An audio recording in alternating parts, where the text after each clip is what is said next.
Kings of Leon, California Waiting. Steve, the public have been waiting for us to return. Well, that's true enough. All right? Yeah. They had the best of last last that week. Was a joy. They had Camfield and us without Carl the week before. But it's been a while since we've all been together. I'm Ricky Gervais. With me is Steve Merchant. And over there, with his little sunburnty, baldy head, little Karl Pilkington. Hey. All right? Yeah. That wasn't Steve slapping me head then, by the way. No, that was just him clapping, like Steve Wright in the afternoon. It's a great show. Because it is a good show. Yeah. He's so pleased that we're a posse. Yeah. And we're all back together. 3 holidays Carl's had last year. Yeah. I'd love to have 3 holidays. You've got to start putting the work in there. I had 2 holidays then. No, you had 3 holidays. You went away with Suzanne and her parents. Yeah, well, that doesn't count. It does count. If you book 2 weeks off the firm and you go away and you go, how was your holiday? Go, well, I didn't really count. It wasn't a really good holiday. Can I have them days back, please? My New Year's resolution is to be nicer to you. But well done, sense. you've already broken that. No, but talk sense. Talk sense. You've had 3 holidays this year. And I'm just saying, you're in your 30s now, and 30s is when you should be really putting the work in. That's true enough. To reap the benefits in your 40s, 50s, 60s, 70s, 80s, 90s, and 100. Carl, what's your New Year resolution? What about think before you speak? It's worth. I mean, see, I'm allowed to laugh. I'm allowed to laugh at things other people say, Carl. That one, that is a good suggestion. How was your holiday, Carl? It was all right. Right, brilliant. But that I don't see on the ratio of good to bad in Carl's mind. That might be amazing because we never it might be amazing, sing the mightn't praises it? of anything. I'll tell you what. Can we have a cracking little tune and then come back and hear about Carl's holiday? I'd love to do that. Let's keep it tight.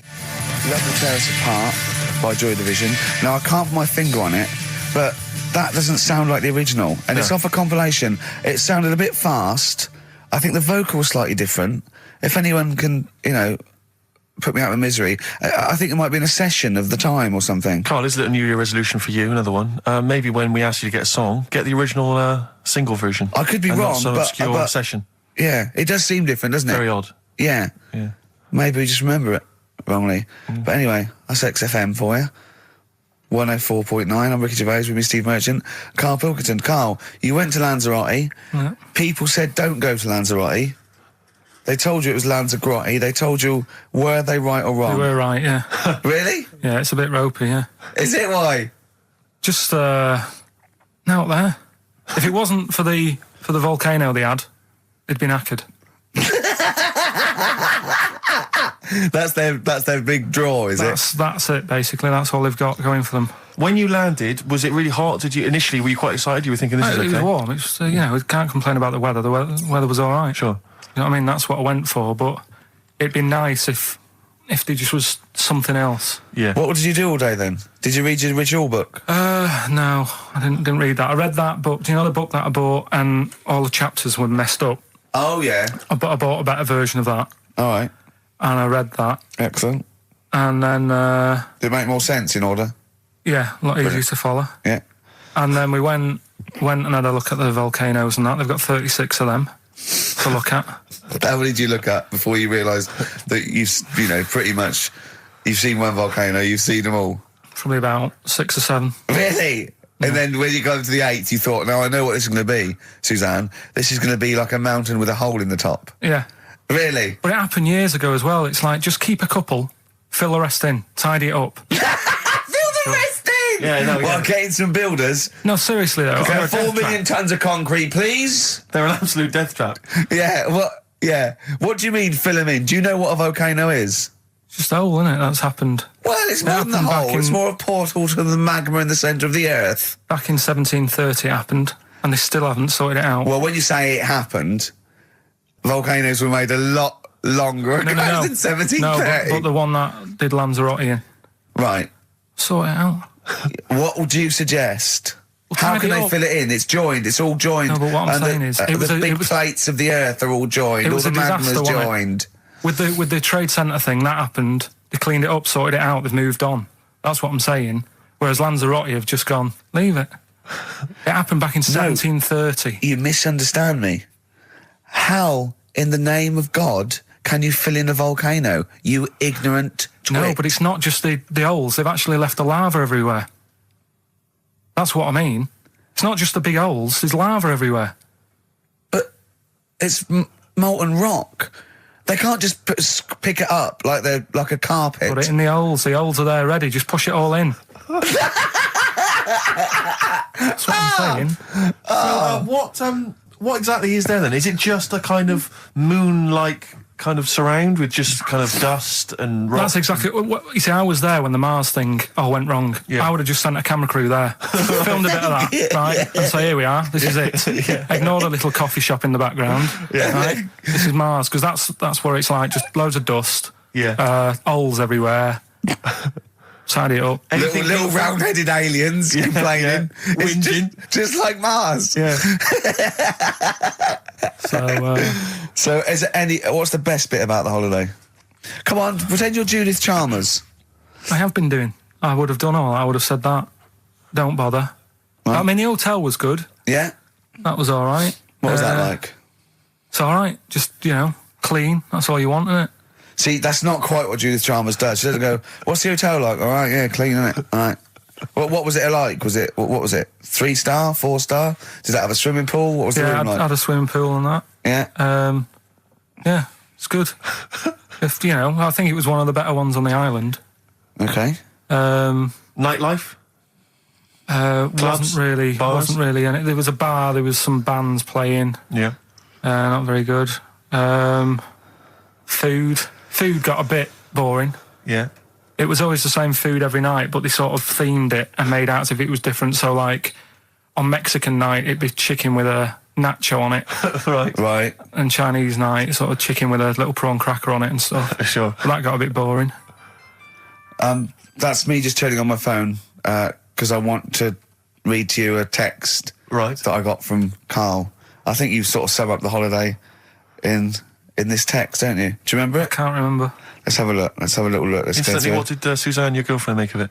Similar view to you, that they should fill in the holes? Yeah, it's just that thing. You see, I went on a coach trip, right? And you go and see the volcanoes. Like I say, there's 36 of them. Yeah. Which, how many do you need?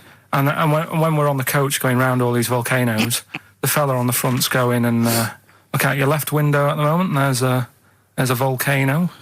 And if you quickly look out at the right-hand side there, there's another one. Right. And on the left, there's just like, all right, we've seen it. Sure. Do you know what I mean? Yeah.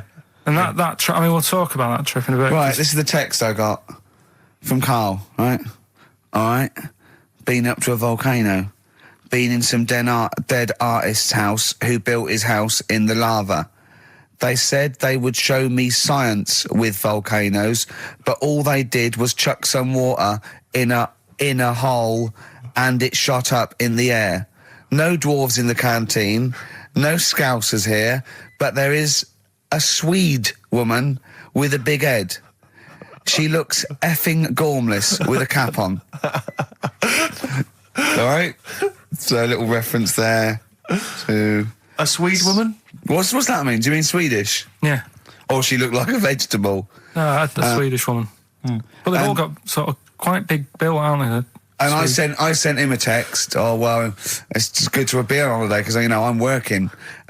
He sent back, so am I. Just been watching Sky News. There is a school for monkeys who want to get a band together. Is that monkey news for later?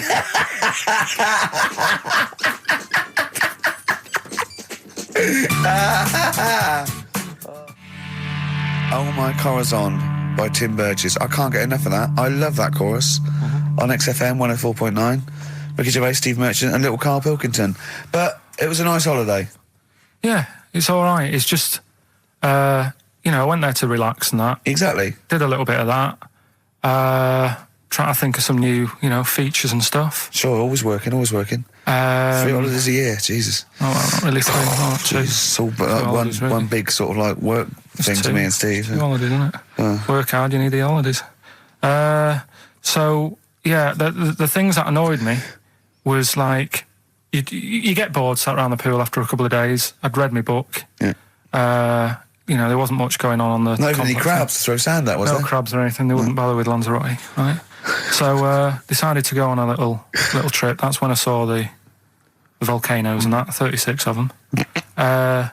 So we go on the trip, And the thing that annoys me, it does happen every holiday that you go on. If you go on a sort of a package thing, they have these trips, right? And you pay about 40-odd quid, and they give you some wine, so it make it feel like you're getting your money's worth. But how many of these trips have you been on then? Loads. Probably about 12. More holidays than I've had. Go on. So anyway, so you're on the coach, right? And they take you for the volcanoes. They took us in the middle of nowhere. Yeah. Right. There's nothing else round there. Sure. It's like I say, it's like Mars, but with holes in the ground. Yeah. Right. And they sort of drop you off, and they go, right, everybody, see you back here in an hour. There's loads of volcanoes for you to look at, and a coffee shop over there. And you know for a fact, right, you don't need an hour there. You could just say, well, just keep the engine running, because I'll have a look in this hole, we'll get back on, give us 5 minutes. Don't need an hour. Absolutely. But you know that they've got something going. It's a backhander, definitely. What, with the coffee shop? Definitely, yeah. They go there. And they get everyone to have an ice cream and a coffee, and they sit down, have a fag, talking to the bloke. Yeah, and it's like, cousin. Yeah. How much was the coffee? Was it probably about €3 euros? So I think it was $3.50. Sure. Yeah, which is, I don't know, that's about £2.50. Yeah, they've stitched you up. Well, I remember we were on a family trip to France once. We went to Paris. We got a coach coming back from Paris to one of the ferries, one of the ports, Calais or wherever it was. Coach trip. It was quite a long coach trip. And at one point we were thinking, we're on the motorway, this is fine, we're making good progress. Suddenly we came off the motorway. We must have gone like 40 minutes out of our way, end up in this street, completely empty, little French town. And it's pulled up outside this, what appears to be a restaurant. And a guy jumps on, dressed like a Butlins red coat. He's French, but he's putting on a kind of English accent. He goes, hello, thank you very much, top of the morning, good morning, hello. Come in, we've got food, drink, go upstairs, we've got rooms if you want to have a rest, or play around. No, it's up to you. And we all had to funnel off this thing into this restaurant, and this one family went, well, we don't want to go in the restaurant, we brought sandwiches, we just want to get to the port, we're not interested. And they said, well, you've got to come in the restaurant. And well, we don't want to come in the restaurant. So the guy said, well, I'll have to lock you in the coach. So this family were locked in the coach while we all traipsed off in, and I could just look, but I looked back and just saw this little kid with his face pressed up against the glass. Take me with you, I want to go in the restaurant. They were just stuck in there, absolutely livid, as you would be. But that's definitely a backhander. But we went inside, and it was extraordinary, because initially you had to pass through a souvenir shop to get into the restaurant. Perfect. And it was catered entirely to English tourists. So there was like pictures of the Queen and Prince Charles on the wall. It was done out in a kind of mock Tudor style. It's absolutely extraordinary. I mean, it was so bizarre, because it was so out of the way. Did that come before the coach sort of scam, or did the coach guy, he knows it, is it a brother of his? I don't know how those things come about. But I know that is that going on in this country with French and German tourists? Yeah, I'm sure it is. Is it? Yeah, they say, I'm sure people say, look, if you bring 30 people to this restaurant, I'll see you all right. It wouldn't it? If, you got your favourites. Because you don't have to, the coach driver's pretty much God on those things, because those people don't know where they're going anyway. Yeah, but at least here, there's other stuff around. You don't really get that in the middle of nowhere situation in this country. Well, not really. Not if you're going from London to Manchester. You could stop off anywhere. They don't know where they are. There's places with nothing to do or see. It's that those attractions. There's loads of in America, but there's a few here, like Sheep World, and you go out to Gloucester, and there's a town. It's got the biggest cotton reel in the world, and that's it. It's a tourist shop, a big cotton reel, and some bloke at the gate going, it's £1 to see it. There it is. All right. I went to I know it's quite a big. I went to a Shire Horse Centre once. Yeah. But when did Shire horses become so popular that they got their own theme parks? Well, I think there's a museum for everything. Yeah, possibly so. I mean, I don't think you could think of somewhere that didn't have a museum somewhere in Britain, because obviously museums start off sometimes by fans. But did people keep coming around and going, I hear you got a Shire horse, I'd love to see it? Yeah. Well, I can't. People coming all the time to see my Shire horses. You should get another one, because I'd pay double for those two. I'd pay good money to see your Shire horses. yeah. Shire horses. I know. Have you seen them? They don't do anything. They're not like monkeys. No, they're just not like grand, monkeys, elegant creatures. But you look at them in a picture or look at them in real life, pretty much the same thing. They're not doing anything. If they could train a Shire horse to swing on a rope and masturbate, exactly. I'd pay double. You pay good money. I'd pay double for that. Yeah. There's a museum in Italy when we went there a couple of years back. Suzanne had one of those little guide things. Museum there just for spaghetti. Yeah. I mean, open a restaurant. Yeah. Yeah. Was it interesting spaghetti? Spaghetti in different shapes? Don't know, didn't go. I went to see a big hole in the ground. Sure. Can't get enough of them. Well, but out of 10 then, what would you give it out of 10? All in all, food, location, Right. relaxation, enjoyment. Yeah, that's 6. Okay, brilliant. 6, yeah. Next week, where are you going next week? You're not on holiday next week? Going Cool. away with Suzanne's mum and dad again. 5 holidays. Been roped Play a into record. that. You've got to put some work in. You're in your 30s now. You've got to knuckle down.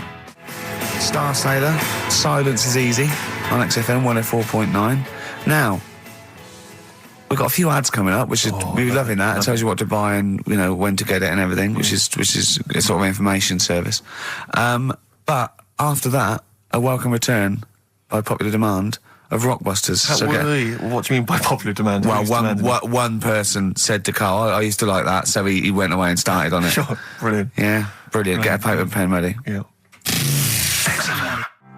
Turing breaks, mind over money, XFM 104.9. I'm Ricky Gervais, Stephen Merchant, little Karl Pilkington. Yeah.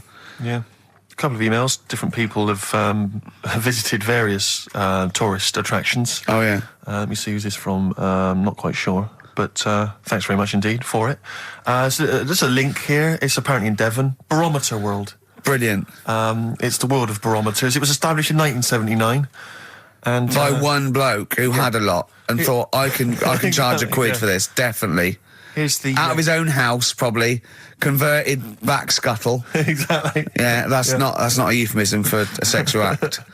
But look at the webpage here, Rick. There's a picture of a beautiful barometer being held by a beautiful lady. Lovely. Who's definitely his daughter. Yes. Definitely. Come on, Kathy. Oh, that. Dad, no. Come on. Undo your top a little bit. Dad, definitely made to do that. Yeah. Oh. That slight look of I hope no one I know sees. Yeah, Just check out Barometer World. Barometer World. Yeah, that's available. If you want to check that out, www.barometerworld.com. That's Now, all the... barometers, do they work? They're to do with checking, is it the air pressure? Well, everything. But I think that's what it's based on, isn't it? Sort of low and high pressure, so it's going to rain, it's not going to rain. Yeah. Or going to be windy, but I wonder how accurate they are. I think in the days before satellite sort of weather surveillance systems, probably essential. Yeah. Nowadays... As essential as hanging some seaweed out by the back door? Probably. I think it's probably similar. I think it's the same one as holding a needle and thread over a pregnant woman. If it goes clockwise, it'd be a boy. Yeah. Yeah. The thing about a barometer is how far into the future can it predict? Exactly. 'Cause How do you know? If it's a case of you may as well stick your head out the window to see if it's raining. Exactly. This barometer goes, oh, it'll be windy and rainy. When? The barometer goes, soonish. Yeah. So I can't say, but it will, well, within the 7 days. I don't want to be of the- specific because you'll have me. Yeah, You'll yeah. I don't. But I mean, I'm just a barometer. I'm not really a I weather can't person. reanalyse the information. Yeah, brilliant. What's in there? What's happening in there? What chemicals are being affected? How does it work? I no don't idea. know. I assume it's probably something. Wait a minute, let me that's- email Barometer World. Now What could it be? It could be quite interesting. It could be mercury that's based on a sort of temperature. It goes up with. Oh no, it's not temperature, is it, barometer? It's pressure.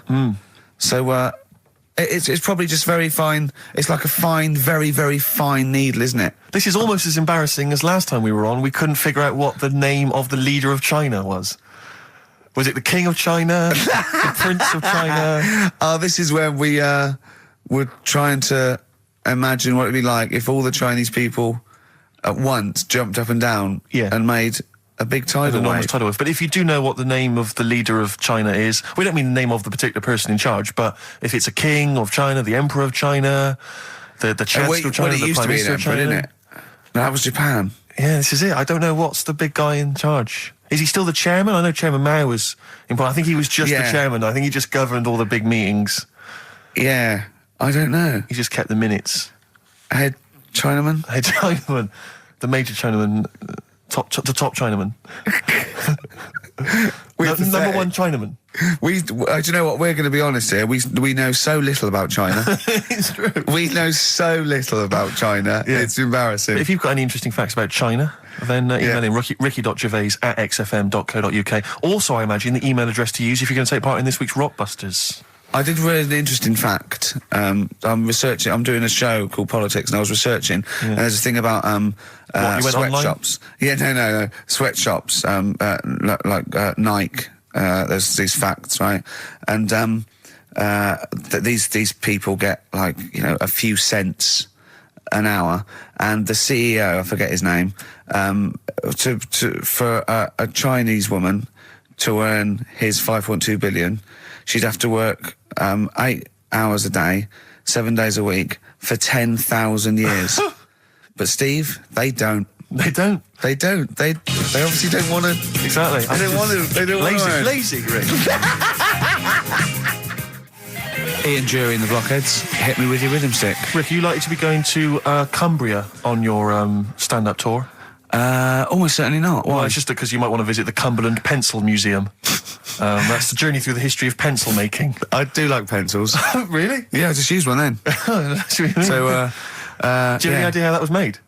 no, was it? Let me email them. Now, Chinese people. Oh, incidentally, it's the premiere of China. The premiere. Premiere. Oh, right, yeah. Oh, yeah. Sure. Yeah, I remember now. Yeah. Well, when you were away, Carl, we worked out if it's 1 in 10 people are sort of like gay in some way, with 1 billion Chinese people, there's 100,000 little gay lesbian Chinese fellas of some sort. What do you think of that? What do you mean? Well, if I think so, it's some sort of form of gayosity, whatever it's called, is sort of like 1 in 10, right? 1 in 10 people are gay, apparently. Right. That does seem a bit high, though, doesn't it? I thought it was lower than that. What? You mean more than that? Yeah. I don't think so. I think that's of any sort of nature, anything. But what time did they do the survey on the streets as well? Because, they go out late, so if they're doing the survey sort of around lunchtime, forget it, they're not going to get any. Sure. You know what I mean? They're all asleep. But if they're out at, say, 1 in the morning... Well... It's going to be higher, isn't it? Yeah. Well, the thing is, Carl's favourite song, The Killing of Georgie. A little fella and a little gay fella goes out and he gets beaten up and that. Carl went, yeah, but would it have happened if he'd have been going out at a decent time? True. But clearly in the lyric it says Georgie left the theatre before the final curtain fell. Yeah. Now, theatre's finished about 10:30. Yeah. So even giving him half hour, I reckon it was only about 11 o'clock. So you're talking rubbish there. Are you sure that wasn't his curtains in his flat and he's closing them before he goes out? No, he was at the theatre. But I'll tell you what, I just realised something. Maybe where most people were going home after theatre, he was just going out. Exactly. That theatre to him is like a matinee. Exactly. Isn't it? He's off out clubbing, isn't he? He's off down, he's going to get some amyl, he's going to get a couple of butt plugs, and he's not even going to start dancing till midnight, is he? Have any of us ever met any gay people? It's just, our view of them is, I don't know. Email in if you've met a gay person. Yeah. Tell us where we're going wrong. Yeah, have you ever met a gay person? The way we talk about it is, it's like, have we ever met Chinese people? I've seen them. I've seen them out there wandering the streets, but I don't think I've ever had a conversation. No, here's the irony. I definitely know and have met more little gay fellas than little Chinese fellas. Yeah. Have you ever had any little Chinese friends? There was a girl at school who was Chinese, but she was kind of inscrutable. I couldn't get close to her. She was sort of mysterious. Right. Rockbusters? Yeah, brilliant. Right then, this is where I give you a little cryptic clue and some initials, and it sort of makes up a band or an artist and stuff like that. Yeah, brilliant. Sort of being the operative phrase there. Yeah. Let's see how he reads this clue. Yeah. This is going to sound like Oscar Wilde. Clue number 1. 3 different clues. Clue Oscar number Wilde 1. was Chinese, apparently. Was it? Yeah, it was illegal then. Right. Will you leave the entrance to my garden alone? Sorry? Right. Will you leave the entrance to my garden alone? Are we back on the gay thing, or is this... This is the clue? That's the clue. Right. Clue for Rockbusters number 1. Will you just leave the entrance to my garden alone, will you? Right, that doesn't count because I know what it is. And what were the initials? What are the initials? GG. Correct. Yeah, right. But you've got to pronounce the artist correctly. I'll pronounce the artist, because I know what it is. Don't ruin it. No, but People- when the answer comes, I'll pronounce the artist. Right, can we just focus, please, on the quiz? Go. What was the clue again? Give it again. Will you leave the entrance to my garden alone? Stop messing with it, right? GG. Okay. Right? Next. Doesn't count. Next. Incorrect. Don't phone, but you can send a message on my mobile if you want, right? That's Yeah. T. It's another little easy one. And the last one, we were sharing out the male sheep. Right, that doesn't count either. Can we just fuck? I know what that is. I know what that is. I don't care. We'll come to that later. Yeah. And number 3, we were sharing out the male sheep, and I think I got the best one. Right? DG. DG. Yeah. So quickly again, will you leave the entrance to my garden alone? Stop messing about with it. Yeah. Right? GG. Yeah. Don't phone, but you can send us a message on my mobile if you want. Right? That was T. And the last one, we were sharing out the male sheep, and I got the best one, so that's good. Right? DG. All right. Ricky.gervais@xfm.co.uk. Have we got any prizes? Do you want to have a look? Well, don't worry about it. Just this is don't worry about it. pathetic. Have we got any prizes? Just look, the clues fine. are rubbish. The clues don't work. The show is. I mean, this is pathetic. Play a record. That's what it should be called, and the clues don't work. Blur. Out of time on XFM. Well, we're not out of time. We've still got an hour left, boys. Hey! Luckily. Brilliant. A lot of emails, obviously, about the Chinese. People as fascinated as we are. I don't want to discuss it, interminably, Rick, because there's so much to say, and we've said most of it in the past. Yeah. Get a couple of emails. In fact, I think, Carl, you told us this information. Remind me of it again. If all the Chinese people in the world were... We're in a line on that, because there's loads of them, you'd never get to the end of it. Right.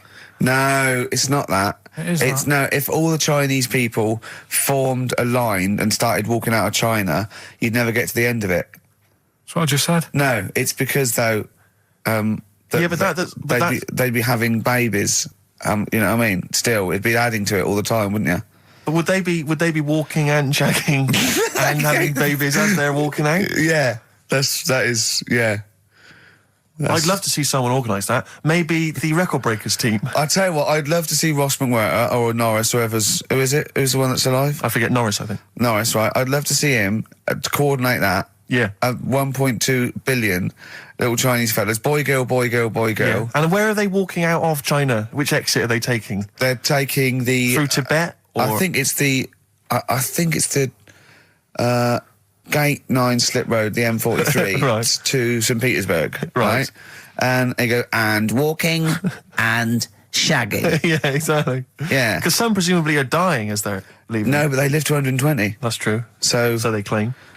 Well, we know Carl's theory on that. Do you want to just tell new listeners your theory about leave when all these Chinese people get the records for oldest people in the world? Come on, what's your theory, Carl? Leave it. Carl, Just that they're probably lying. Why? That's all. Because a lot of them don't age that well. Some of them do. A lot of them don't, and they always look older than they are. I read the other day, right? Do you know the one who was the oldest woman in the world, right? Chinese woman, right? The way she did it, it was... She didn't die. That was her secret. What she did, she got up every day and didn't die. No, she was like awake and that, and then she'd have 2 days just sleeping. Right. So she wasn't really that old. What do you mean? Well, she'd only sort of lived half of her life in a way. Well, we So she was all only live 70 odd. 2/3 of our life, don't we? No, but she was like awake and that, and then she'd go, I'll go to bed, and then that'd be it for 2 days. Talking of sleeping, oh, man alive, I went to see the last part of the Lord of the Rings trilogy. Why? Well, it's like a family thing now. Every Christmas, my family and I have been going to see the Lord of the Rings, the next instalment. It's like a family thing. What will you do if they keep making them? Oh, I'd say I've wasted now about 10 hours of my life with that tripe. You can never get that I can back. never get that back. That's what Peter Jackson owes me. 10 hours now he owes me of my life. It is absolute drivel. Well, I know. We've said this before. I don't want to harp on again about it, but I cannot fathom why everyone is so excited and loves these films so much. Like you say, people review saying it's the best film ever. I think this is the greatest movie I'll ever see. And I don't... It's like they go, oh, but look at all the fight But sequences. Tolkien being up there in literature, like, you know what I mean? It's sort of like Shakespeare. Tolkien. No! Yeah. No. But what is it that he's writing about exactly? I don't know. Little midget fellas who can't get shoes. wandering. I mean, I've got big feet. I've got size 14. I can get shoes. Oh God! Send off for mail but order. I know it is like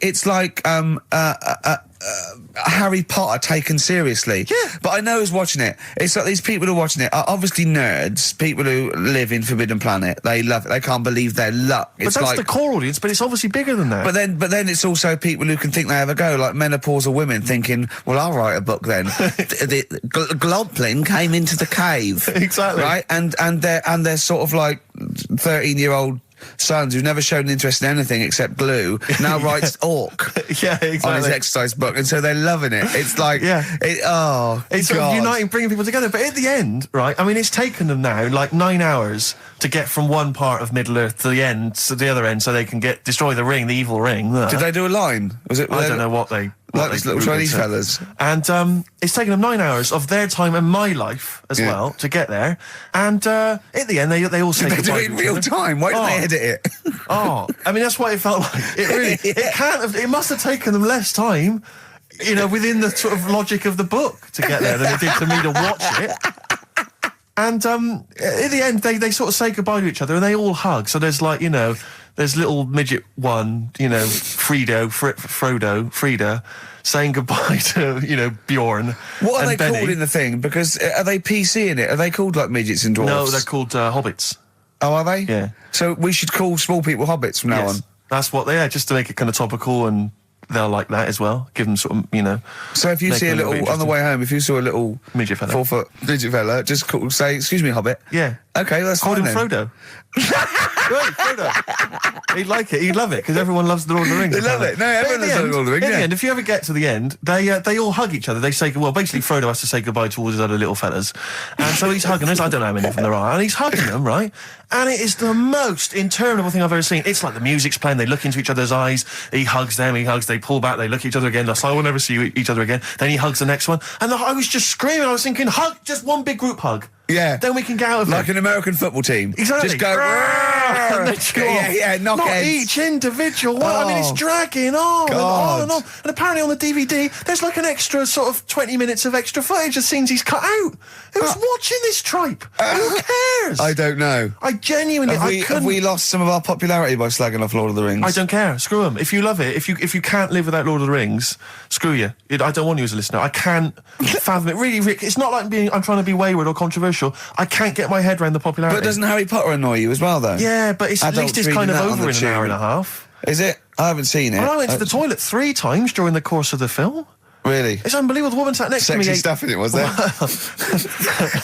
Some of those little pixies with the pointed ears. It just took me back to all, Mr. Spock.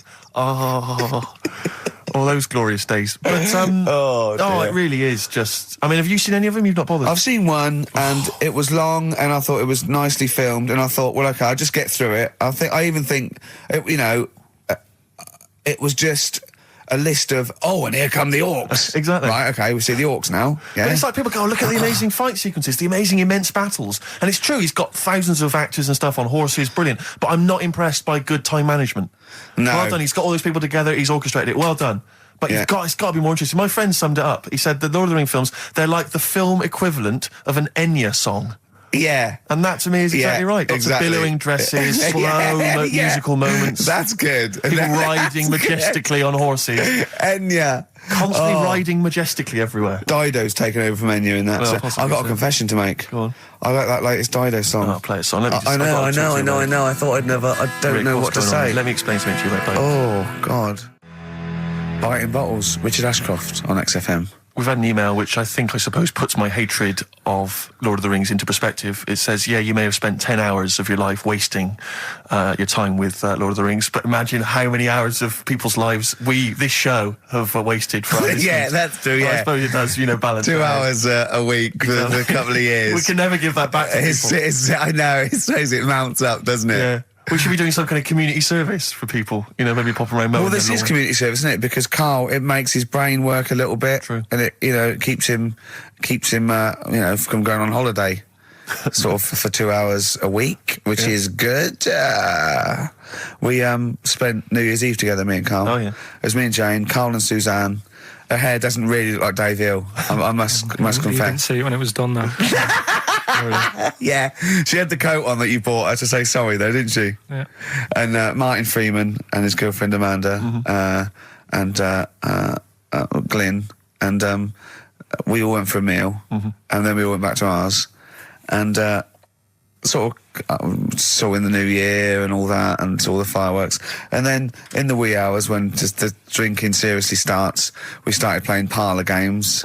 And do you know that game when you go round, started off like with pop bands or rock bands, you have to say a band, and then they have to come up with a band immediately that starts with the letter that your band ended with. Right. So Suede, E, Erasure. Do you know what I mean? Go around. We did that, right? And then we had to change that because people were sort of using the same ones crop up. So I said, well, let's do animals. We were doing animals. And I gave Carl one. I think Carl panicked. You know, do it quite quick. I want to just test it on you. Okay. Is this bands? What is it? I said... Now, what did I say?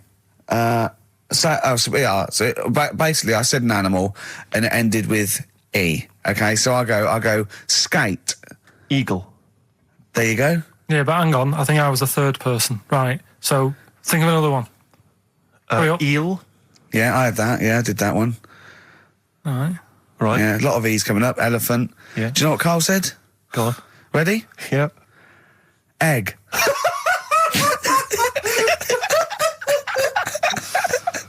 Oh, in a sense, I suppose. Egg? He went, yeah. I went, no, wrong. He went, well, what? And then Martin came to his rescue and went, well, what is an egg? Animal, vegetable, mineral. I said, well, it's animal, but it's you can't have egg. But would you allow then? tadpole? Well, yes. Is that Yeah, not because it's a similar? larval stage. Yeah, no, but egg, you might as well have leg or eye, uterus. It doesn't count. Egg, you panicked. Brilliant. I still think I'm right. Well, you're not right. We were naming, you know.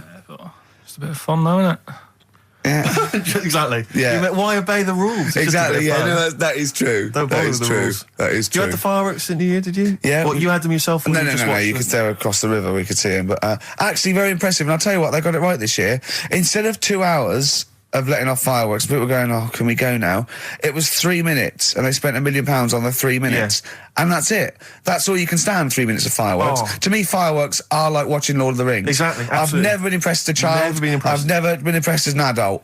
But a big bang, a huge big explosion, that'll do me. I used to go to, they used to have little community fireworks displays at Christmas, things like that, near our school, maybe in the school or at the local kind of community centre. And I used to go along to them with the family and everything, get the sparklers, and they would have the fireworks, and that would be, and I was just bored silly. And I always thought that if the guy organising it had wheeled out an enormous firework, climbed in, gone, last one to the moon's a bender, and then shot off, that I'd have been, that'd be brilliant. That'd be good, yeah. But it's just interminable. Do you reckon I could take out that church? Yeah, from exactly. here? Yeah. Money on it. Go on then. Yeah. That'd be worth it, wouldn't it? But little zoom, another one. Oh Christ! So a friend of mine was telling me that they once had some indoor fireworks, which apparently is just, I mean, imagine that. Who needs indoor fireworks? Well, I think that's just little. Yeah, I think one of the things we got indoor fireworks once when I was little, and I remember one of the fireworks was that little celluloid fish that you put in the palm of your hand. Of course. And it Predicts goes, the future. oh, you're sexy. Yeah. What, it curled up because of the heat of your hand? Yeah. Oh, you're dead. It didn't curl. Actually, it's Grandad. He's dead. Yes. His hands are cold. Oh, no. That's the only way that would be... Oh, yeah. So that's the only test How it did you can discover do. he was dead? We used one of those predictive fish. It came out dead. Yeah. Just flat. Yeah. Did you have a good time, though, Carl? What, at your place? Yeah. Yeah, it was a good night, wasn't it? We danced, didn't we? A bit of a dance. What, the two of you together? Yeah, Amanda had got one of those DVD films. No, straight to, DV A video cameras. camera, It goes right. straight to... DVD. Yeah, Okay. amazing, right? And Carl was doing his moonwalking. I was sort of doing some sort of jazz step, wasn't I? Sort of like Michael Jackson. I ended up jumping up on the couch with both feet and falling straight back on my back. Of course you did. I can't believe I was all right. Yeah. What's the chance of that? It's when you're drunk that you sort of like, you revert to childhood and you sort of bounce. Yeah, exactly. Yeah. So luckily... Is that DVD going to be available in the shops later this year? Track 1, side 1, the first Talking Heads album, Uh-Oh, Love Comes to Town. On XFM 104.9. Yeah. Well, I think it's Rockbusters results, isn't it? Okay. All right. Brilliant. Do you want the prizes, by the way? Not really. Not bothered? No. Right, some videos and DVDs and that, yeah, some good stuff. in there. VHS, I hope. Couple. $4.99. Is that one about TV weather? titles. What? There's the weather one. That's going to be on telly. Donald McIntyre. Oh, yeah. That's in there, if you want that. Yeah. He reckons Donald McIntyre ripped him off because he did a thing about how much it costs to have a chimp, cheap as chimps. What was the other thing you think someone ripped you off? Rockbusters. Ken Bruce on Radio 2 is doing Songs of Phrase. He was doing that over Christmas. I took 1 week off. He's in there. And when he heard that Donald McIntyre was doing a programme about wind, he thought he was moving on Auntie Nora. Right. So the first one, will you leave the entrance to my garden alone? Right, that was the cryptic clue. The initials were GG. Yeah. That was Gareth Gates. Gareth Gates. Gareth. What would you Gareth Gates. No, but it's Gareth Gates, isn't it? So why would you say to someone Gareth? Is that like what's that, a Manchester thing when you say Gareth? Gareth Gates. Gareth Gates, Gareth Gates, the bloke who came second in Popeye, yeah, Gareth Gates. So that's the first one. What was that about getting off the thing, though? Leave my entrance alone, though. I don't understand what it's got to do with leaving my entrance alone. The gate Gareth, to the garden. No, the gates bit, but what's Gareth got to do with it, one was ignoramus? Don't phone, but you can send me a message on my mobile if you want. The initial was T. Yeah. Text us, right? No, it's text. The word's text. Yeah, So you'd have to say text me. Text us. Text, what do you mean? No, text me. What's that? The third one was we were sharing out the male sheep and that, right? Yeah. I got the best one. DG, right? We were sharing out the male sheep. Get to it. It doesn't work anyway. Get to it. What is it? Delta Good Ram. Delta Good Ram. You were dealt a good ram. Delta Good Ram. All right. So who's the winner? We're going to give it to Stephen Gunning from Tooting. He's got all of those right. I don't know how, but well done to him, and he wins some crack in a jiffy bag. Literally. You too on XFM? Yeah. Snow Patrol and Run on XFM 104.9. Yeah, not bad at all, not bad at all. So everyone had a good Christmas though, yeah? Really? Carl, even though it was like a little bit Lanzagrotte, it was a nice Christmas. Yeah. What was the book you read, by the way? Someone just emailed in and wanted to know. What was the book you read? It was The Governor. The Governor? Yeah. Right, okay. Did you buy Suzanne a gift in the end? Which you surprised her with on Christmas Day? Yeah, after that show that we did before Christmas. Yeah. I was walking home thinking, might as well treat her then. Yeah. Went and got her a necklace. Nice. Actually, she said she wanted a necklace, but I didn't know which one, but went and got one. Yeah. And she was happy with that. Yeah. That shut her up. yeah. But, yeah. And did she get you a gift back? She did get me something, yeah. See, we knew she would. Of course she would. Yeah, but the thing is, right, she got me a little Game Boy Advance to take on holiday because she knows I get bored. Lovely. Right? So that was good, but I was like, hang on a minute. I know how much I spent. Oh, and I know how much these are, right? But I was clever, though. When I got to the airport, I bought to get me an extra, bought me an extra game for it. Yeah. Got the value. Of course. When you were growing up, did you wait to ask your mum for sweets right at the counter so the woman would embarrass her into getting you it? What, you mean just slip it in the basket? Well, no, just wait till there's some, a stranger watching before you ask for sweets. Mum, can I have a Kinder Egg? Did you sit in front of Suzanne when it got to Suzanne, can you get me something else? Because remember I spent more on that necklace than you did, like Game Boy Advance. And the woman in Dixon's goes, oh, you better get him something else. And she goes, oh, bloody hell, all right then.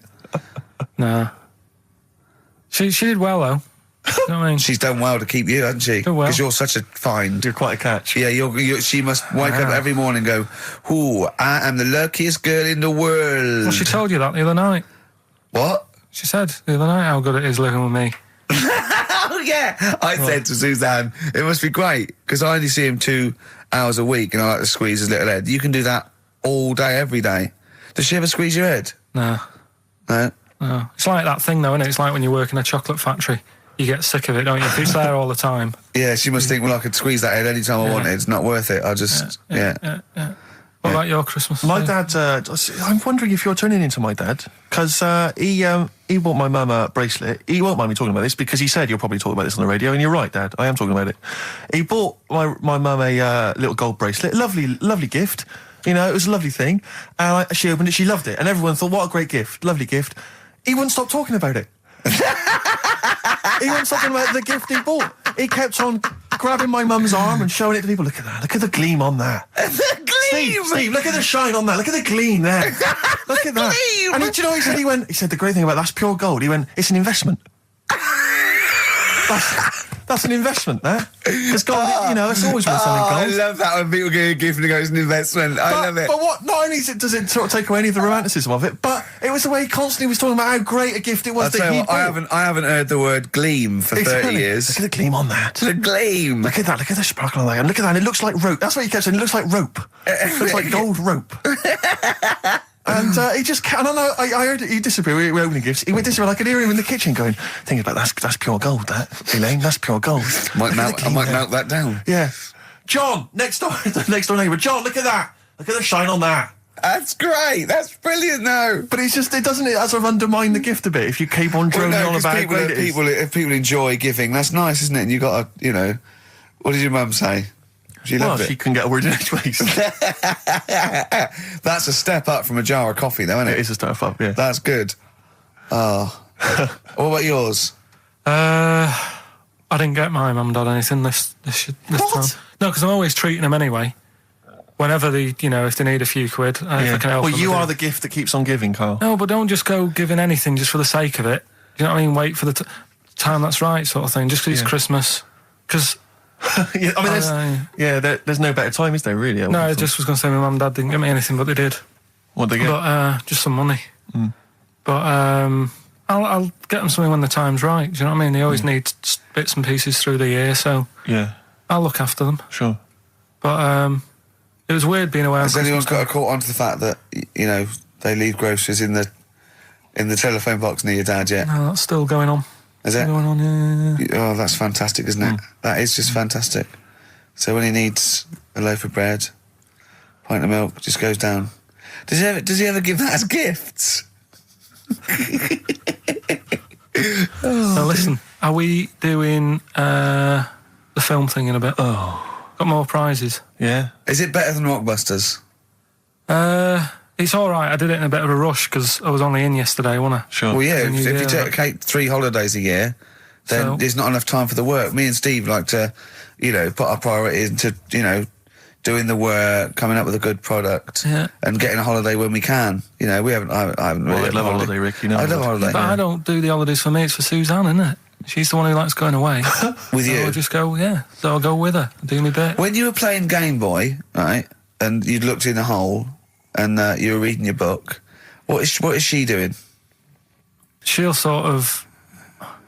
make things seem more interesting to me. Do you know what I mean? So, like, when we're at the Owl, and the bus driver said, "You've got an hour here," I said, "Why have I got an hour here? I go to a funeral with someone who I loved in a ground and don't spend an hour around it. Why do I want to..." Do you know what I mean? Why do I want to spend an hour looking in this? Wasn't that terrible when you're out, you just shot up in all this magma? Yeah. That was terrible, wasn't it? That was the worst funeral you'd ever been to, wasn't it? But she'll I'll tell you, that would make funerals more interesting. If they it was a cremation and a burial. Yeah. You just put them in a volcano and they go 2, 3, here they go, wee, up to heaven. I was having a conversation with my flatmate about songs that would be inappropriate to have at your wedding, at your funeral. And horny, surely is one. It, yeah, was it horny, really? Yeah, that was the first one we came up with. I'm horny, horny, horny, horny. That was the first one we came up with. Isn't Robbie Williams' Angels one of the... Yes. Biggest and ones. I think Wind Beneath Your Wings. Yeah. I think is apparently quite popular. Oh, yeah. Yeah, that's play that on in Auras, aren't you? Bit of Boston. Yeah. A bit of who? Busted? Boston, more than a Boston, feeling. right. It's much more than a feeling. Boston, more than a feeling. XFM 104.9. Well, another big moment here. We've had Rockbusters. We're going to have Carl's film quiz thing, isn't it? Yeah, it's a film quiz thing.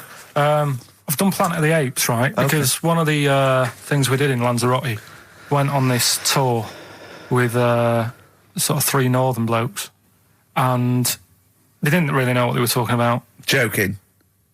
You're joking. Northerners not knowing what they're talking about. You're having a laugh. No, they'd obviously sort of not had much luck here, right? And thought, let's go over to Lanzarote, buy some vans, right? Get people in it. We'll do a tour of the island. And whenever someone asked the question like, what year did the volcano happen? They go, "Oh, we'll take you to the visitor centres. You can read about it there." So they never actually answered anything, right? So they were useless. But one of the things that they told us was that Planet of the Apes was filmed in Lanzarote. Right, okay. Right? That makes sense. A bit of it. Well, does it? Does it make sense? Well, what do you All right, mean? well, maybe does it was, maybe it wasn't. Okay, anyway. No. I mean, if they wanted to show sort of an Aaron, sort of barren, sort of post-apocalyptic sort of subject, choose where you went on holiday. Yeah. Obviously. Yeah, but when we were there, well, he took us to this sort of beach, and I said, "Is this where they did it?" And he was like, "Yeah." I said, "What? Right there, yeah." And I watched it, and I couldn't see where I was. Yeah, you know that if you watch a film from 1968 and you've been to the same place, you're not going to feature. You're not going to see you in the back walking along the beach. It's a new one, new Planet of the Apes. Oh, the recent Planet of the Apes. Yeah, that's what they said. Yeah, right. So I thought I'd sort of. Now that sounds a little bit more far-fetched. I'd have thought that was probably a lot in Hollywood. Yeah. Well, anyway, is this the current Planet of the Apes or the old one you've done? Current Planet of the Apes. This is the recent one. All right, there'll be a question at the end of it, so listen on that. Is this entertaining to anyone, this? I mean, just take the last 4 minutes of conversation. But seriously, Rick, who cares? I don't. Do you? No. I don't. DVD's selling well. Exactly, what do I care? Right, come on then. All right, so Planet of the Apes, question at the end of it, listen and win some stuff, all right? Hey, where am I? What is this place? Hang on a minute, I'll have a look. According to the Lanzarote guide, we've been dropped off at the volcano bit. Apparently there's 36 volcanoes here to be seen. I hope you don't mind my saying, but this is a waste of time. I know what you mean. Don't know why they need 36 volcanoes. Just keep one. Fill the rest in. Like a car park or something. Excuse me, guide. Why's the bus dropped us off here? What's so special about this place? Well, according to our holy writings, that is where creation began, where the Almighty breathed life in the time before time. Wow, it's amazing that, isn't it? All this has been stood here for years and years. What about the coffee shop there? Is that old, is it? Well, nothing. You're out to rip us off. I raised about £4 for a coffee there. Always ripping people off. That's what annoys me with these trips. You get us in the middle of nowhere, we die in a thirst. Well, I'm not able to do without. The reason I've come here, I believe this is where they did Planet of the Apes, innit? Love monkeys. Especially the ones in Planet of the Apes, because they talk and that. Talking monkeys can't exist. Joking, aren't you? Of course they can. Getting up to all sorts of stuff. I read about a monkey the other day who worked on the railway. Right, there was another one about a chimp that did a bank job and went off to Spain to sort of... Shut up! Oh, hey. What is that? Little monkey fella. It's come from that little coffee shop. It's been serving coffee. Now that is worth paying £4 for. No, you're teasing him. I'm not teasing it. It's working, isn't it? It's serving the... We want some coffee. Get us some coffee. I've heard about this. You can buy coffee that's been sort of hand-picked by monkeys. It's like Coffee Mate, except it's more sort of coffee primate.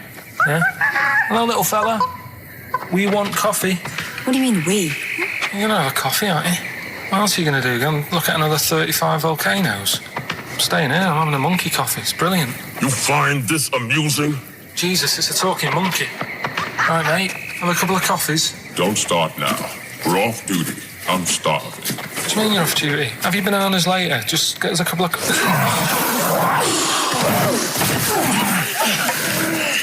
Right. I understand that you're tired and you've probably been on your hands all day. Just forget the coffee. You go and get some lunch. After you've got some coach, you lazy ass. You damn human!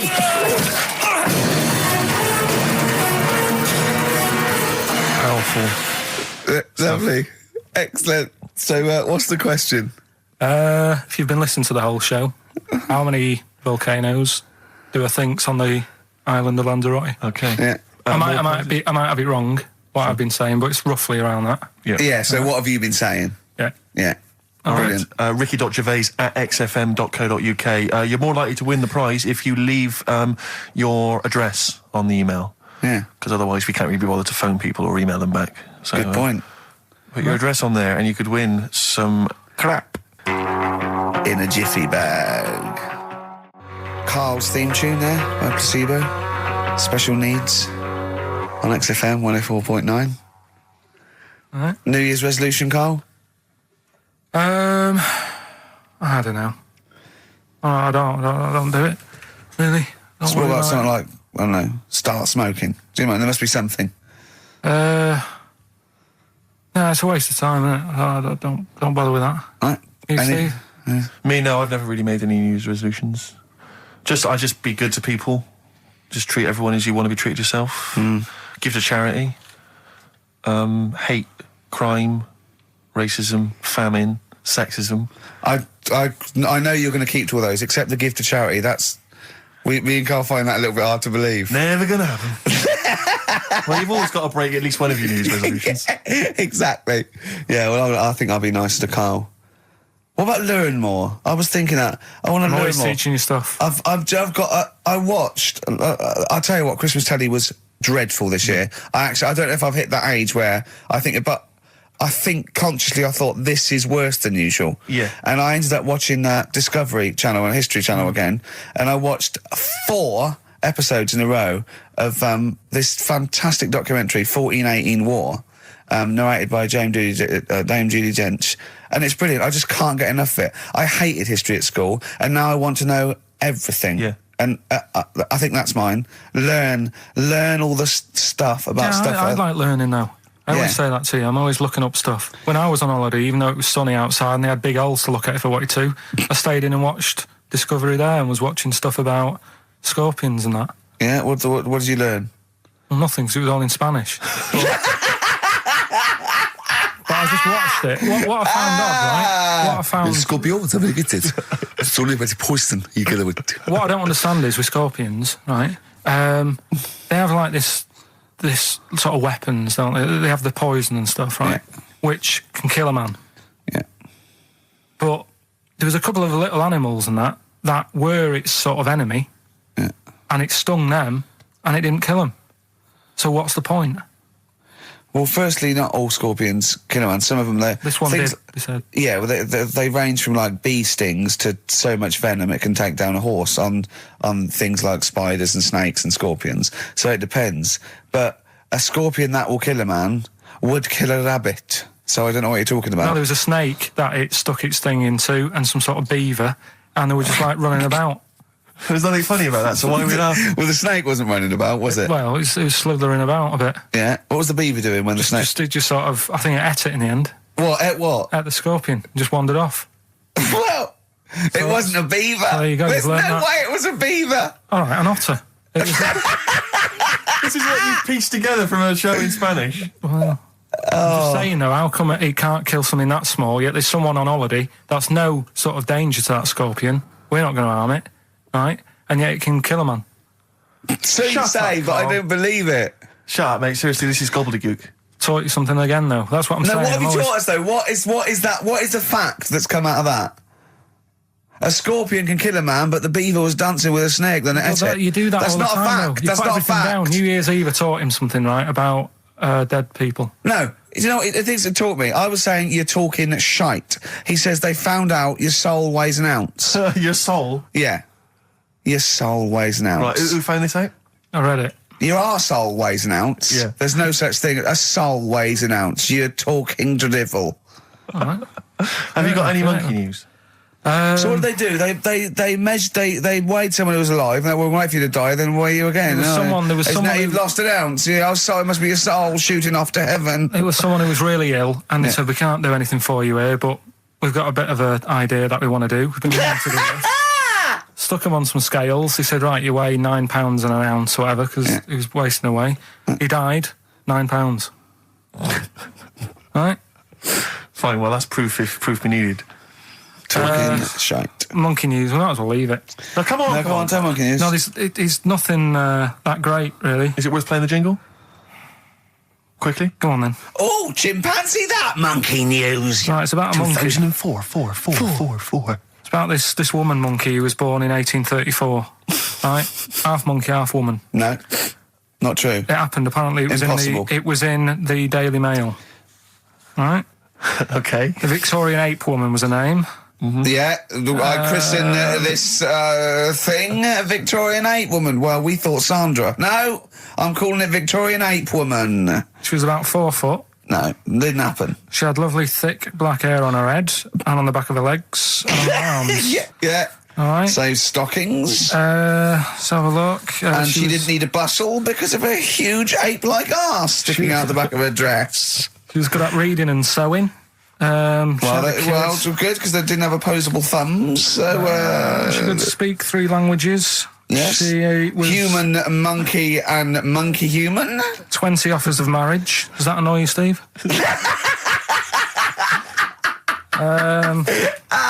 Absolute twaddle. All right, well, like more rubbish than your soul weighing an ounce. Let's leave a it there. Victorian monkey Let's woman. leave it there, then. See you next week with some more twaddle. I was worried we wouldn't have the old magic in 2004, but we're still talking shit. Merry New Year. Lou Reed, with a little help from David Bowie there in the background. Satellite of Love on XFM 104.9. I'm Ricky Gervais, with me Stephen Merchant and Karl Pilkington. Now, Steve, you know how Karl won't do anything outside his jurisdiction. He moans about stuff. He's got one job. We're doing about 5 things in the week. Always plates spinning. We just turn up and he's always available. He moans about it. He goes, "Oh, lucky you caught me." Right? He's chatting. He just He's one of those people that whinges enough, and people think he's overworked. So he got Mondays off. Right? He's just a whinger. Yeah. I haven't got Mondays off though, have I? Yeah. Well, anyway, 2 hours on a Saturday. This is what the phone message he left me Wednesday on my mobile, but I just thought it's chatting about certain things that are going on at the moment. What he does need to know. Duncan, who mentions, is my agent, and you know you'll understand a few other things. But this is the sort of message I get from Karl, right? Whinger. Old messages. Alright, 12, Wednesday. Just getting loads of people calling me all the time about shit. Yesterday, DVD's signing for BBC London. I don't work there, but I've been dragged into that. I've got a woman on leaving a message from Talk TR going on about do you want to go and see Pop Idol again? Right? They're just saying you and some listeners can go. So I'm sure you'll love that. I've got Jim Benner wanting you to introduce the tin buckets at the Astoria. So can you just let Duncan know that I'm doing his job whilst he's sat on his arse with his thumb firmly up his arse? Can you let him know that I'm running around like a here sorting shit out for you? Alright, see you later. Message letter. So, 12. do you know what I mean? I know, but that's the kind of phone message he's leaving. Do you remember who he was before you? But he's even annoyed that he gets a phone call. I remember he got a phone call for you to do a voiceover and didn't pass it on. You missed a voiceover. That was thousands of pounds. No, I did pass it on though. I told you. You I did. said You said someone had phoned. Yeah. That's not good enough. But who's that? Well, she didn't say, and I didn't ask. But Of it's course not my she job to do said. it. She didn't say. Rubbish. So you didn't take the number down? Just when she went, "Oh, can you tell Steve to call me?" And you went, "Yeah." Yeah, well, I just thought you'd know her already. I should have known. It was a woman, so I should have known. He's having a go, you see? Unbelievable. I don't know how it's come back on me. You're the one who was picking on it. Yeah, exactly. I'm saying. I'm defending. Why is he having a go at But you? he never Because picks on Ricky because he knows you are his bread and butter. Seriously, do you know what I mean? The only reason he's got Mondays off is because you're still doing this show. Yeah. That's why he's scared of you. That's why he has a go at you on the phone, but he always picks on me because he knows, I'm a pushover, I'm a nice guy. He's scared of you. I don't know how it works. Is that true? Steve, I'm always sorting you out. I look after you. Sorted you out with tickets. I sorted you out with lager I got out. you today. Why are you picking on me? What do you mean you're sorting about tickets and lager? What's this? Right, whenever you want tickets. Yeah, sorry, I don't want to use this as moaning time and that because I don't like to moan. I'm busy and that, right? I've sorted you out tickets for gigs. Yeah. Right? What somebody doesn't even turn up to. Yeah, we won't even go on about that. Yeah. Right? Lager. He got sorting out the Cure. He complained it was boring. Yeah. There was that big drum of lager that you had, and you said, "Oh, put that in your room for me, because I don't want to carry it home." Right? Lazy. So I said, "All right, then I'll put it in my room." It goes missing, it gets nicked. Then you have a go at me because it got nicked. Yeah. I get you another one. You make me carry it around town for you for half an hour. Then you say, "Oh, I can't be bothered taking it home. Can you take it back to work for me?" Yeah. But interestingly, this is like a year ago, so it's obviously it's still pressing on you. Oh, is hang it? on. And I forgot the one when we had an argument over 50p. When we went out for a coffee. You didn't want to give me 50p back that you owed me. That was the same day you'd given him about 40 quid worth of lager. But, see, this is my problem. This was my point at the time. It's not the 50p in terms of money is not what's important. The fact that you think you don't have to give me money back because it's only 50p, that was the point at stake.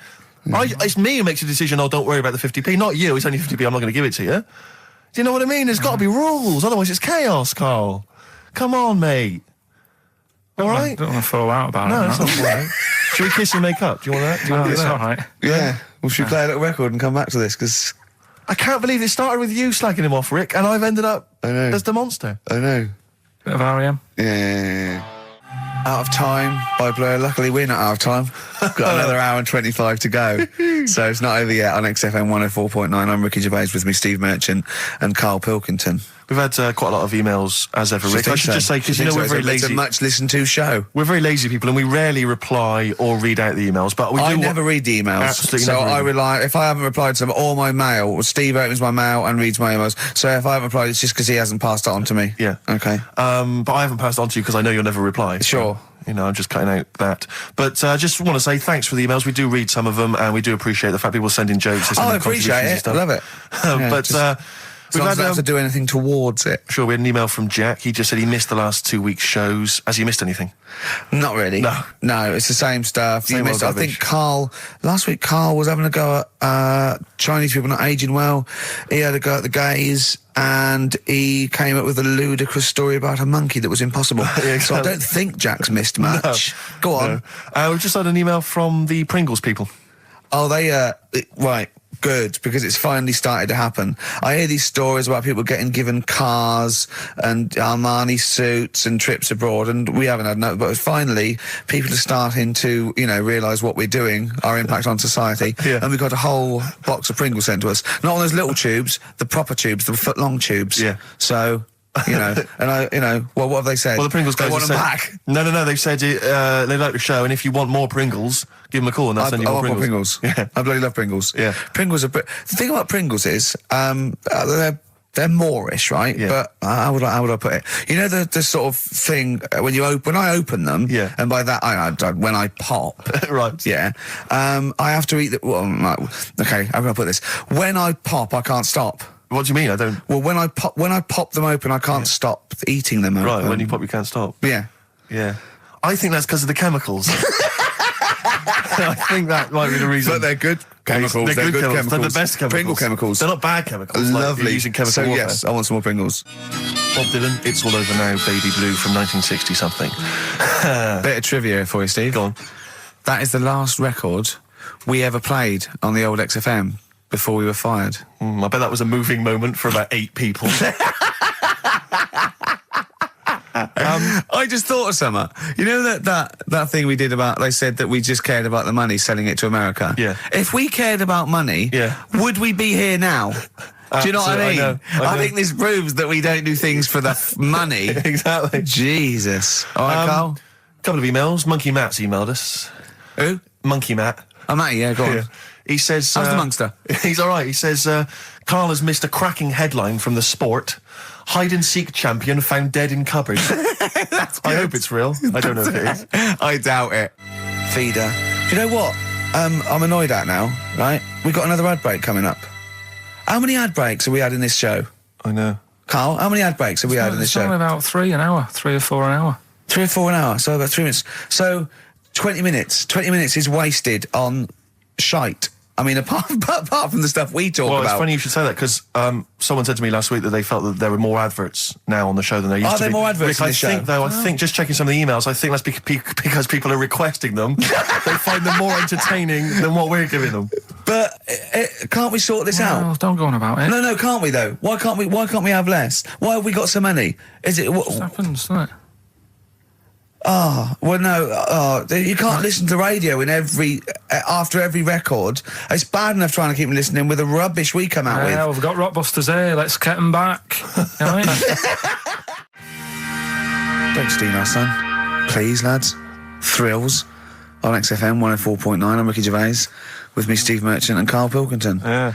Little Carly Pilkington, little baldy mank, whinging little twat. How are you? Yeah, all right, yeah. What are you doing? Happy? Feeling a bit happier today? You look as full of spunk, as they say in America. Yeah, I'm all right. Just a bit of a miserable day, though, isn't it? Yeah. A bit miserable. Yeah. Walking in today, right?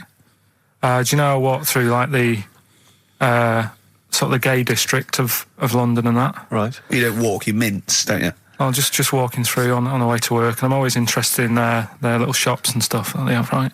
Loads of... Their little shops. That's no be ashamed of. If you want to go in and buy something, go in and buy something. I'm just having a look at, looking in the windows and stuff. Little postcard just near the entrance. Yeah. That's meant to tease people in, to make people go, that sounds good, I'll nip in, right? Little postcard, free butt plugs with every sale. That's great. How did we get from 5p off milk to free butt plugs with every sale? Wow. What society come to? Well, it's because we're liberated, Rick. Yeah. It's an open society. What did you buy to get them? You didn't buy... No, I didn't. But what's the purpose? What, of the poster or of butt plugs? Butt plugs, because I really honestly You don't... shove them up your arse, don't you? Whoa, slow down, bum. Shove them up your bum. Yeah. But when? Is that just like when you're doing whatever, doing stuff around the house, or... I think it's not to keep things out. Is it like you would use a plug in the sink to keep, the water in the sink? Oh, if you're not gay. Get that? Oh, yeah. No, I know what you mean, yeah. I don't know. No entry. What is it? I mean, I don't understand what I that's don't know. I assume it either feels good or are they... well, I've got to be careful here. Or are they sort of like breaking it in? Right, yeah. Do you know what I mean? Like it's like a shoehorn. Sure. or It's like when you stick paper in your shoes if they're a bit tight. Or those people who sort of like put little bits of wood in their lips, and then as soon they've got big plates in their lips. Yeah. Same as the butt plug. It means you can, you're ready for anything. I don't know, do I? The Carl's face. Well, if you know what butt plugs are used for, then why not get in touch? Ricky.Gervais at XFM.co.uk. What do you think? If there's any... I can't believe we're already on this subject. I know. It's 1:05 and we're I was going to say then, if there's any people who use butt plugs, and I was thinking that Carl would have said, well, they're not up yet. Yeah. Because they go out late. No, but what is it? We're award-winning people. We've written a TV Not on show. radio, though. Not on radio. We're rubbish on radio. I know, but We've got nothing to lose. I always say to you, Steve, that I like educating people and that. Now, the way I see it is I didn't know what they were. Let's phone to going. Someone might know about butt plugs. All right, we'll get No, get them on. Get them on. Ask them. No, because they might say something dodgy. Oh!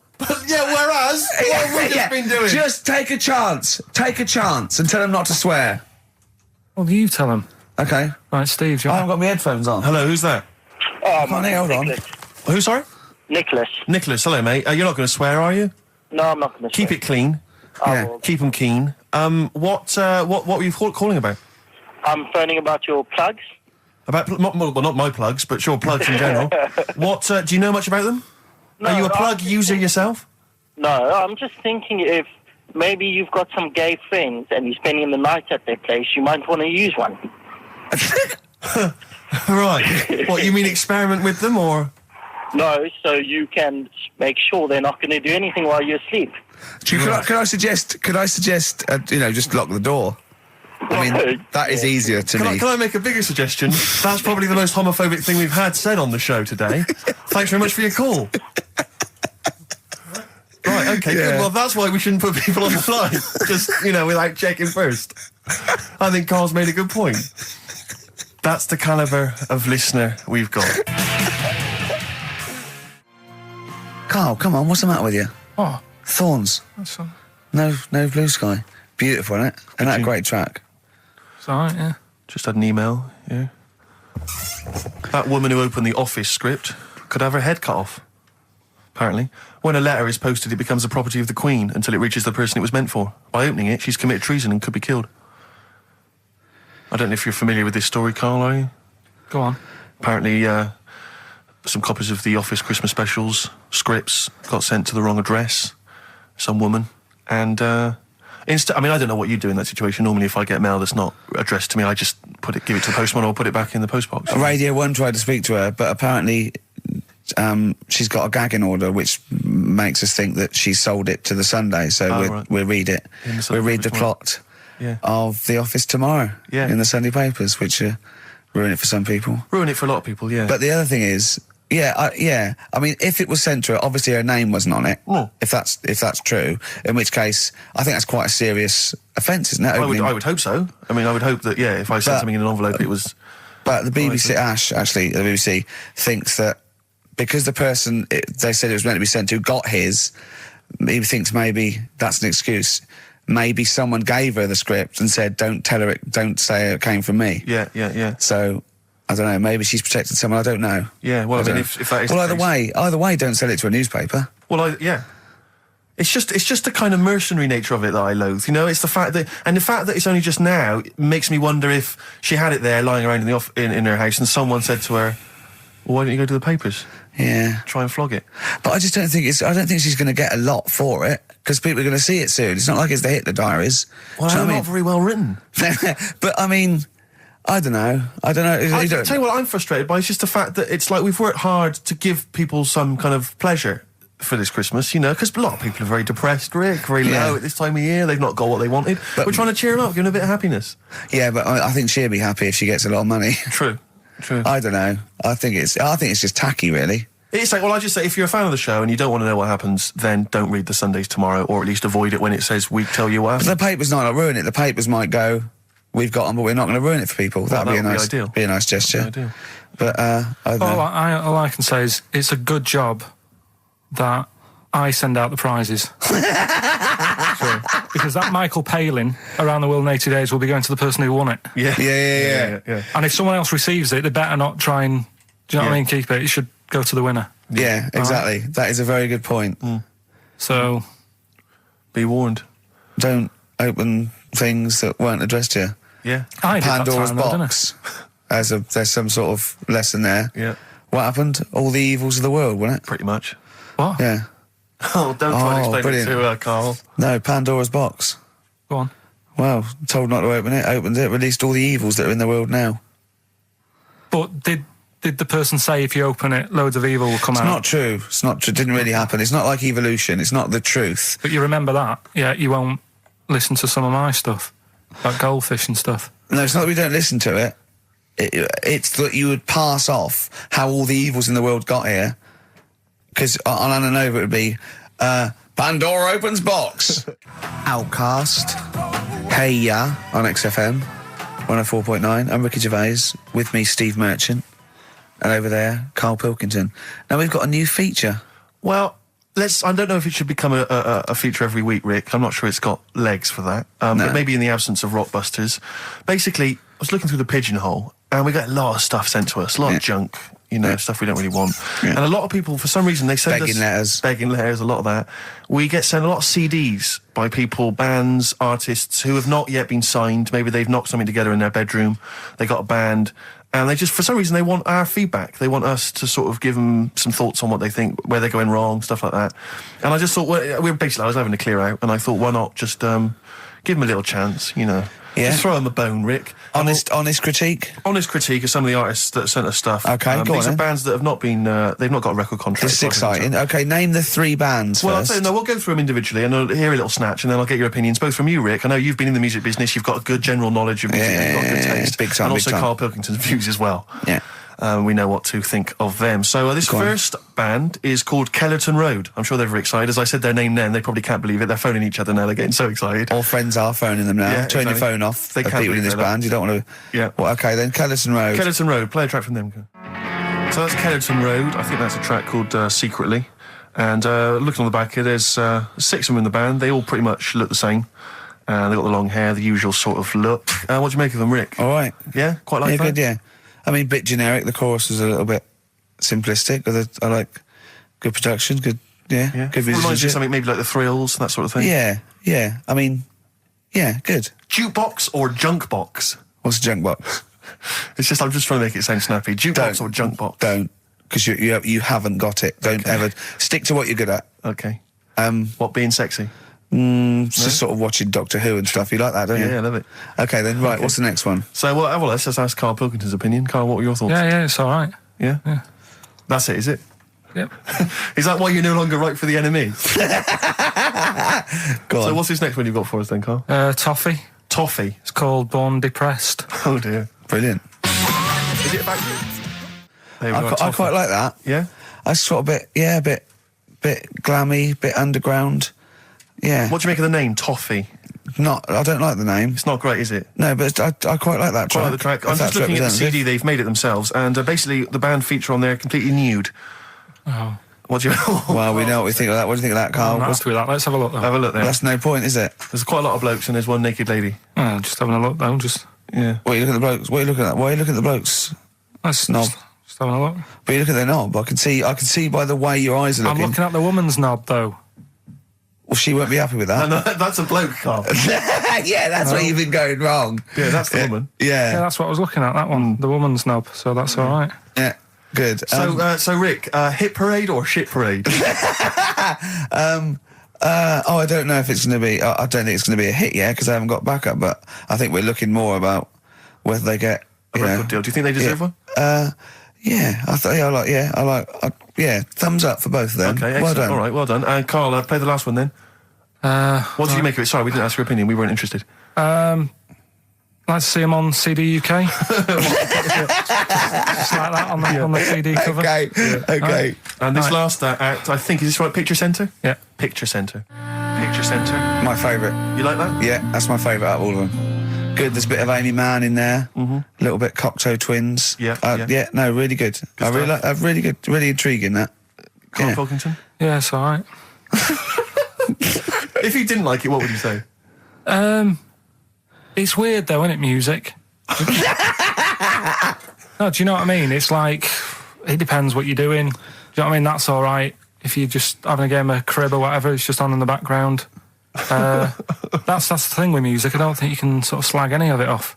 It's times, and it's depends what mood you're in and stuff. Yeah. So So this So is it's a pointless pointless. feature. It's a pointless Points feature. for you. We'll do it well, I again didn't come up with it. No, I do. All right, don't slag it off. then. Okay, we'll do that again then. I was quite enjoying that, but okay. No, do you understand what I'm saying? Well, That it's not worth having an opinion about music. Well, I'm not that bothered. I'm just saying. imagine if he was on the panel of fame and going to be your pop idol. Yeah. That'd be great. It'd go along, and Nicky Chapman go, yeah, you've really improved. I really like that. I don't know what you're wearing. Dr. Fox, you were hot, baby. I loved it. Like your legs, like all your boobs and all that. Brilliant. Come to Carl. Not bothered. All right. Yeah. Brilliant. No, we'll keep it up. You know, Play a record. Yeah.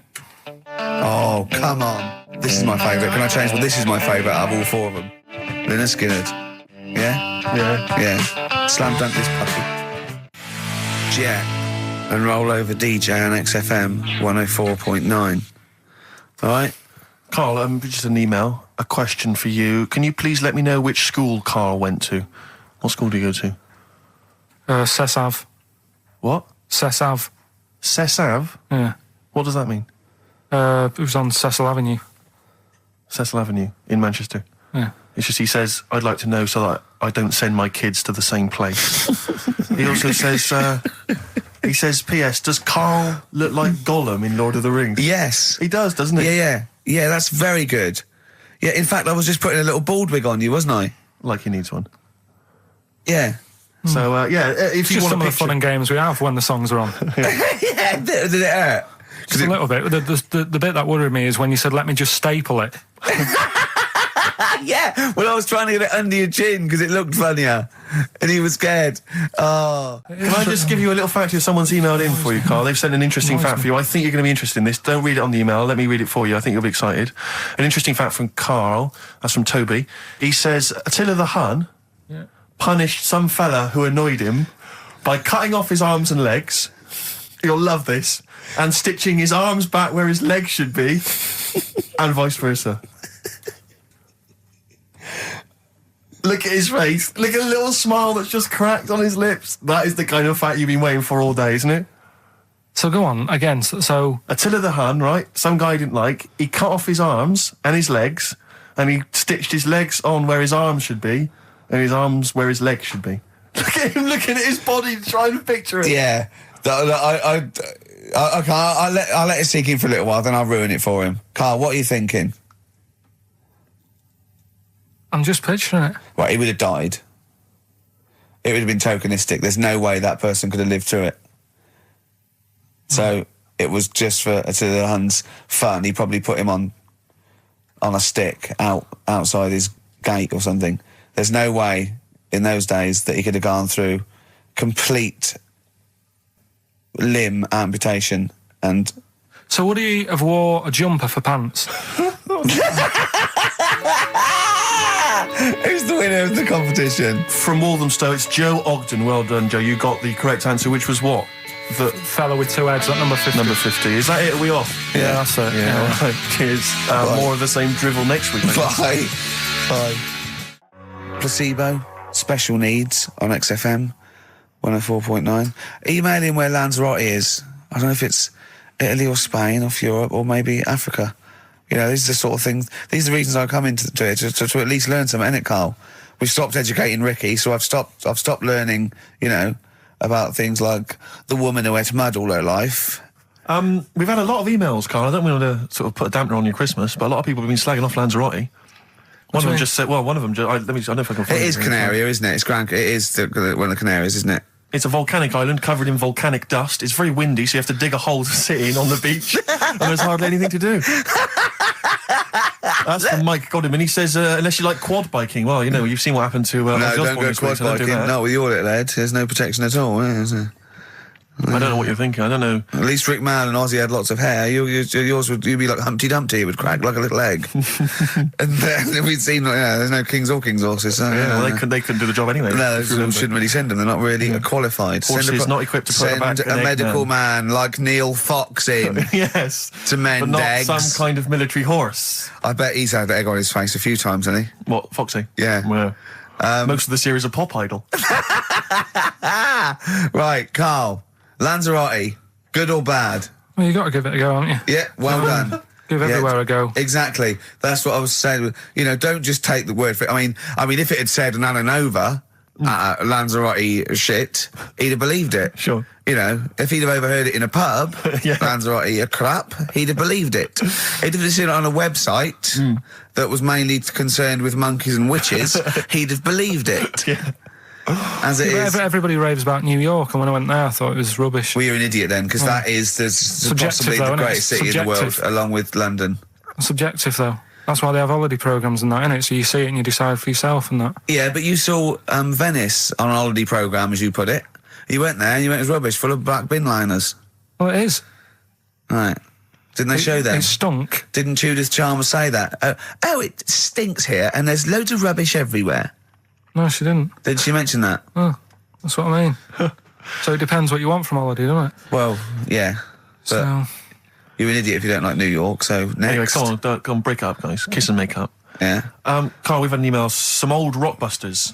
Someone's emailed in, they wonder if you can get some of your old Rockbusters clues, your old genuine Rockbusters clues. I know Rockbusters has come back Well, of course he can. It's the way his brain works. Well, indeed. But I think you'll... maybe you can also enjoy the challenge, Rick. Yeah. And you at home. I remember them as well, because I remember how angry they made me. Here's some old Rockbusters. That army's got some nice trenches. DW. That army's got some nice trenches. DW. No. Dandy Warhols. That one works. It's not bad, is it? That's why I didn't get that one, because it worked. Yeah. Yeah. Okay. She's only got one sticker left. It was actually he's only got one sticker left. Oh, okay. He's only got one sticker left. The band His Last Sticker. Exactly. With Justine Frischman, yeah, His Last Sticker. They were brilliant, weren't they? What happened to His Last Sticker? Are they still going? He'll strap some chocolate to your feet. That's A. A band or artist. A. He'll strap some chocolate to your feet. Go on. Aerosmith. I don't know really what that means, but... And finally, you'll have to... Aero Cobbler. Well, yeah. The well-known Aero Cobbler. And you'll have to stick her in the oven. AB. You'll have to stick her in the oven. See, he thinks blacksmith means, like, just shoes. Like, it's not the smith.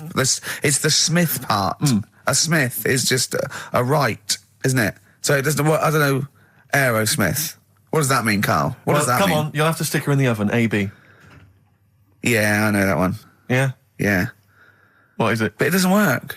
Apparently it does. You'll have to stick her in the oven. AB. Single or artist. What, Anita Baker? Anita Baker. Why you have to stick her in the oven? I need to bake her. Oh, I need to. But why didn't you say, like, you'll have to get his hair cut and put a nice white chef's hat on? That's Anita Baker. See, that works. That works, Carl. I need to bake her. Doesn't work. It is shite. Okay, well, listen, before you judge, listen to today's Rockbusters. Okay. They're here with us now. Here's Karl Yeah, Pilkington. brought it back just for Christmas. Brilliant. I've only got 2 really because what? I was trying to work one out before, right, in my little room. Yeah. I was looking at different band names, thinking, what can I do? Yeah. Couldn't concentrate because Ricky was in there trying to spray deodorant all over the place. Right? Well, you should have done them yesterday. You should have shut me out. Right. So there's just 2. Brilliant. Well, Okay. I've kind of got an idea for the third one. fine, I'll yeah. have a go. Yeah. Right, so anyway, the first one... Should we play a record and come back to this? 'Cause We'll it's do been- it quickly, yeah. we'll do it quickly. No, play a Alright, record. This is then. rubbish. Yeah. Rubbish. Libertines. Useless. Give me the gifts. Let me have a look what prizes you got. Libertines, Don't Look Back Into the Sun on XFM. Well, the general public are getting involved with Carl's holiday, and, I mean, this has been a damning report on Lanzarote. There's not been a positive word written about Lanzarote so far. Wow. It's volcanic, there's no natural water supply. Apparently there's no natural water supply. It's You all have to sit in a imported. hole. What do you think of this, Carl? What do you think of the people that want you to know that you're going to a rubbish place when you can't change it? What do you think of that? Rubbish though, will it? What do you Be mean? all right. What do you mean it'll be right? Because I'm going to go there thinking, oh, there's no water and that, and there will be water. No, they didn't say there's no water. What did they say then? There's no natural water supply. Whatever. I'm not bothered. Doesn't bother me. All right. I'm going to have a good time and that. What are you going to do? What's your plan to do? Got a book. What book you got? Rich Hall book. I'm just going to read that. So, Brilliant. and the weather's better than here, isn't it? Yeah. So... gonna have a good time. Someone emailed just now. They said they're listening online and there's a problem with their computer and everything's sped up. The music's sped up. Our voices, Rick, are sped up, except Carl's. That's how slow he speaks. So when everything's sped up, he sounds normal. No Blue Sky, The Thorns. That's beautiful, isn't it? On XFM 104.9. Carl, you're losing your rag a little bit. What's the matter? Nothing, go on. See? What's the matter? No, what's the matter with I've Carl? got something to cheer him up. Someone's emailed in, Emma's emailed in, she said that for those that know, those in the know, they referred to Lanzarote as Lanzagrotte. Brilliant. He's a bit fed up. He's got 2 CDs for Christmas from a company that's he's been with for 6 years. He's a little bit grumpy about having to answer the phones. Letter to Hermione, David Bowie. Well, we've had the most convincing answer that it's about 290,000 actual words, but possibly 3 million in our vocabulary, using all jargon and scientific stuff and all that. Sure. 290,000. Still a lot, isn't it? It is a lot. We know so little, don't we? Apparently the average person has about 20,000 words in their is it? vocabulary Right. and uses maybe 2,000 a week. Really? Yeah. Carl, obviously, slightly bringing that average down. Carl, what do you think of that? Single figures. What's the matter? Get by. Why have you got to use longer words messing about and that? Told you. That word about old. Anti-dipuian or something. Just say old. That's a bit old, isn't it? That's a bit anti-dipuian and that. What's the point? Yeah. Get to the point. Sure. Busy. Right, okay. Are you in a film this week, Carl? We're doing that now. Yeah, go on. Get it over with. Hang on a minute then. Get it over with. Let's get this show over with. We can go home. You can go off to Lanzarote and sit on some ash. Some charcoal. He's not happy about that. That's annoyed him. The listeners have all ganged up on him. Yeah. XFM giving him 2 CDs. We've had more calls for his resignation this week than ever before. What do you think of that, Carl? What do you mean? There's another reason. Do you know what I mean, though? Because he's grumpy, he's not just giving it, he goes, well, I can't help it, can I? I don't want it. You're being paid well to do a job. People have tuned in to be entertained, to have good songs. Me and Steve are working I'm pressing here. the buttons. I'm paid to press the buttons. That's what I'm doing. Has every CD started on time? Then Yeah. why would they give you Monday off if you just paid to press the buttons? Don't get every other Monday off, do I? So have you stopped doing that now, have you? Well, yeah. Why? Because there's work to do and that. I'm not moaning about it. Let's get on with it. Blair on XFM 104.9. I forget the name of that track, but it's good. Good song. Thanks very much. Oh, good song. Yeah. Oh, right. I just thought you were complimenting giving his opinion. Right, go on. The what? Are we still on the air? Yeah. What are we doing? Merry Christmas. We got someone on the line. Oh, right. He's here. Who's that? Ricky. Yeah, go on. It's Jonathan. How are you? Good. It's only TV's Jonathan Ross. Ross, turn your radio down, you idiot. I'm here. I like to. I haven't got a radio on. What are you talking about? We can hear the feedback. Well, I haven't got it. It's not my fault. It's your incompetent radio station. And also, didn't you hear we said don't call him, we don't want to speak to the listeners? I'm not a listener. I'm a visitor to your shores. I'm special. You know that full well. I know you're special. Right. Yeah, exactly. What have you got a name for the band? Yeah, you ready? Yeah. Blump. B-L-U-M-P. I tell you for what, you can't have a normal word. If it's the monolith band of all time, if it's the big, you can't have a regular word. It doesn't make sense. How can you have a regular word? All these ideas you've come up with are rubbish. You need a word which only stands for that one thing. No one's heard it before. No one will use it again. Blump. I can't help but feel that that's a more appropriate name for maybe one of Ricky's bands. I love seeing that picture of him in that band. You see it everywhere these days. He was like a girl. He was like a little girl in a suit. It's like a little dyke at a wedding. What was that? That's got to be the kettle calling the pot black, surely. I've always got nothing but 100% heterosexual. We're not sure about. There's not anything wrong with it. I know that, but look at you. I actually had to get that in. There's not anything wrong with it. I'm Jonathan Ross. Oh dear. I was thinking the other day, right? Oh, yeah? The Comedy Awards. Yes, sir. You didn't have to say some awful things about poor celebrities, poor has-been celebrities with coke addictions and fat lips and faces where surgery's gone wrong and everything. And when they're on the show, they're going, "Oh, you look lovely." Yeah, I'm nice to I'm nice to them to their face, but obviously when I'm not with them, I like to let my true feelings be known. What's wrong with that? That's how everyone I'll tell you what, you can get anything off your chest you want on this show. Any celebrities you want to talk about? There's no one listening. Yeah, it's just between me and you. A lot of people listen. They listen to my show, and after they've had a few hours of good laughs, they like something bland to just cool them down afterwards. So they flip over. We know this happens. Did you mention my DVD on your radio show? You know what? I forgot to. I forgot to mention it. Christ! I meant to mention by the office, but I forgot to mention it. And then I thought afterwards, it's not like he needs the cash, is it? It's not like he needs it. It's not like it is, but he's probably earned more money in a short space. You're like a lottery winner, and you've got about as much taste. You're like one of those burglars who's won the lottery. I am. I'm dressed like an Albanian window cleaner at the moment. Burglar from Reading who won the lottery, and now he's fritting it away on what? I do feel sorry for my neighbours. I've moved into a really nice place. I feel like it's the hillbillies. No, it's nice you've moved in there because it's nice. It's given them something to sort of talk about behind your back. You've united the whole block. Right, go and play with some Japanese wind-up toys now. I'm going home to play Mario Double Dash with my son. It's going to be a good afternoon. I phoned you once after I finished my show. It was about 3 Yeah. And I don't mind if I said, how you doing? You went, it's brilliant. You said, this is what you said. You went, everyone's out. Jane's taking the kids out. I've already masturbated twice, and I'm playing with a new Japanese toy. I'm masturbating now.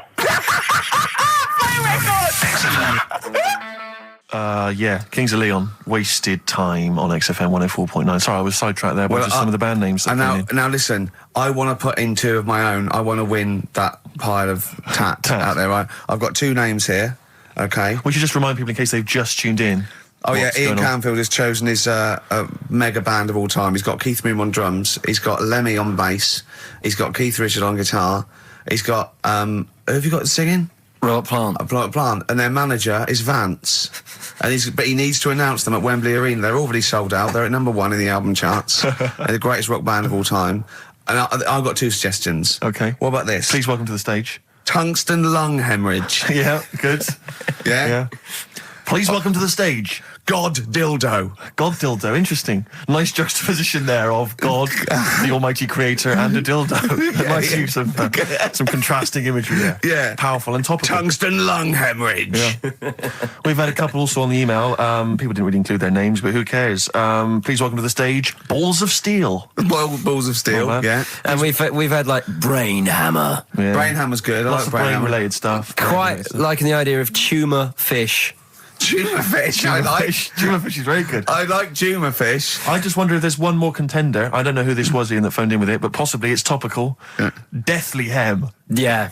Deathly Hem. It's brilliant. Oh, it's Deathly Hem. Please welcome to the stage, Deathly It's Hem. Deathly Hem. Who's that? We've got to give it to I don't know who that was. Oh, but, well, if you came up with Deathly Hem, email again. Deathly Hem. It's the greatest name for the greatest rock band of all time. Will you please welcome to the stage, Deathly Hem.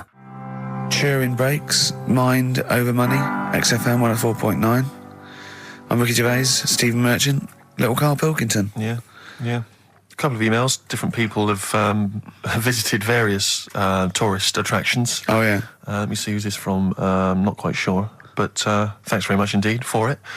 So, there's a link here. It's apparently in Devon. Barometer World. Brilliant. It's the world of barometers. It was established in 1979. And By one bloke who had a lot and thought, I can charge a quid Yeah. for this, definitely. Here's the Out of his own house, probably. Converted back scuttle. exactly. Yeah, that's not a euphemism for a sexual act. But look at the webpage here, Rick. There's a picture of a beautiful barometer being held by a beautiful lady. Lovely. Who's definitely his daughter. Yes, Definitely. Come on, Kathy. Oh, that. Dad, no.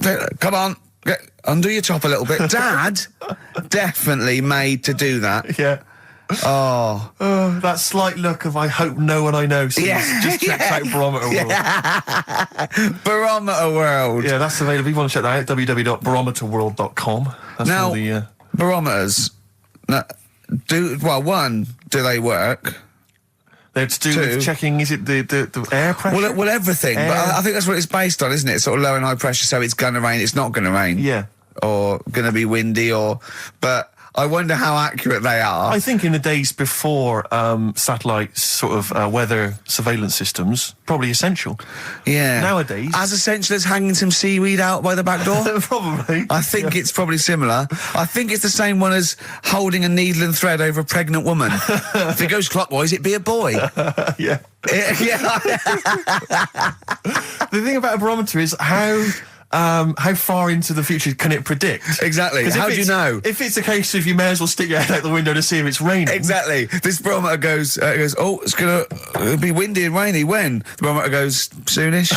Yeah. So I can't say, but it will, well, within the 7 days. I don't want to be of the- specific because you'll have me. Yeah, You'll yeah. I don't. But I mean, I'm just a barometer. I'm not really a I weather can't really person. analyse the information. Yeah, brilliant. What's in there? What's happening in there? What chemicals are being affected? How does it work? I have no don't idea. know. I assume it's probably something. Wait a minute, let me that's- email Barometer World. What I'm could it beginning be? to find it could be quite interesting. It could be mercury that's based on a sort of temperature. It goes up with. Oh no, it's not temperature, is it, barometer? It's pressure. So it's probably just very fine. It's like a fine, very, very fine needle, isn't it? This is almost as embarrassing as last time we were on. We couldn't figure out what the name of the leader of China was. Was it the King of China? The Prince of China? Oh, this is when we were trying to imagine what it'd be like if all the Chinese people at once jumped up and down and made a big tidal Enormous wave. tidal wave. But if you do know what the name of the leader of China is, we don't mean the name of the particular person in charge, but if it's a king of China, the emperor of China, the chancellor of China, it the used prime to be an minister of emperor, China. didn't it? No, that was Japan. Yeah, this is it. I don't know what's the big guy in charge. Is he still the chairman? I know Chairman Mao was important. I think he was just the chairman. I think he just governed all the big meetings. Yeah, I don't know. He just kept the minutes. Head Chinaman? Head Chinaman. The major Chinaman. The top Chinaman. Number one Chinaman. Do you know what? We're going to be honest here. We know so little about China. It's true. We know so little about China. Yeah. It's embarrassing. If you've got any interesting facts about China, then email in ricky.gervais@xfm.co.uk. Also, I imagine the email address to use if you're going to take part in this week's Rockbusters. I did read an interesting fact. I'm researching. I'm doing a show called Politics, and I was researching. And there's a thing about you went sweatshops. Yeah, no. Sweatshops, like Nike. There's these facts, right? And these people get like a few cents an hour, and the CEO, I forget his name, for a Chinese woman to earn his 5.2 billion, she'd have to work 8 hours a day, 7 days a week for 10,000 years. But Steve, they don't. They don't. They don't. They obviously don't want to. Exactly. They don't want to. They don't want to. Lazy, Rick. Blur. Out of time on XFM. Well, we're not out of time. We've still got an hour left, boys. Hey! Luckily. Brilliant. A lot of emails, obviously, about the Chinese. People as fascinated as we are. I don't want to discuss it, interminably, Rick, because there's so much to say, and we've said most of it in the past. Yeah. Get a couple of emails. In fact, I think, Carl, you told us this information. Remind me of it again. If all the Chinese people in the world were... We're in a line on that, because there's loads of them, you'd never get to the end of it. Right. No, it's not that. It's that. No, if all the Chinese people formed a line and started walking out of China, you'd never get to the end of it. That's what I just said. No, it's because, though... they'd be having babies. You know what I mean? Still, it'd be adding to it all the time, wouldn't you? But would they be walking and shagging and having babies as they're walking out? Yeah, that is.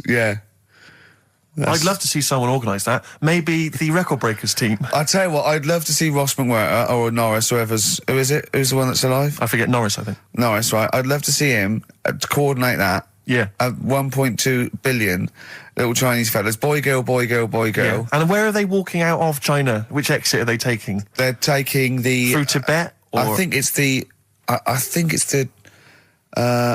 Gate 9 Slip Road, the M43, right. to St. Petersburg, right?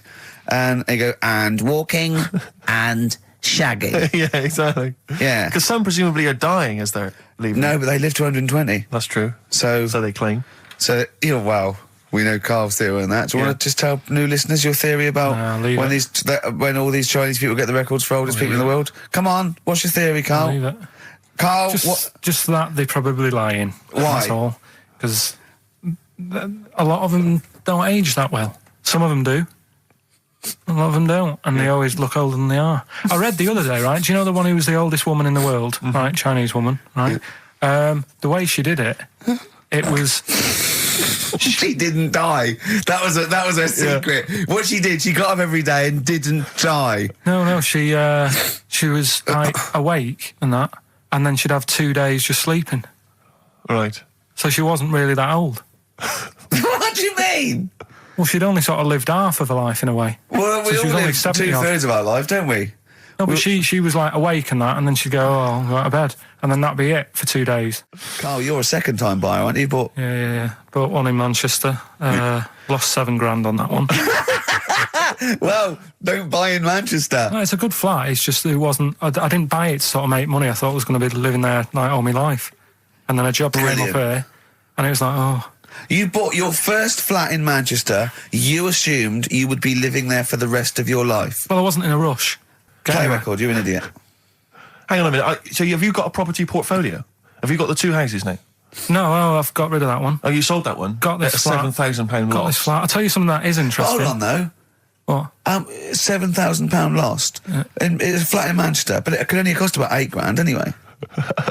Right, Steve, something they do now, right, they've got to do by law when you're buying, right? I was looking at one in London, right?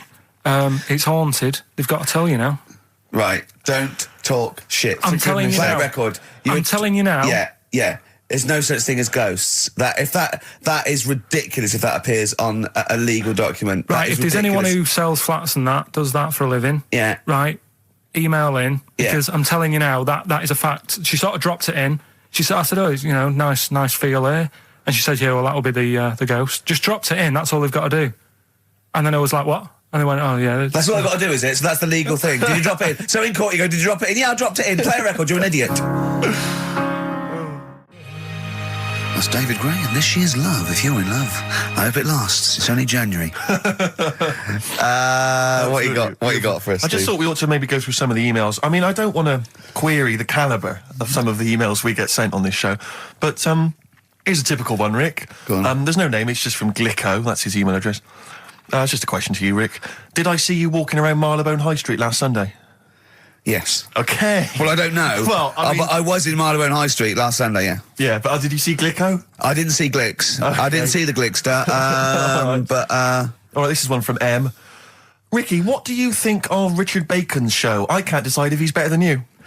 Nor can I. Any thoughts? Nor can I. I can't help her out on that one. Sure. That's a really personal thing. She's got to dig deep. She's got to look at both of us. She's got to find out what she likes, and then whether I provide more of that than Baker's. I mean, you know, Baker Foyle's brilliant. Yeah. I'm not going to put myself up against him, so I can't help you. Next, Steve, next. Well, there was a lot of emails last week which were saying how much they enjoyed the Christmas specials. Thank you very much for that. It's very flattering of you. Cheers. There was also a couple. There was one that it was a guy. I'm sorry that I think I might have deleted it. But I should have sent a reply, because there was a guy from Canada saying if there any chance you're around in March, whether you could pop in and have a surprise birthday dinner for his wife. Oh, God, why don't you keep that? I know. Sorry about that. I can't let it go now, can I, you idiot? So, Okay. I really apologise for that. Yeah. There's also, this is interesting, this is more for Karl, really. It seems unlikely. Is it from a doctor saying you're an idiot? We've got plenty of those. I tend to delete them. Okay, all right, yeah. yeah. Look at his face. No, it just says, don't like to complain, but I won the film competition about 5 or 6 weeks ago, and I haven't received my prizes. Oh dear, that's all Karl has to do on the show. Thinking. We provide the chat, the records, the light entertainment. I mean, the glamour. Strokes of comedy genius. All Karl has to do is send out the prizes and say there was a monkey that was a bank robber at 5 to 3. What's your Karl. excuse, Karl? Do you remember her winning? I've got all. Well, you calling her a liar? Well, I am, because I don't remember ever seeing. Right, he's calling her a address. liar. So, Joanne Ogden, you're claiming, is just making this up. She sent this in on a whim, trying to fool us and get some cheap tat. Wow. I don't believe that. I don't believe anyone would lie to try and get Knowing Me, Knowing You on VHS. I really don't. Well, I'll look in the records, because we keep all the details, so... Do you know what I mean? Right. Well, one of you's in the wrong, and do you know what? Knowing you, Karl, I don't think it's Joanne. No. Has anyone else ever emailed in saying they haven't got the Loads of bag of times. crap? No, they Loads of haven't. times. They haven't. Well, yeah, so- but one mistake's one too far, because that's one person. So, you know, you might send out 30, but that one person, that's the first time they've won a competition. They want the history of Wind, narrated by Donald McIntyre on VHS. Yes. And, you know... Stephen King's It on Betamax. Yeah. No, they sometimes they want the best of Primal Scream on a cassette. Exactly. So, you You've know... got to make sure you're sending these prizes out. Final email from Andy. He says, the webcam is pointing at the ceiling. Is it because the air conditioning vent is more exciting than what happens on the show? Let's put that down I now. think that's I'm gonna absolutely do that right. now. Hold on, a minute. Now, just if someone... Is that good? People love the webcam. I don't know what they're interested in, because all I get is a picture of Karl's big head.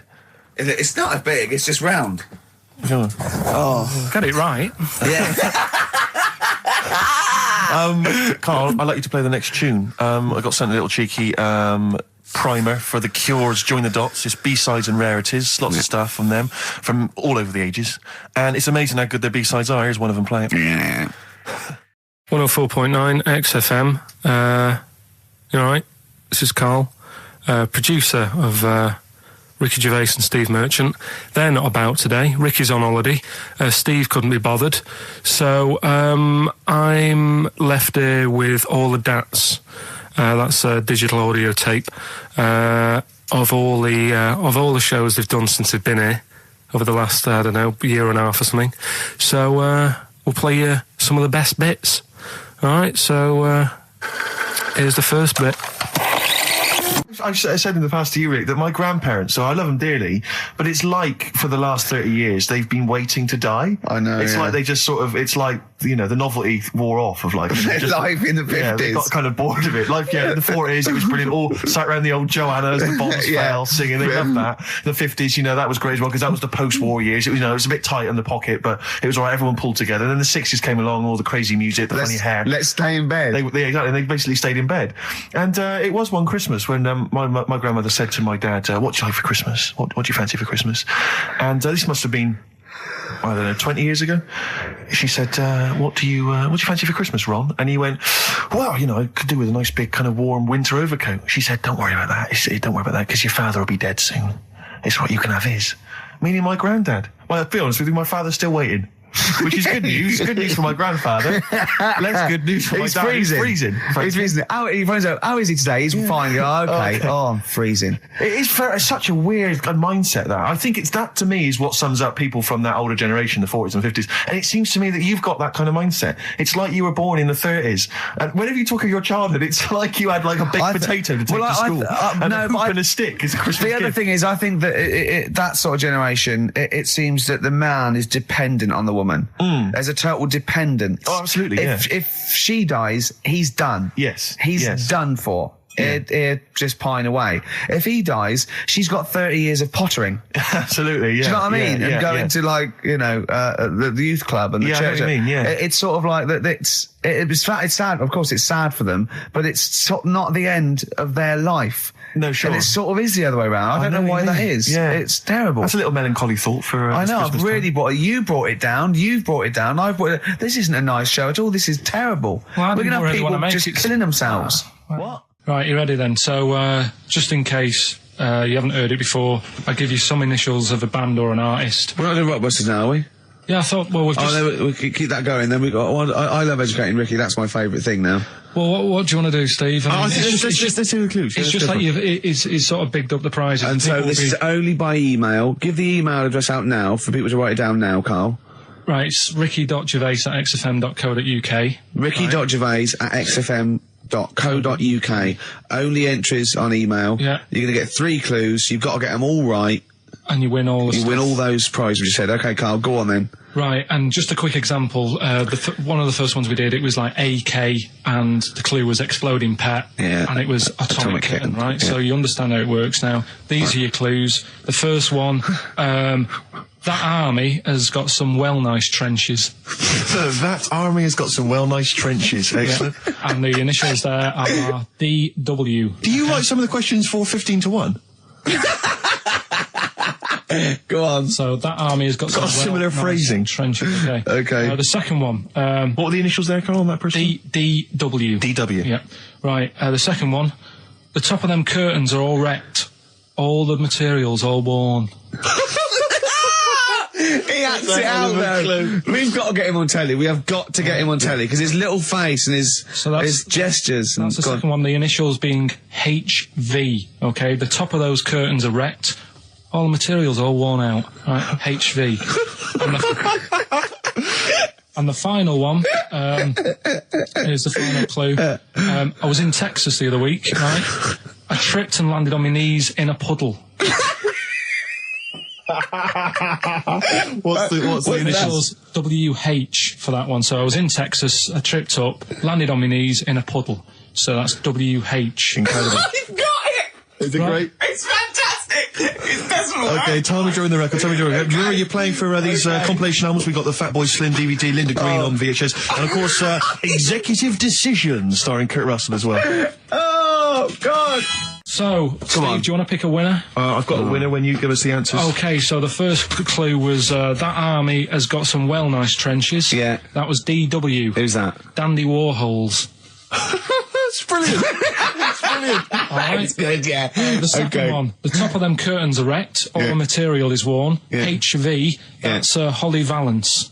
Oh, he got a phone call for a woman saying I haven't heard it, and he was talking to her off air, and she went, what is it? So-and-so, them curtains. She went, oh, right. He said, you know the thing around the top of the curtain is a palmet, not a valance, and he went, cut her off. Yeah, but my auntie's always making balances on everything. I'll tell you about that next week, right? I'm looking forward to that. Right. Is this the one that farted for 5 minutes? Yeah, the very same. Yeah. Right? So we'll talk about that. I was in Texas, I tripped up, I landed on my knees in a puddle, WH, Yeah. wet knee Houston, right? Wet knee Houston. Yeah. So, You're a maniac. So, who's a winner? We've got Pete, Catherine and Laura in Newcastle upon Tyne. They're listening online, I assume, and they're on going to Sky get Digital. those great places. And remember, they got loads of stuff. They got the DVD here. They got Linda Green. They got Stone Roses. They got another compilation and Executive Decision. Can't concentrate now. Oh, well, he's all stressed because the lady from MTV is here. She's going to film his little face. So the things he said in the week, he was so worried. He's got worried about the spot on his head. That won't come out. Just you got your best side. It's on that side. That's all right. Oh, yeah, the camera's out. Look, he's getting nervous now. Okay, Carl, ignore the camera. Okay, just ignore the camera. Okay. Now, me and Steve have done our research for you, and we've got two amazing things to tell you. What should I tell them first, about the baby or the... Well, they're crab? both equally fascinating, so you choose. I'll tell you the crab thing first, right? Steve actually saw this thing in the Guardian of the Week about our research thing, and then we looked into it on Friday, and it is incredible. Right, listen to this. There's a thing in a bay in New England, right, where it's like the biggest. They make silicon chips and stuff for computers, right? And because of the data protection thing, after they've done them, because they have to destroy the plates, right, well, the information's sort of put onto them, but there's still flakes of silicon. They sort of grind it down straight away, and some of the flakes got into the bay, okay, but some of the information is still on even the slight granules of silicon. Anyway, gets in the water, and silicon is rather like a carbon derivative. They reckon if there'd been life on another planet that wasn't carbon-based, it'd be silicon-based. Because that simple sugars and proteins, it's just COH and that, and it can work with silicon, right? Anyway, the crabs have been taken up, they're still in the water, and they looked out on the beach, and over years the crabs have started sort of putting themselves in formations, like geometric format, and they couldn't work out why they were doing this. And when they put them in the experiment, they sort of like chopped them up, and they found they'd taken on silicon, and it had sort of got into their brain, and they were downloading information. They picked up little things, because it's just chemical, electrical impulses that got information off the silicon chip, and they were interfacing it. But this is the amazing thing. One bloke sort of thought of this, and he thought, well, if it's a simple computer with a brain, if it's just a simple sort of electrical thing, then maybe there's sort of, we could get it down. So what they did is they made a thing called a biointerface, and they put it into the crab's brain, just a really simple brain, so it's measured on Mangata, right? And it got impulses from it, and they were getting like computer readers, so just flashes of like symbols and geometric things right on this screen to read the crab's brain, and it was stuff like fragments of a. What made them do this in the first place? Because they saw the crabs behaving differently. They were behaving differently to each other. They were just like intelligent, and they were sort of solving problems and all this sort of stuff. Anyway, when they downloaded the thing, it was like they found one of the secretary's names where it had been on the silicon chip, where it was just like a flash of a computer screen. But the most amazing thing is, they downloaded a memory, right? It was like a snapshot where it had been burnt onto the retina of the crab, just a snapshot of something, and it was like a picture of the beach, like a couple of years ago, right? And they also did, incredible, it was like just a digital black and white sort of thing, so they could see what the crab had seen. Amazing. Jeez. Amazing. So intelligent crabs. What are they doing with them now? Super brain. Well, they think this is the upshot. They think they could use it as spy crabs, because they could get these crabs. Also, the other thing is, as generations went on, right? So they put a crab in to sea or something, right? Lots of crabs in, and then as generations went on, a newborn crab, they downloaded the memory, and it had the memories of its great all together. It had every memory that any crab had been related to it beforehand, because it passed it on. It just passed it on. So not even ones that had been eating the silicon stuff. Yeah, no. These are just like ones that have had kids. Yeah, and they've got like. And they know so you'd know everything. Your everything right the way back. So would that work if we ate silicon? Well, I suppose so. So what are they going to? Well, they can use them for all sorts of things, though. I mean, that's what's incredible. I mean, I don't know how you train it particularly. I don't know, it'd be quite tricky to train, but I'm assuming if they can do it that way, then presumably they can give it like certain silicon information, which they can then plant in it, if you like, within its sort of food. Also, if you could get them onto enemy beaches, you'd have like 1,000 digital cameras just taking around. You could get Osama bin Laden or someone. They don't understand the information they've got. No, they don't know they're doing it. They just download them. So it's not like you could torture them and they wouldn't be able to sort of give you the information, because they wouldn't know what information they had, because they're just. But the first crab they downloaded, they just kept seeing the same picture of a big crab feeding it, which they really. Yeah. Wow. That's what, like its mother crab or something. Yeah. Just memories of it as a child. But they're not in colour, presumably. No, Because it's all in black and white. It's just a digital camera because it's just they don't see in black and white, so it's just like a I don't know. I think it's burnt onto the retina or something. And the only one that they kept were the ones they saw a lot of the time. Well, I mean, in a way, some of the educating Ricky I've got for you today is on the similar lines. Right. Oh, you've got to be impressed by that. You've got to be impressed by that. That's pretty good. I mean, I'm interested to see, you know, what they do. What they do with what the crab developments are. But yeah, no, that's pretty good. Yeah. But I mean, amazing. Yeah. Amazing. Well, just digest that information, because that's not even the most impressive one we found. I think it is. I suppose it's pretty impressive, but the next one's maybe more shocking. Okay, right. Well, let's play a tune, and Ricky's got another extraordinary fact. 4.9, I'm Ricky Gervais, with me Stephen Merchant. It's the best of. You've been voting in all week, sending your emails, so here's the clips that you wanted. Wu-Tang Clan and Gravel Pit, we love that, don't we? I love it, yeah. Yeah, brilliant. Classic track. We're talking about embarrassing stories and stuff, and I don't know if I've told this on the radio before. Have I told you, Carl? I'm not sure. But this was when I was working at the BBC. This is not even long ago, and I'd moved to London, and I was fairly new in London. And I was working at the BBC, and I had this BBC hire car, and I've never told it. If there's anyone listening who works for the BBC, I don't know if I can still get in trouble for it. But this BBC hire car, and it was like I'd been ferrying kind of actors and people and production people around all day in this car.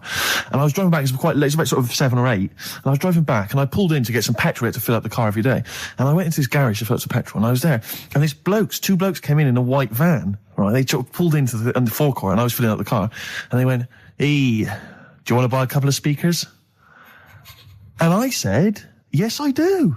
Yeah. Because, to tell you the reason, it was like I was so flattered that they thought I'd be the kind of bloke who would, A, need some kind of classy speakers, and B, would like to buy them on the sly. Do you know what I mean? Yeah. I thought, they like the They've seen me. They've seen I look a bit of a hustler. Exactly. Yeah. I'm a street sort of guy. You can see by the way I use my walk. Exactly. Yeah. So I couldn't believe my luck. So they drove behind the garage, the little sort of garage bit at the back, and I went round there, sort of casually went round there, sort of locked the car, went round there.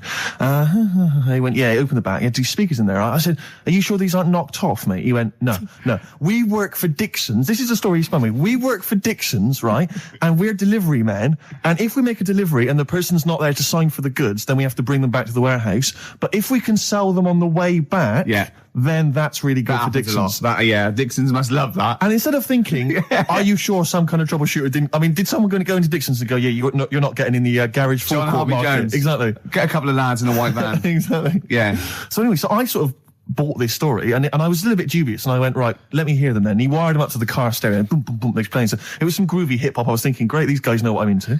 Yeah. And he's giving me the talk and stuff. And I said, I'm a bit worried these are knocked off. He went, no, listen, we got a bloke at Dixon's who can confirm this is fine, right? Phone him up, use my mobile, right? And quote this reference number, right? So I phone out, and I goes, I go, hi, some guys here in a garage forecourt trying to sell me some speakers. Just wanted to check. He went, it's fine. I went, should I just read the reference number or whatever? He went, if you want. And X14, and I'm like, yeah, it's fine. Yeah. Okay. You know what that was, don't you? That was actually Mr. Dixon himself. Exactly. Yeah. Exactly. So I'm thinking, well, they sound great. They're giving me for a knockdown price. I'd say they were like 400 quid. They were like 200 quid or something. It was a good bargain. I was in the market for some speakers as well. Yeah. So while they were loading them in... It's all kosher. I phoned Dixon. Exactly. I phoned Dixon. That's fine. Yeah.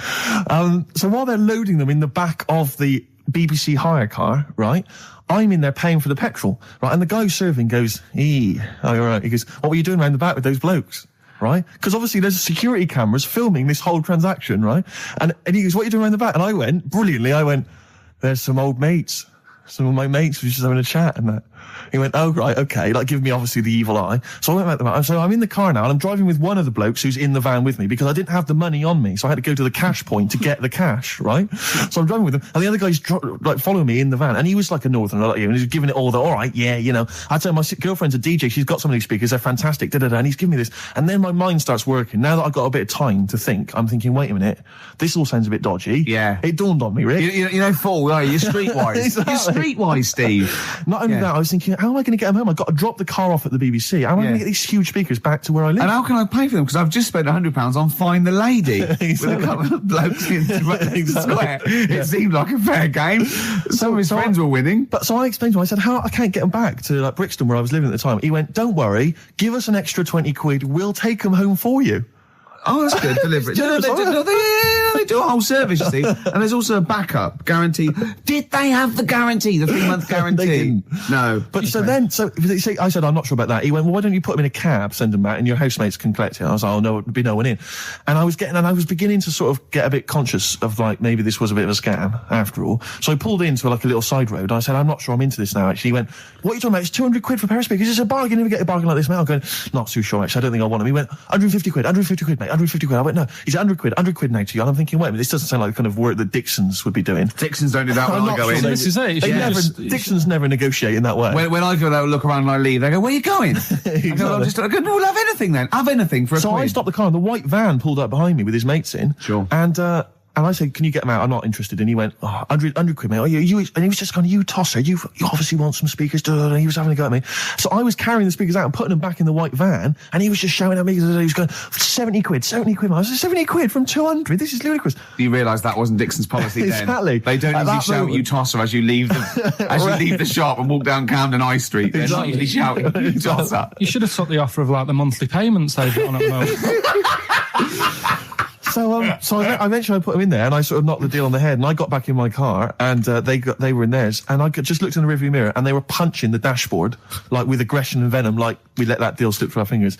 And I've never been so terrified in my life. I just sat there, and I was just thinking, oh my God, all I was thinking now is, what if I go back to the BBC, and they go, we've had a call from the police, the man at the garage, he saw you doing a dodgy deal. I love it. Yeah. Well, what you do is you put the hire car in a drain in your front garden, and then go in and out of the toilet, just pouring bleach down, or Ajax, and then never know. Right then, which leads us nicely into Knob news. Oh, it's the welcome return of knob news. Right, okay, it's very much like the news at 10, this, isn't it? I do a bong, or in this case a schlong, and he gives me the headlines, the knob news of the day. The big, where have you collected all this knob news? Was there a lot of knob news this week? It was mental this week. The amount of stuff. The way it works, you give us the bong, I'll give you the headline. Okay. Steve decides which stories we're going to talk about. And now on XFM, knob news. Schlong. Man grows knob on his arm. Schlong. Man gets doctors to make him a second knob. Schlong. Turkish prisoners made hole in cell wall to produce third inmate. Schlong. Doctors accidentally remove man's testicles. So, well, can I straight away go for the accidental removal of the testicles? Well, it's happened before, hasn't it? We've talked about that before. Well, how did what did he go in for a tonsillitis? What are they called? Tonsillectomy. And he went in the wrong way. What are you talking about? How can they accidentally remove his testicles? It says he didn't look at his folder, and the doctor said to the fella, "Oh, we've removed your testicles and we wanted to take out your prostate gland." So that's what happened. There's the story. This is what I mean. That's why I don't like going to the doctors. It happens, doesn't it? Because all these sort of it's when they say things like, "Oh, it's just we do loads of these operations." That's when they're not concentrating. Brilliant. Do you know what I mean? When they say it's procedure, that's like having a boring job that you do every day when you're not going to be concentrating. I prefer them to go, "This is a tricky one, this." I know what you mean. I do know what you mean. People, you watch TV programmes about, like, you know, removing someone's second head or whatever, and there's like the best surgeons from all over the world. It's televised. They can't make a mistake. They can't go, "We took his legs off by mistake." Whereas the fella who's having a prostate's like, "Oh, do you want to do it? I'm sick of doing them." Yeah. And they're probably doing a crossword whilst they're at it. Of course they are. I've seen that actually in operating theatres. They're doing a crossword. That's what I mean. Yeah. I was just examining some of the other knob news, Rick, a little bit more closely. Man gets doctors to make him a second penis. I'm sure we're all interested to know what happened there. Yeah. A German who persuaded doctors to give him a second penis has lost his wife after he showed her the result. Biker Michael Gruber lost his original penis in a motorbike accident, and doctors built him a second one using a mixture of skin, bone and other tissues. Bone? Apparently, the penis worked so well that he was even able to father a child with his wife Bianca. But Gruber was still not happy and asked doctors to repeat the operation and build him a better organ, to which they agreed. From his hospital bed, he said, "I've got 2 penises, but no wife. I'm hoping when I get rid of one of the penises, I'll get her back." What do you mean? Sorry, he had 2 put on. What side does he wear? So he's had both. So he's had 3 then. Yeah. This is probably the thing that happened with Hitler when he had one ball, but he had 3 at one point, didn't he? So he just kept one in the other ball, gave his mum one, and kept the other one. Oh, chimpanzee that monkey news. Right, there's this monkey, right? Oh, yeah. I think his name was number 6 or number 7 or something, right? In this lab, right? Yeah. And anyway, it's in there with like the rabbits and little mice and stuff like that. And The rabbit smoking. The nurse, right? The nurse, not the nurse, the woman who works in the lab. What would you call her? A nurse? Depends. What depends what her job was. If she was a lab assistant, you call her a lab assistant. All right. I mean, they probably call her by her name. All right, lab assistant, right? Kirsty. So she's... I think it's probably Kirsty. Right, Kirsty Morris. Well, she's in there, right? Yeah. And she don't work with many people and that. She's mainly on her own with, just putting lipstick on rabbits and stuff like that, right? Chimp fancies her. So, Chimp fancies her. He's putting on lipstick, Chimp fancies her because she's got hairy legs. He gets pally, right, with this woman. Yeah. Because, it gets to a point when she sees him every day. It's the way he sort of tries to string out like it's a narrative love story. Did the chimp put its hand out and grabbed her, and then you thinking that he made a move on her? So right, come on, he's allowed out. He's allowed out. It's not a story, is it? He's allowed out the cage and what have you every day. So he's wandering about, and as time goes on, he's watching what she's doing more and more. Yeah. Right. So he notices like the code on the door. Right. Right. Whatever, 247 or whatever. Yeah. He goes, right, I've clocked that. I've got that. I'll remember that, right? And then he goes, right, there's a lot of lipstick and that knocking about, a lot of makeup. Right, okay. No, there's no way. Finish. No, because Steve, you know what's going to happen. I know what's going to happen. So he's there. It's ridiculous. And he's going, well, if it's there, you know what I mean? So while she's messing about with the rabbit, he gets there, he's in front of the mirror, putting a little bit of lippy on. Right? No! I can't! It's gone too far! No, it's gone too far, Steve. Right, Your mic's off, Rick. He's finishing the story. So- Turn mine off as well. It's gone too far. Turn him off. Just let him finish. Right, so the thing is, right, it's this monkey wandering about.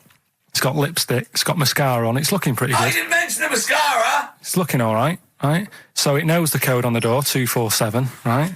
So when she's sort of messing about with the rabbit, right, he goes, right, here's my chance. He's looking good, 247, out the door, through the reception man's there. He's like, all right, Kirsty, right? Don't talk shit! I Feel Free from Cream. That's pretty much the last track, isn't it, guys? I imagine on XFM 104.9. Well, I mean, I've got nothing to say after that ridiculous story. I mean, that's worse than the bank robbery to me. Yeah. That he clocks out. And the bloke on the desk. All right, Kirsty. Oh, you're 2 foot shorter and hairy. She wasn't a looker anyway. So. She wasn't a looker anyway. Brilliant. That was Radiohead and They're There. We're Not Here, all right? Pre-recorded. Coming up is one of Carl's little things. Enjoy it. All right, that's Aqualung. Good time's gonna come, innit? Right, Carl, come on in, educating Ricky.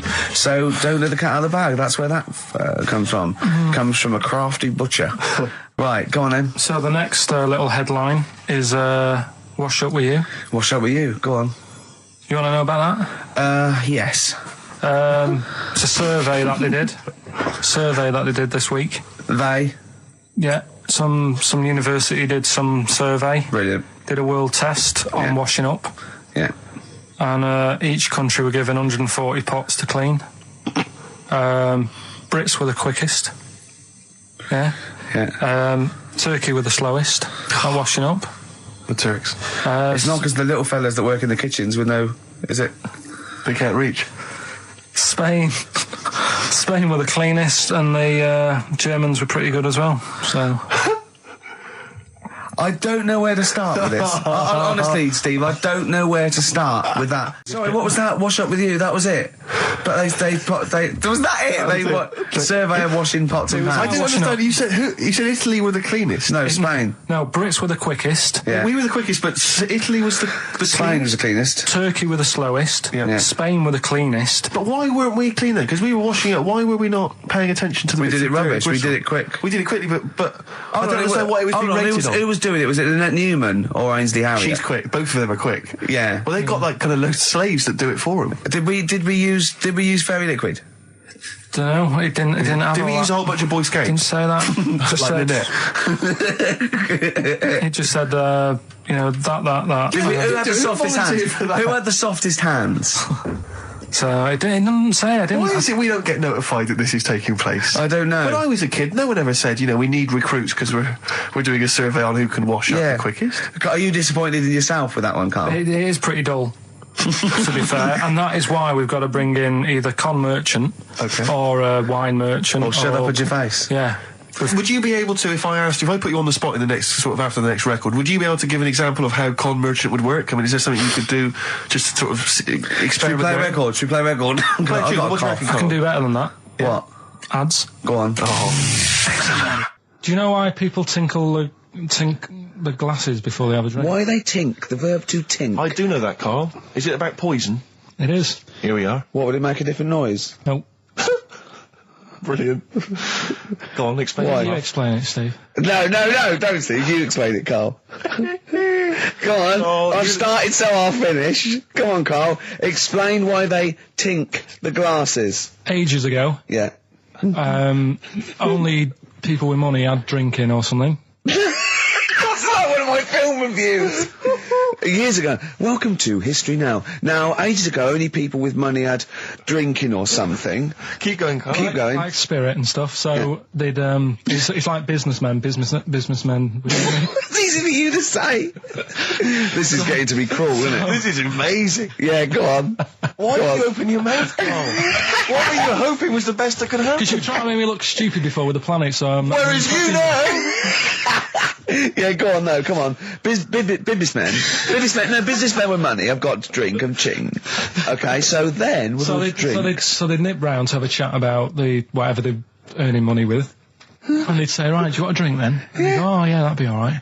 Yeah. So, rather than, just pouring it out of a bottle into a glass and saying, there you go, it could be going, hang on a minute, it could be poisoning me ear and trying to, nip my business idea. Yeah. So what they'd do, it'd sort of pour a bit of his drink into the other person's glass and you get that tink noise. And that's like cheers, No, Carl, I've just a slight amendment there. I think what it was you're absolutely right that they would then test each other's drinks to show that it wasn't poison. But over the years, that was reduced to just chinking the glasses by way of saying, let's not actually bother going through the whole rigmarole. They just did the chinking of the glasses. Yeah, that's good. It was exhausting though, wasn't it? I know. Was it worth it, do you think? Well, I like that, because people carry that with them now. When they do that, they'll think, oh, that bloke's definitely not trying to poison me. Yeah. So the horrible thing is that now, when I do the glasses, I can laugh and go, they don't know I've poisoned them. Exactly. You should always do the pouring back and forth. It's a shortcut, it's a slippery slope. Just be careful. His homework was to come up with those stupid lateral thinking problems. We maybe should give an example of the... Romeo and Juliet, right? Romeo's asleep on the bed, Juliet's on the floor, covered in water and broken glass. What happened? And you ask all these stupid questions, and it's... Romeo's a cat and Juliet's a goldfish. Again, awful. What am I thinking? Yeah. Yeah, go on then, Carl. Right, yeah. There's a bloke lying on the floor, right? He's cut his head, blood's coming out of his head, and all his mates come running up, and they're all stood round him. Yeah. And they don't take their hats off as a mark of respect. That is outrageous. Why didn't they take their hats off? I'm laughing, but it's probably as good as the real absolutely. ones. A bloke's fallen with his... Yeah. He's lying on the floor. Yeah. He's dead. Yeah. His mates come running up. Was it important that his head was cut? I don't know. Would it have been okay if he'd have been wearing a hat? He wouldn't have been dead if he was wearing a hat. What's your answer? No, you're meant to answer questions. You don't just go, what's your answer? You say, where's the turn? You go, no, and I have to guess. It's obviously like sort of motorcycle stunt team or a parachute. Why didn't they take their hats off? Because they're probably still on the motorbikes or something, or... Well, yeah, but if you mark a respect to someone, you could take your helmet off. I'm getting angry. What? They're parachutists. Why couldn't they take their helmets off? Because they're coming down from the sky. But he's on the floor dead. Well, they can look down and see him on the floor. Are they on the floor, Carl? They're on the floor as well. They're walking, are they? Yeah, well, they sort of stood there looking at him. They're stood there. Yeah. They're stood on the floor looking at him. They're soldiers. Why? But why? Because it might be in a battle zone. They might have their helmets on, and he's been shot in the head. No. Well, that does work. You see, this is my point. That one works. that one works. Unless you give us a piece of information where that doesn't work. What's the difference? Why is yours different to he's been shot in the head in the trenches and they're looking at him and they keep their helmets on? I just don't think it matters as much. If they're in the trench, they're already guarded a little bit, so they could take their hats off. It's the best mate, for God's sake. Okay, who's dwelling on this? Are they normal hats? What kind of hats are they? The answer. No, don't get ratty. What kind of hats are they? Baseball hats? If I told you what sort of hats they are, you'd have the answer. Wow. Okay, I've got to guess what sort of a hat it is then, have I? Right. Is it a trilby? No. Is it a bowler? I know what it is. What? They're spacemen. No. Oh, that's a good one. That one works as well. This is my point. I like that one a lot. It works. He's fallen on the moon, and not that the moon happened, it was set up, wasn't it, in the studio? We know that, yeah. Okay, Carl, what's your answer? Builders on a building site. Why is that different to soldiers? Because bricks don't fall in wars. But bullets fly! Right. Let's play a record and we'll come back to it, Carl, while you think about what you've done. Oh, yeah. You've embarrassed Let's play yourself. some classic Suede. Yeah, and this is for David and Kieran, I think, who wanted a bit of Butler. That was Jane's Addiction. This is the Best Of Show on XFM 104.9. I'm Ricky Gervais, with me, Stephen Merchant. Yes. This was a clip show. We recorded this a couple of weeks ago. I hope you had a Merry Christmas. It's not over yet, because tonight at 9:50 is the second part of The Office Christmas specials. It's brilliant. Watch it, and we'll be back next week live. I'm Ricky Gervais, with me, Stephen Merchant. Bye. Have a great new year. But if you want, I'll pay for you to take history again. Carl, we'd love to see you get a C or above. And Well, we're I'll willing pay to... for you, and I'll get you some books. Right, now listen. We can, let's get, I reckon, when are the exams? June? Something like that, yeah. We'll try and register next week, and I reckon you can get an A or B. I'm history. I'm In history. No, don't worry about it, it's just easy. I get you Brody's notes. If Heat magazine, they love you, Carl. They could probably sort something out. They could probably pay for a tutor. They got a lot of money, they sell a lot of magazines. I mean, it is always, almost always, and you found that out, I discovered this, it's always the Tudors and Stuarts. There's no fear for them not coming up. Now, what do you already know about them? You must already know stuff about Henry VIII and Elizabeth. No, because it's too long ago to even get interested in. Do you know what I mean? You can't. Is that why you relate didn't? to it. Okay. The Anderson thing, it was like, God, I bet my mum and dad were in an Anderson shelter. This is interesting. What, when they... Oh, my granddad would have, had something to do with this. But the Tudors, it's like, I don't know even if they had a family back then. Play a record. We come back. Hang on. Sorry. Because I need to introduce the new feature. Yeah. For the I record. don't know if I had a family back then. Carl, listen, let me just ask you now, right? If you can finish this sentence, we've got a chance. Divorced, beheaded, died. Divorced, beheaded. Died. What is it? We just need to do a little bit of work, but otherwise I think you're going to be fine. It's how you remember what happened to Henry VIII's wives. They're little... Divorced, beheaded, died. Divorced, beheaded... It's like spam. Support... What's it? Support, protection, anchorage, movement. That's how You're going to... That's nothing to do with the Tudors and No, Stuarts. nothing to do with the skeleton. Yeah, see, no, we're not doing biology. Mnemonics and acronyms. What happened to Henry VIII's last wife? Did she die, or did she not die?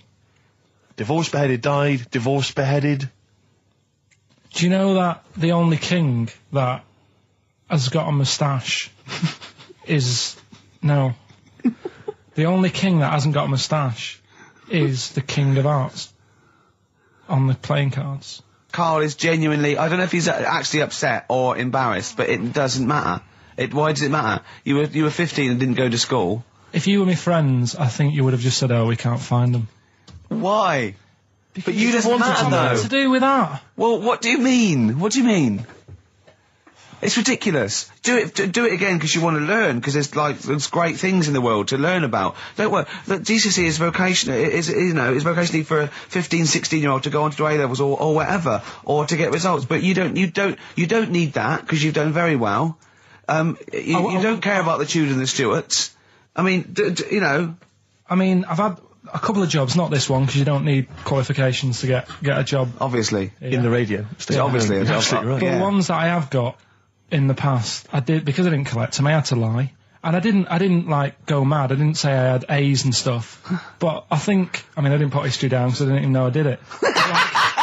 So it's a bonus. I kind of treated myself to like a D and a couple of C's and that, so it's like, well, he's not. I love the fact that Carl even then was honourable. It's like, I'll at least put down the ones I think I took and lie, but the ones I didn't take, I won't lie about. Yeah, and don't give yourself a B. Exactly. If they're going to find out you lied, give yourself a B next time, It could Carl. backfire, couldn't it? I mean, my brother's a bit mental, and he used to do things like go for jobs and say, "Oh yeah, I've done this before," like being a mechanic, and he's never even picked up a spanner, and yet he'd have the confidence to go and try and fix cars. Well, I'm not that daft, but God, and he. Who do you blame for this?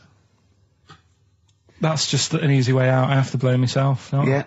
What was the teacher like? Well, there's loads of different ones. I didn't like. I mean, the history teacher, it is my own fault because with her, she's a bit mental, and I used to kind of stop the lesson by saying, "Oh, miss, tell us about your fireplace you've got that is made from a gravestone." Because that's what that would stop any English teacher in their tracks. And she loved telling you about it. Yeah, so it was like, oh, I learned brilliant. that from a teacher. So that's why I didn't know about divorce, head loss, and all that. Yeah. Dandruff legs. Horse, head loss, dandruff legs. But remember now, divorce beheaded died, divorce beheaded survived. That's all you got to remember. And what's that? That's what happened to Henry VIII's various wives. In order. What does it spell out? No, it doesn't spell out. It doesn't spell anything, you just got to remember the rhythm. In order in which he married.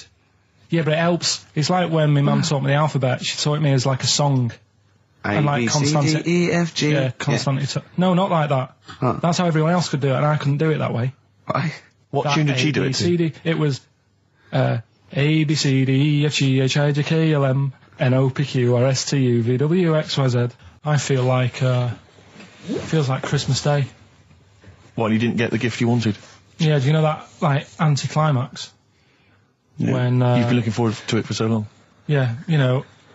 Well, I mean, I knew you were looking forward to it. That's why it took you 14 years to get the result, and then it was 2 other people that got them for you.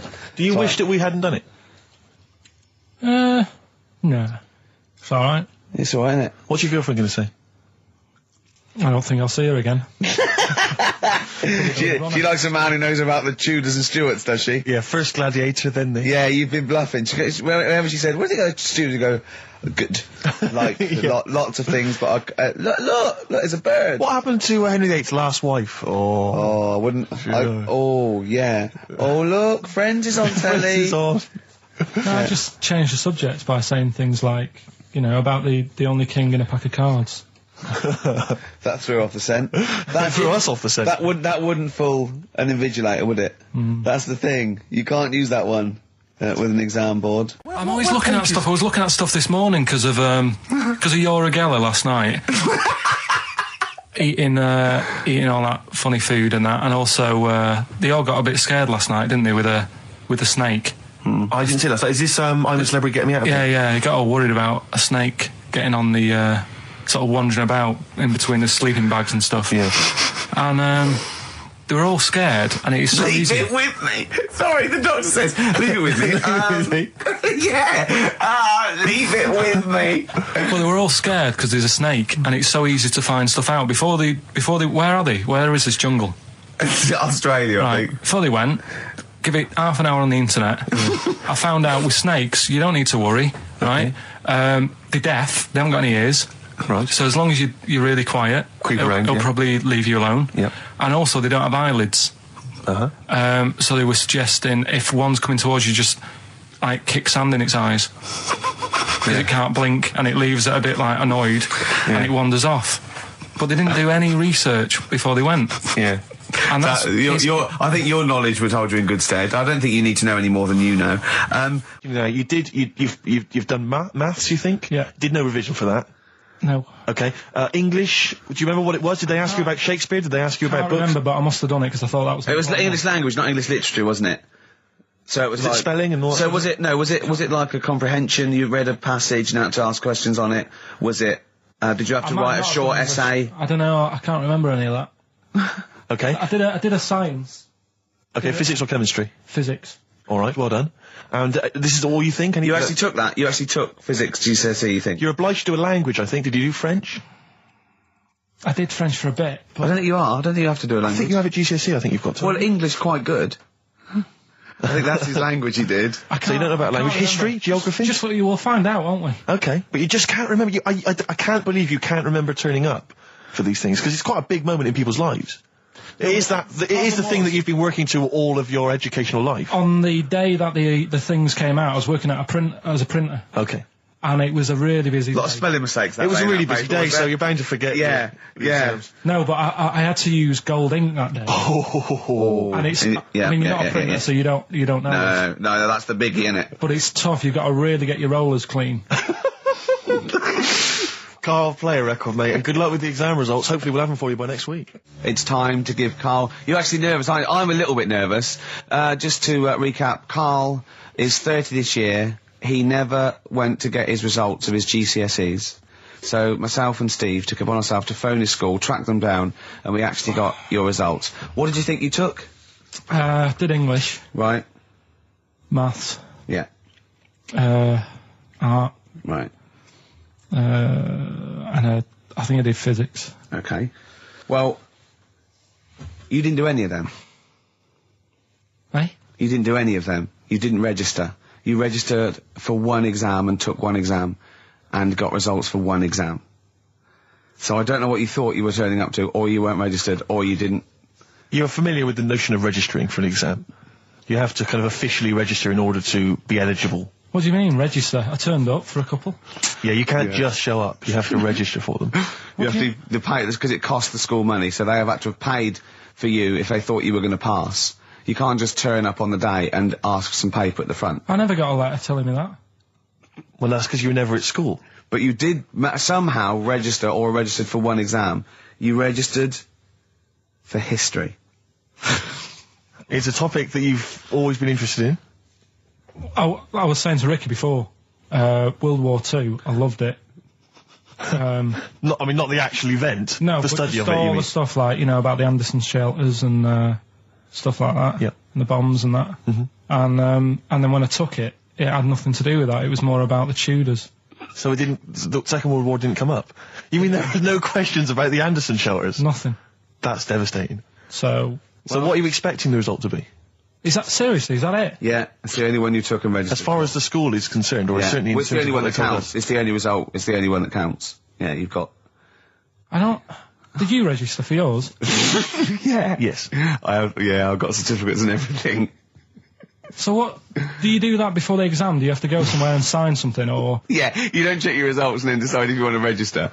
It's not like Millionaire, when you look at the question and go, I think I'll take the money. Yeah. You go... No. But anyway, you must have registered for one, or maybe your teacher put you in for I it. didn't do it. They must have been confident. They must have been confident. They must have thought your best bet was history. Right, so... What did they get? You got an E. Which I think, technically, is a pass. E? It's a bad pass, but there's F, and there's U. You're not going to be doing a PhD. You can get an F, right, which is fail, and then a U, which is ungraded. Now, I don't know why the U exists, because F means you failed. U is like them going, you not only failed, but you wasted my time. So... We're annoyed that you took this exam. So you thought they'd register me to get an E? Well, they didn't. I think they were hoping... It was rather like you with the lottery. They were hoping for something better than You nothing. see, I assume that the man who registered for that thought he can scrape an E if Anderson shouters come up. Yeah. Well, that's it. You've got... Now, what I'd like to do, Carl, is... I've started your re-education. You've read a book on Rasputin. I'll be asking you a few questions about that later. I've got another book for you to read next week. Next week, I'm not in the mood. What? Not in the mood. Oh, come on. Look, what's that? What does that say? It's that fella... It's the picture of the bloke that he used to use for Citizen Smith. Yeah? Che Guevara. Yeah. Yeah. He was quite happy, I think, when he found out that Robert Lindsay was involved. He went, yeah, of course you can. No worries, yeah. What are your feelings, Carl? What do you think? Are you depressed? I'm just a bit annoyed because I'm sure I turned up for more, so it just wasted me time. Listen, they don't matter. I'm sure you're doing very well. You can educate yourself. GCSEs are merely a step on the ladder to help you, not just for education, but they're more vocational than anything else. You're doing very well, and you're reading books. Don't worry about it. Right, competition time. Brand new competition we come up with. My favourite we've ever done, I'll be honest. And a great prize, the 6th Sense. You you get a clip of a great film, and then you get to keep the great film. Now, I'll just explain this competition. I think Karl is a little bit of a frustrated actor. And so, by the power of technology, Karl takes the role in a film. And there's a question about it afterwards. This is a scene starring Karl Pilkington from The Sixth Sense.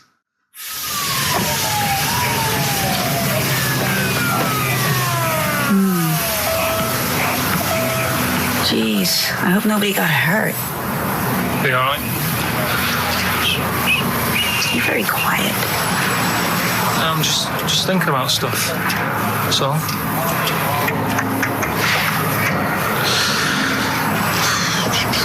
You're mad I missed a play, aren't you? A little bit annoyed, to be honest. Went down a storm playing the drums in Little Donkey, but your loss. I'd give anything to have been there. Well, you wouldn't, because you didn't. But like I say, it's your loss, isn't it? Anyway, I'm just quiet because I'm thinking about stuff, like I said. Right? I'll make a big deal out of it. What is it? Well, I was just thinking, what would happen, right, if you put a chameleon on a mirror? How would it handle that? It's a bit weird, isn't it? Oh, you're scaring me. That's scaring you. This'll scare you, right? The other day, saw two old men sat there having a Twix. You never see that, do you? Old fella having a Twix. You see ghosts, Cole? No, just the old fellas having a Twix, boy. They talk to you? No. They tell you to do things? No, because they were too busy eating, but what's that got to do? What are you looking like that for? Do you think I'm some sort of freak or something? Is that? I would never think that about you. Well, ever. No. Got it? All right. Well, it's a very chilling scene, that. That is great. Oh, that is fantastic. It's a very spooky scene from the film The Sixth Sense. Rick, I think you've got a question. Well, yeah, I mean, Karl played it wonderfully there, the role of the child that sees weird stuff. But who played the original role? What was the name of the child actor who played the original role? It's email only, ricky.gervais@xfm.co.uk. You can win a copy of The Sixth Sense. It's time for the newest quiz in town. This is where Karl inserts himself into a seminal film. Last week, he was the little kid in Sixth Sense. You remember, to great acclaim. The critics loved it. They said a triumph. This week, he's fiddled with The Graduate. This is the scene where, of course, he goes upstairs to the hotel room, and it's on the cards. She's a dead cert, Mrs. Robinson. Well, here we go then. So, are you ready for it? I've brought some condoms from home that Suzanne got for Christmas. Benjamin. What? Will you bring me a hanger? A what? A hanger.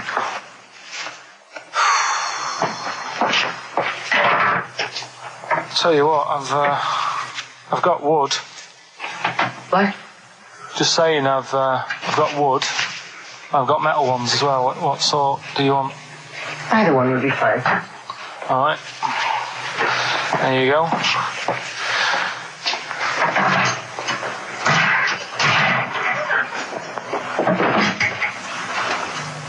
Are you afraid of me? No. No, I've seen weirder things than you. Have I ever told you about the two lads I went to school with who had big heads? Webbed fingers as well, but not related, and weren't mates, but both had the same thing, which is a bit weird. Yeah, I've never found out what was wrong with them. Can I ask you a personal question? As long as it's not about my head being round, because Ricky's always going on about that. He's saying I've got a round head. Well, you can admit that, can't you? No, it's I'd say it's a normal sort of shape. It's just round. It is, isn't it? Yeah, but what do you mean? So is yours. Ed should be It's round. nothing to be ashamed of. I'm not ashamed. It's just a normal shape. Mm-hmm. And you can talk. Look at your saggy arse. Anyway, get your knickers off. Hello, darkness, my old friend. Oh, that was a joy. Oh, dear. It was an absolute treat. Now, I should say that obviously the prize is a copy of The Graduate. Now, bear in mind that XFM is giving away these prizes. Yeah. Carl is so cheap that he wouldn't even buy it on DVD. He's bought it for $6.99 on VHS. It'll be panned and scanned. It won't be widescreen. There's none of the extra features that you get on the DVD. Look at Carl's face. He's gutted. Carl, did you pocket the rest of the cash? No. I have to use my own money to buy these. Right? What, you're using your own money to give this stuff away? Yeah. So I had to go and buy that. XFM is so cheap, I understand. Right? I know. And it's not worth having it on DVD, is it? Why not? It's an old film, so... So the quality is do you know what I mean? They can't really tidy it up. Of course they can. They do it from a print. They don't do it from the video. They don't get the video and go, let's make it into a DVD. An old Betamax copy that someone had knocking about. Well, anyway, you it's the same film, though, isn't it? Fine, okay, well, you're right, yeah. But anyway, film, you can win $6.99's worth of The Graduate. The question, and it's email only, Steve, it's not Steve, it's ricky.gervais@xfm.co.uk. The question is, name the actor that Carl was taking the place of in the film, and of course the actress that he's performing opposite. ricky.gervais@xfm.co.uk. Lovely. Something else we're giving away. Go on. The Shining. It's just more throwing away, isn't it? Once again, is it on video? Once again, it's on VHS. Just because you buy it out of your own money, Carl, stop being so mean. And I want to watch it tonight, because it's one of those films that... So you're going to watch this video, and then you're going to send it to someone as a prize? Yeah, it's one of them films that... Sorry, what you just said yes to that without blinking. Oh, yeah. You don't think, like, Les Dennis doesn't have a quick go in the car on Family Fortune before he gives it away? It costs $5.99. Has a go at those his and her towel racks. It costs $5.99, Carl. Okay, this is Carl in the classic The Shining. And what's the question? Well, we might ask that afterwards. Okay, then.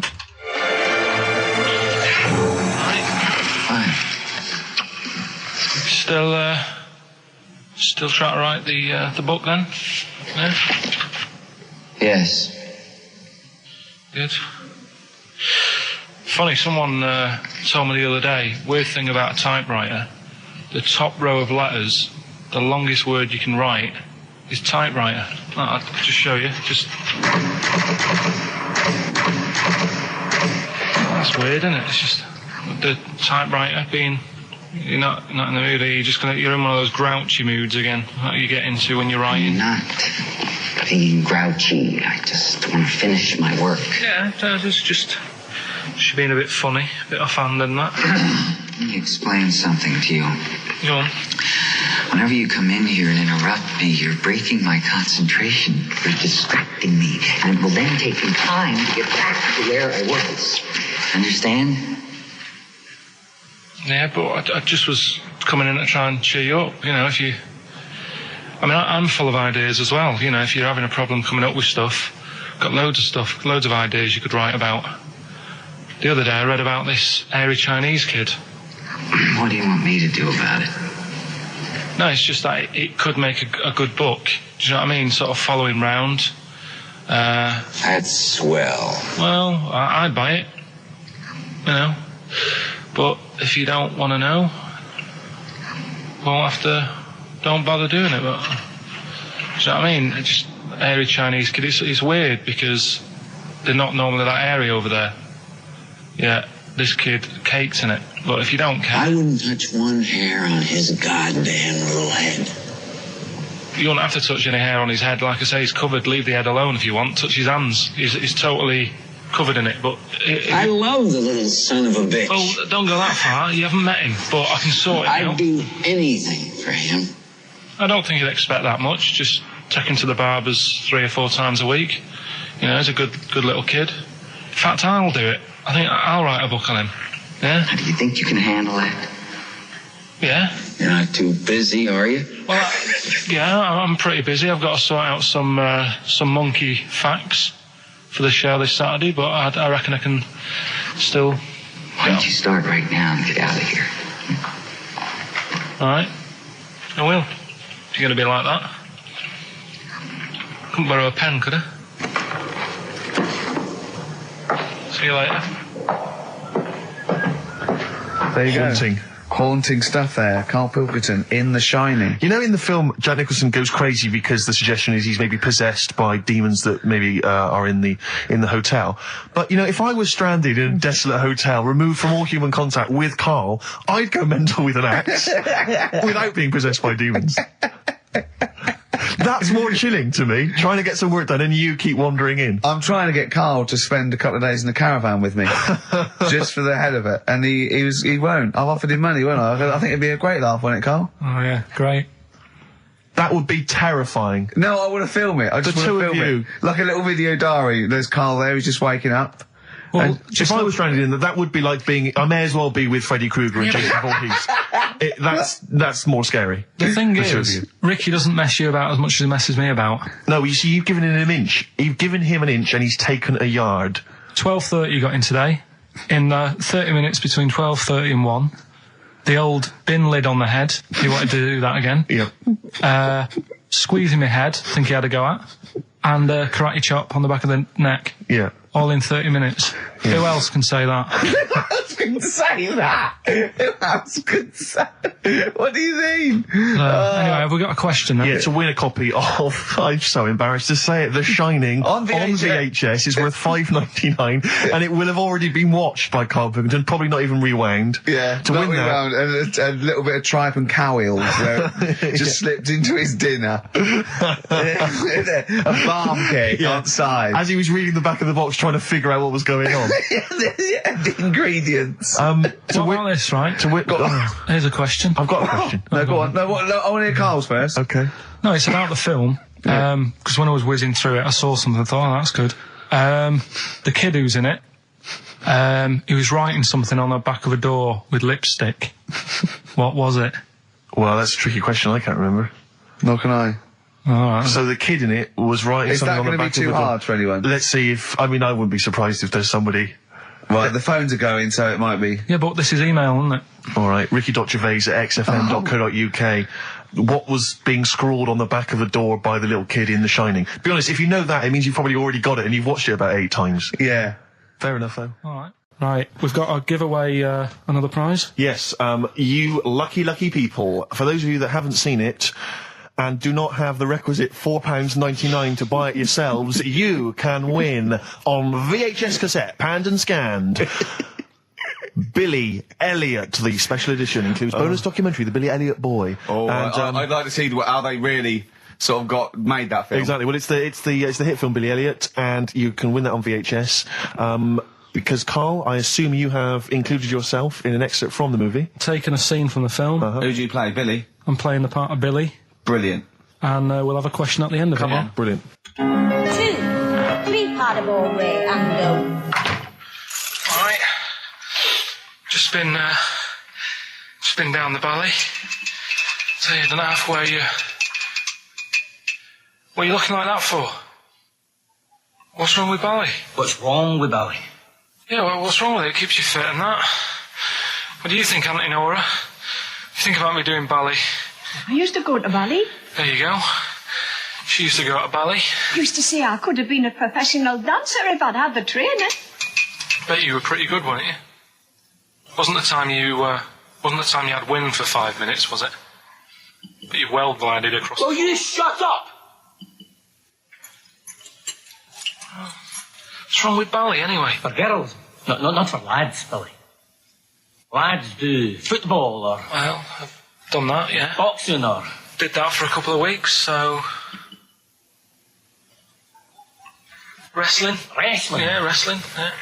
Not friggin' ballet. Well... Don't worry about it, anyway. Just... Is it alright if my mate Wayne stays over tonight? He just wants to sleep over. He's just coming over to... Wayne sleep? Yeah, he just stays over. I'm not gay or anything. It's just I don't fancy him. I'm not. Yes, you do. I don't. Yes, you bloody well do.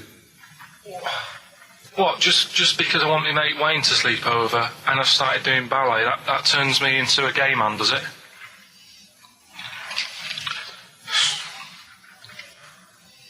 You haven't seen my Village People album lying around. You're asking for a hiding. Just joking. Just having a laugh. Just didn't mean. I've had enough in here. I'm going out. Look, from now on, you stay here. You look after your nana. Got it? Yeah. Yeah. All right. Well, there it is. What's the question? Powerful. I'd like to know what was the name of the actor that Karl was taking the role of. Does that make sense? That's not grammatically quite right, but anyway, fine. Who was the young lad that Karl was taking the place of there? Name of the actor, not the character. And just email in ricky.gervais@xfm.co.uk. You can win yourself. You've got to be fast. You can win yourself a VHS edition of Billy Elliot worth £4.99 price. I'm going to leave the sticker on, which has actually got the price on. Brilliant. I'll leave that on so you know just what you've got in you. Okay, Anyway, Carl, so here we go. It's an exciting feature that I think will be picked up by Channel 5. It's going to be Karl Pilkington, Do We Need Him? Where Karl goes around checking out animals with top experts, asking whether we need them in the world. Yeah. So, this is the first one. We won't do it next week, but I'm already sorting out the contact. We will be looking at octopus, because they're a bit weird. Okay. So that's what you got to look forward to in 20, in 03. Again, if you have an animal that you feel is unnecessary in the world, then email us, and I'm sure Karl will investigate for you. Well, the other thing as well, whilst we're on to that, I want to sort of have a bit of research with me. So when I speak to the bloke or the woman about the octopus, right? I want you want to be armed with the facts. Well, sort of response from listeners, so I can say, well, 70% of XFM listeners said we should get rid of them. Sure. Do you know what I mean? Like Jon Snow does on Channel 4 when he does all politics stuff. Yeah. So if you agree with me, just send an email saying yes. So yes, we should get rid of them. Yes, yeah. Or, yes, get rid of them. Because the house believes always we should get rid of these animals. You're picking animals you want to get rid of. So yes is get rid of them. No is don't get rid of them. Well, and not no, it's Noah, because they go on the ark. The ones we keep go on the ark. That element I'd completely forgotten about, and I think that's a wise move, because I don't think that's working. I don't think you've thought through the whole Noah. So that's just complicating the show, I think. So yes, we get rid of them. Noah, they're saved on the ark. Yeah. Right, okay, so here we go then, Jellyfish. So today we're looking at Jellyfish in Pilkington.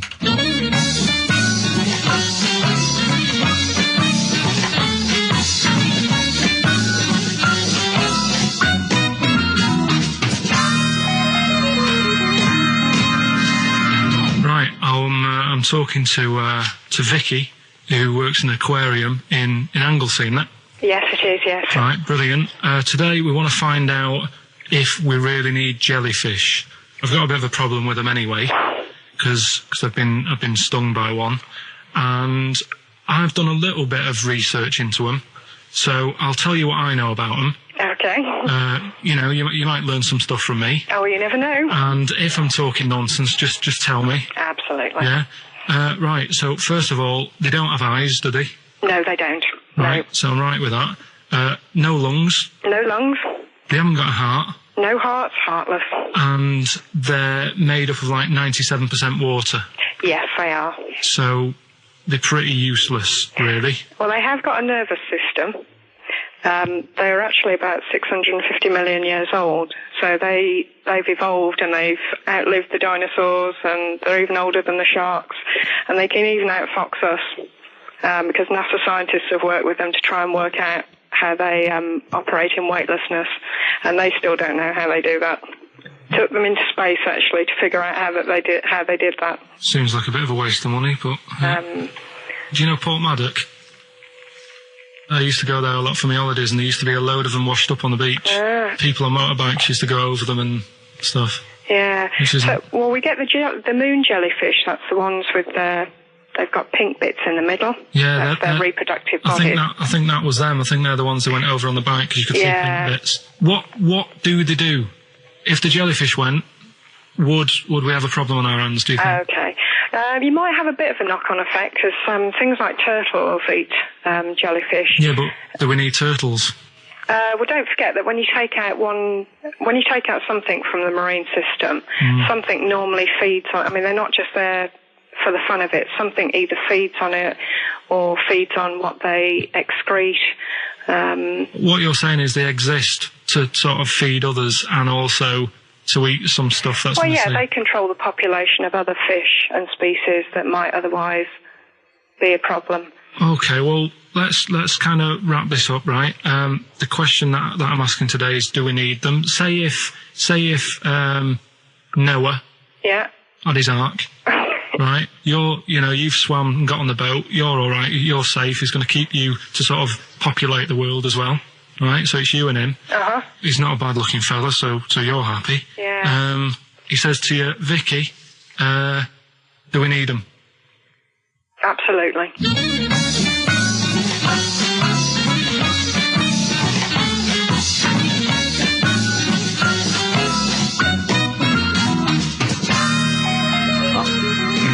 I don't even know why she even gave you that interview. When you start off with, trying to find out if I need you, but what did you tell her to get her to talk to you? Just said I'm doing some research on stuff. Did she think you were a schoolboy or something? No, she just said, oh, all right. She said, how long will it go on? I said, not long, just like 5 minutes, have a quick chat. And she loved it, didn't she? She sounded happy to take part in that. So the fact I love the fact that you've got an expert and you suggest that she's going to be having sex with Noah. He's a good fellow, so you're happy. She goes, yeah. I mean, I don't know why you stopped there. Didn't go into positions or something. I can't believe. The problem is, really, I didn't get to the bottom of what I wanted to say because. Oh no, you did. That's it. That's done now. That's a pretty good academic work. That's proved. Yeah. No, but the turtle thing, when she said, "Oh, if you get rid of them, the turtles, won't have anything to eat." But when she said that, I mean, I couldn't say it because it would have took her off and confused her. But she's a scientist. She's easily confused. Well, say like when Suzanne is working, right? I'm not a very good cook, so I always get like an Indian in. Right. What to do the cooking for you? So, right, I'll have an Indian. Right, now say if for some reason it closed, I'd get a Chinese. So why don't the turtle just... There's loads of stuff in the sea. But I didn't want to get too heavy on her, but... It's pretty deep. Oh, that is genius. But we'll look at... But so the fact that she said, yes, you need jellyfish, does that mean that you've changed your... I mean, what I'm saying is, does her answer go? Does that stand? Yeah, it does, yeah. It does, does it? It does, yeah. Whatever I get the expert to say, I try and get them in a corner. Right, you try and argue them into a corner. Argue them into a corner, but that time she wasn't having any of it, so we've got to carry on having them. Yeah. So in the new year, we'll be looking at octopus. Okay. Yeah? Yeah, great. Let's play some feeder. We've also got a new feature, Cheeky Freak of the Week. That's a new feature, isn't it? That's a new feature. Cheeky Freak of the Week. Let's do Cheeky Freak of the Week. What is the cheekiest freak of the week? I'm just going to apologise now. I've just had freaks, sorry to freaks. Okay, right, go ahead. Well, I say it's a new feature, but we've sort of touched on it in the past with... We always talk about freaks. Hairy Chinese Kid. Yeah. We've had the Pillow Man. Yeah. Oh, you called a draft excluder? Just make a note of that, would you, Rick, on the list? People without arms and legs. But at least, you see, the Pillow Man, what do you picture? Because I was saying to Ricky in the week, right, I'm a great fan of the Elephant Man. That's his favourite freak. Of all the freaks, do you know why he said? Do you know why he said? He said because you get what you pay for. When someone says the Elephant Man, you get what it says on the tin. Right. You know you're going to get it. Yeah. Do you imagine, Steve, if you had a mate and you said, where are you going? He said, I'm going to go see my mate. And you go, which mate? And he said, the Elephant Man. Yeah. Straight away, you haven't even met him, but you know what he's going to look like. Yes. Right? That's what I like about that. Hairy Chinese Kid. Yeah, you know what you're going to get. Pillow Man. Yeah. Not so good. What does that mean? It could be one of those big fat things on that show, couldn't it? A big pillow, like a... Yeah. They had that big thing about the fat people in feeders. They were getting up to like 60 stone and that big one. And there's a thing called fat admirers that just fancy fat women, right? And you writing that down? Yeah, sorry. And they had blow up versions. It looked like a bouncy castle. Wow. Yeah. Really? Yeah. You'd be knackered when you blew that up. Yeah, you just wouldn't want to go and forget it. Yeah. Oh, God. That's people being cruel as well, isn't it? Because after watching the programme on Channel 4 about the you know, the fat people and fellas who like them and stuff. There was a story on one of the news websites about some fella in Germany, right? He was a big fella, must have been about 50 stone, and he fell over, right? And I think he hurt his ankle or something. And Timber. They sent firemen instead of like an ambulance. Yeah. So straight away they're having a bit of a laugh. They're not. No, they've got winching gear. Well, they didn't know. They didn't have winching gear. They had to use the hose pipes to carry him out. I think it was Ananova, that news website. They had to use the hose pipes. So they made like a bed using the hose pipes. Oh, yeah. And had to carry him out on that. And then they had to sort of get him into a special truck, they said. Mm. And do the same when they got to the hospital. I mean, that's a bit... That's mad, isn't it? They shouldn't do that. Although, Carl, I'm loving that story. I'm just worried that we're not going to be able to fit in Cheeky Freak of the Week. What's So the which Cheeky is one Freak you of the Week? nominated? All right, Cheeky Freak of the Week. Something I found on the net. Yeah. Fella who had 27 toes and fingers. In a jar? No, still on him. And proper ones as well, not like little stumps and that. Proper, fully formed fingers. He had like... Was he a pianist? Close-up magician? I don't know what he did. He just said that is... Cat's cradle professional? Did he ever work on finger bobs? He was saying in the week. For the crowd scenes. I'm now going to do Braveheart. Yeah. He said about the Elephant Man. He said, I want to do a thing right with freaks where it's good and bad. He went, what you said? The pro about him is... What about the fella with loads of fingers, or...? No, the Elephant Man. Well, he said the bad thing is he stretches his jumpers. When he puts them on. Yeah. And what's the good thing? Sort of, he never gets up and goes, oh, my hair's a bit of a mess today. No. He's always having another bad face day. I don't complain about this head and shoulders. You're taking the piss. Yeah. Oh, dear. So that's freaky. Didn't you see an elephant woman in Manchester? Yeah, leave that. What do you mean, leave it? No, because it is sad. I know it's sad, but I mean, I don't know what my next sentence is. No, people always that think, should be the end. I don't need to say anymore. People will know what she looks like. It's a good name for her. Did she like buns? Oh dear! It was when my dad was a taxi driver and he used to sit in the front. Yeah. And she used to get a lot of taxis. Yeah. And he only charged you half price, didn't he? He was a good guy. Well, the bad thing is as well with people like that, you don't want to offend them because they never forget.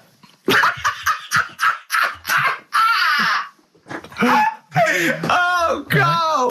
Karl Pilkington. I was sat in the front of the cab and my dad goes, right, we're going to go and pick the. I can't even tell you the name. These guys, just evil. Right? What do you mean? No, leave it. So she's got. No, Carl, please. tell me what he said. No. You've already stitched him up his Stephen things from Little Welsh I don't fellas. care. Right, what did he call her? Steve, back me up on this. I really Carl, don't want to be fair, our opinion of him is already pretty low. Look, tell me what he said. No, it's not. I'm scared of what my dad gets. It's the person who's got the She's thing not wrong. listening, is she? Well, her headphones wouldn't fit on her head. Tell me what he called her. I don't want to. Tell me what he called her, Carl. I'm getting angry, man. Tell me what he called her. No, I'll leave that. Honestly, Tell me what he... It doesn't matter. Tell me what he called her.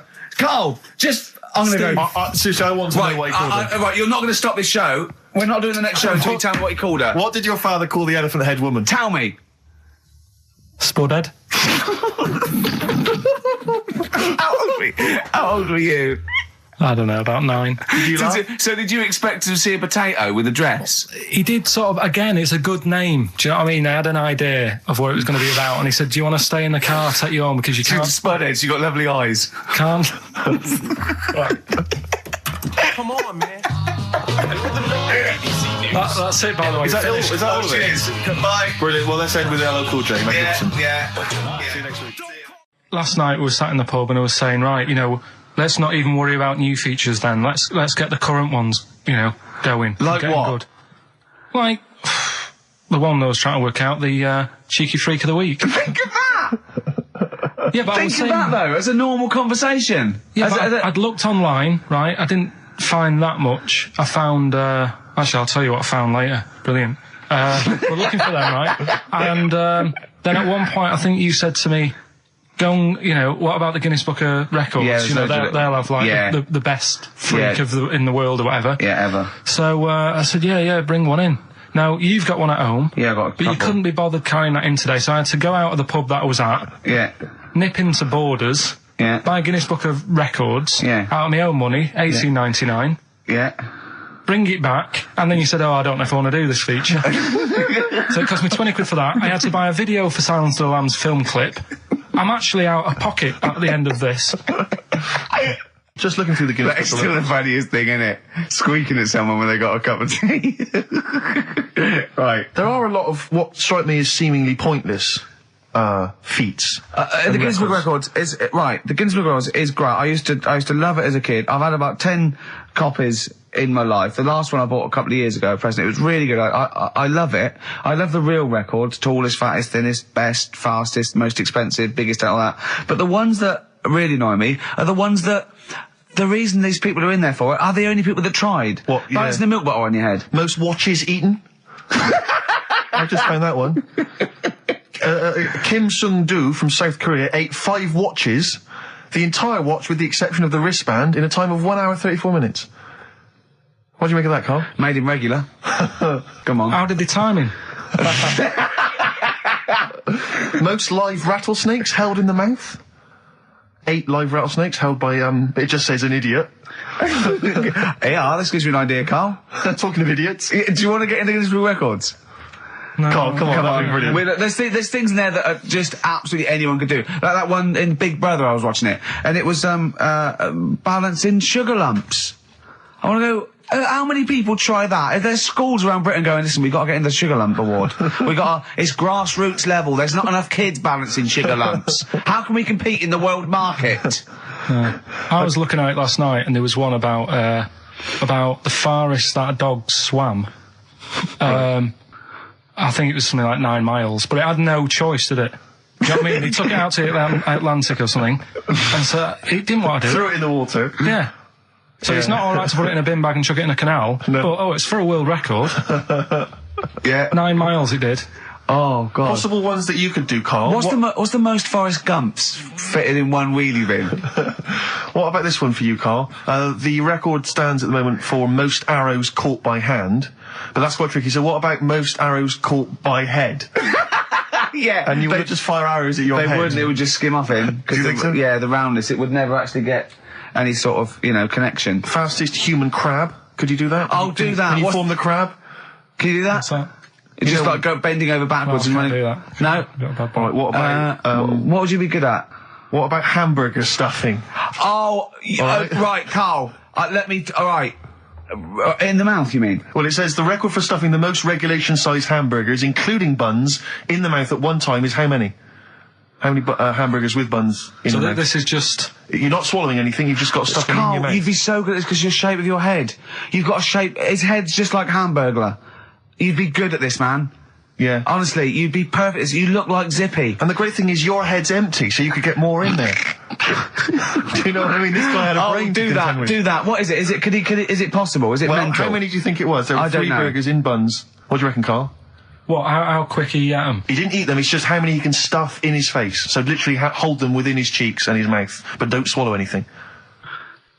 So what, how many burgers? How many burgers did he manage to get into his face? So it's a fella, he's not... Yes. About 5? No, 3 is the world record. 3 is the world record. How big are they, though? It just says regulation size. Was it last week? There was a programme on about the child who was older than her mum. A child that was older than her mum? Yeah, right, he was looking forward to as much as Oliver, the humanzee. Humanzee, yeah. And I didn't see it in the end. Did you miss it as well? I missed it. So and is what it is this little girl, and she's got an ageing thing. So he was telling me about this. So it's all from him. He went, and what it is, right? She's about 5, right? But she's aged, so she's actually 90. Right? And I went, oh God, really? He went, yeah. And then he went, could she get served in an off licence? I went, no. He went, well, that's not fair. I went, what do you mean? He went, well, I said, she's 5 years old. She's a 5-year-old girl. He went, yeah, but she's got the body of a 90-year-old. So Oh, God, let her have a fag. Wouldn't you let her have one if she... If she asked? Yeah. If you worked in an off licence and she wandered in, right, and... So she's 2'6". Well, I don't know, because I haven't seen it. I don't know that much about it. Yeah, she's a 5-year-old, she's 2'6". It's just an ageing process, which is a degeneration of the cells, like what ageing is. It doesn't mean she grew into a 90-year-old woman with a scarf No, exactly. going around the streets. What did you imagine it looked like? I don't know. I mean, she's ageing fast, yeah? Yes, but it's more to do. It's not. Yes, yeah. Because it was saying that her mum and dad are pretty stressed out about it, and I kind of thought, well, you'd be forever buying birthday presents. It's not like she's morphing through various ages. Like, my God, look, she's 58 today. 59, we can't keep up. Well, how's it It's work? not that. It's not like she's got... It has the same effect as aging on the body. So at a cellular level, there's a degeneration as quick as if she'd gone through. I don't know. I got this from you. I'm guessing, Carl. It's not like she's watching Top of the Pops one week and she's loving it, then the next week she's going, I can't understand what they're saying. This is not like music it's all in my bland day. dance. I remember when I was 4.5. They were real bands. Now, that S Club 7 were excellent. Yeah. But what's this tripe? S Club. But if she wants a fag... She's 5 years old, Carl. But she's got to experience everything in a short spell of time. Do you know what I mean? You've got time to sort of... I think you're thinking of her life like that Fatboy Slim video, where it starts off as something crawling out of the sea and then it evolves really quickly over 3 minutes.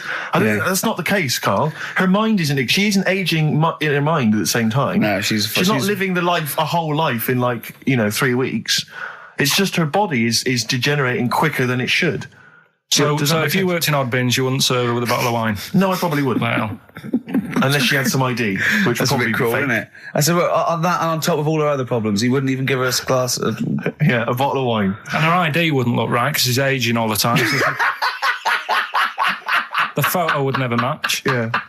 Look at my hair there. That was last week. Well, it was 2002. Exactly. Oh, we don't know enough about it, so... No, I haven't seen it, so, yeah, maybe we should apologise, because that could sound callous and cruel, because I don't know what the whole... It was just the title. The vibe of the... Yeah, I know the title that it was excited something you. like, I'm older than my mum. No, it's the child that's older than her mother. Well... Yeah. So that was weird. There was some good stuff on in the week. You missed that, didn't you? You didn't watch that? Didn't see that. Saw... Maybe someone have it on video for you? Yeah, if you taped it and, send it in. Watch it on fast forward, she'd really age then. Imagine that. Whoa! And something new we're trying out, because Rockbusters... He's dead, thankfully, yes. It's gone for a bit. It's over. Crosswords. Oh, this sounds intriguing. Where'd you get the idea from? What's the basic format of this? Right, what I've done is I've take like a popular saying from the show. A popular what? Popular saying, something that crops up quite a lot in the show. In our show? Yeah. Yeah. First thing that sprang to mind was there's this hairy Chinese kid. Oh, classic. But more commonly, it would be something like, Carl, you're an idiot. Yeah, Carl, you idiot. You're a fool. Carl, you're a fool. Oh, what did you mean? You let us down again. Yeah, you Carl, where have you been? Yeah, you've got a headache, have you, Carl? Yeah. You better have a lie down. Typical phrases like that, Yeah, sure. typical phrases like that, yeah. Carl, you're a loser. Yeah. Oh, yeah. Right. And what I've done, I've got a load of different songs and took words from the different songs and then joined them together to make There's This Hairy Chinese Kid. And then people have to email in and say what the 5 songs were. It sounds like the most complicated game ever. I'm looking forward to it. Have you heard any of this, Rick? Because I've not heard this at all. I'm not familiar with this. Well, all it is, it'd go like, Hairy Chinese Kid! And it's from sort of 4 different songs. Right. And you've got to identify the songs. Right. Wow. How many songs in this, Carl? 5. There's This Hairy Chinese Kid. Okay. Right. So... And what are the prizes for that? Are these the prizes? Yeah. All right, well, let me tell you what they are. They're not too bad, actually. We've got Live Forever, which I assume is a CD that ties in with this new film. Think of that! A well-known phrase from the show, and it's Hairy Chinese Kid. Yeah.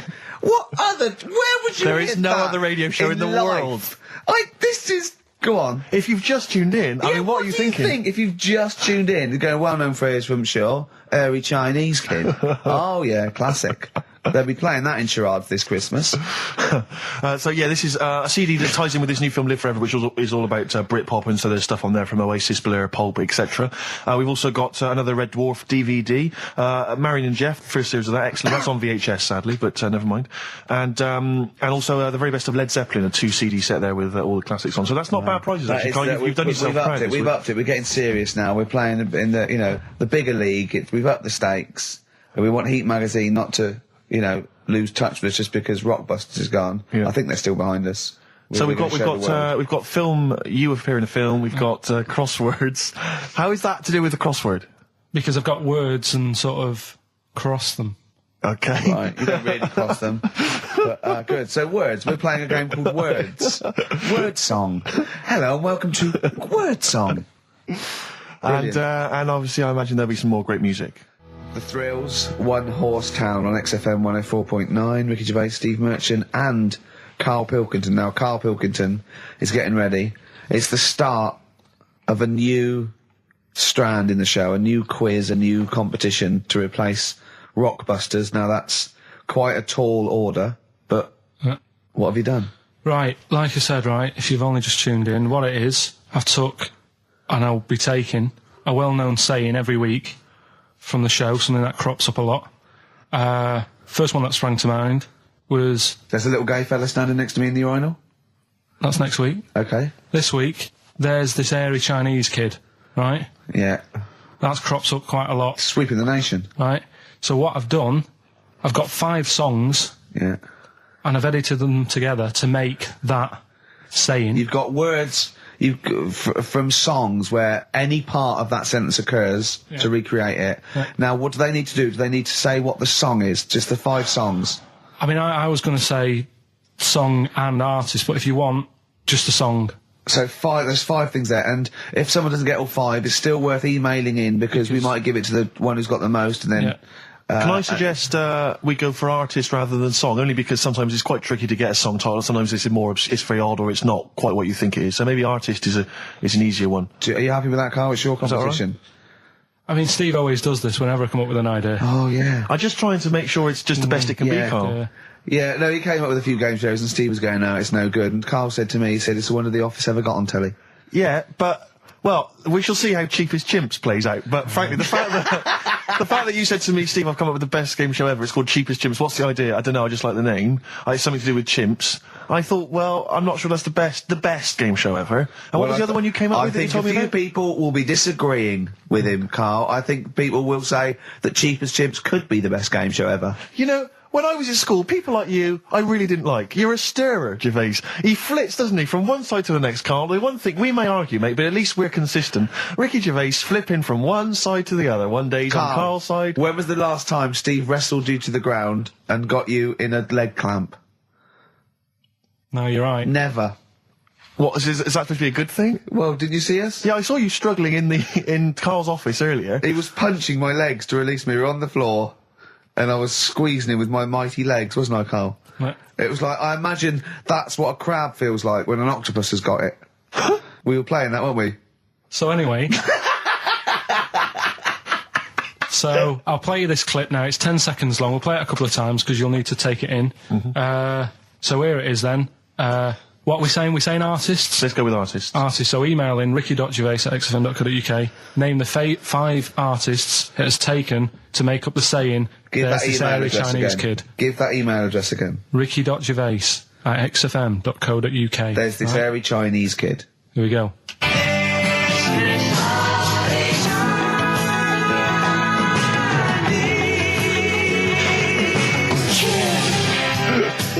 Play it again. Play it again. There we go.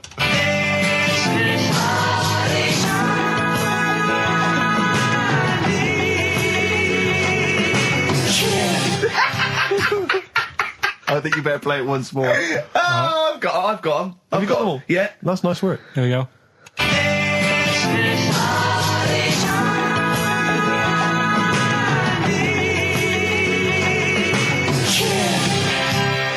I can just remind you now that the prizes include a Red Dwarf DVD, Marion and Jeff, the first series of that on VHS, a Live Forever Britpop CD, and also the very best of Led Zeppelin. Let's play one of those actually while we're here.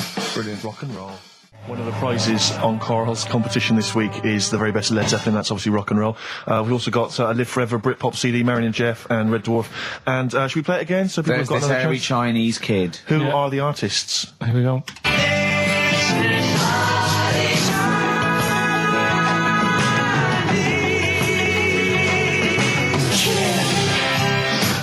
It's tricky. It's not very easy. Once more. One more.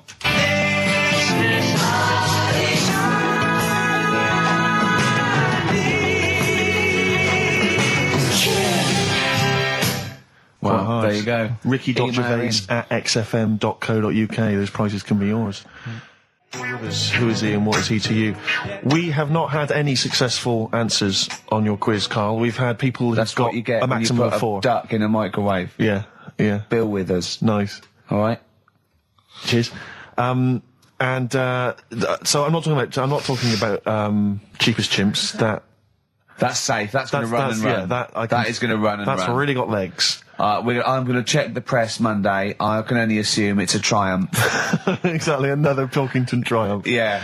I'm going to give the prize, if you don't mind, Karl, to Karen and Jeff Gillian, because they're the only one that they were the only couple that got the second answer, which was very, very But tricky. they got 4 today. But they only got 4 right. 4 is the top answer, so should we give the answers play it, now? Karl, and then tell us who each one is. All right.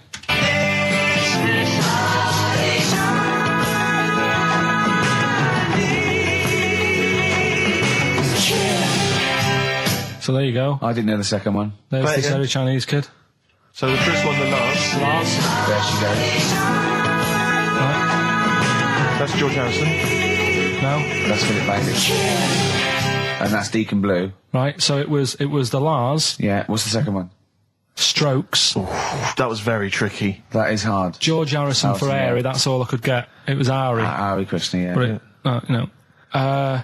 Chinese, Phil Bailey. Chinese War is. Yeah. And Deacon Blue, Real Gone Kid. Real Gone Kid, yeah. There's this hairy Chinese kid. Very, very hard. I love the fact that the normal bit of that, like, the normal bit is like the well-known phrase, there's this hairy Chinese kid. Yeah, exactly. Like, nothing happened there. That's normal. There's this hairy Chinese kid. As a phrase that often... In fact, you're right. We must have said that phrase 20 times today. When was the last time that was said 20 times? Never. I don't think it's ever been said anywhere. There's this hairy Chinese kid. I mean... Even in China. I don't think it's... Well, it's very rare. Definitely not said in China. The prizes they've won. The prizes they won: Red Dwarf DVD, Live Forever, the best of Britpop, Marion and Jeff on VHS, and the best of Led Zeppelin. Well done to Karen and Jeff Gillian. I've also seen no proof of this hairy Chinese kid. None whatsoever. Do you know, I think, people don't want to hear about this today from us. They want to hear, the new features, the songs of phrase.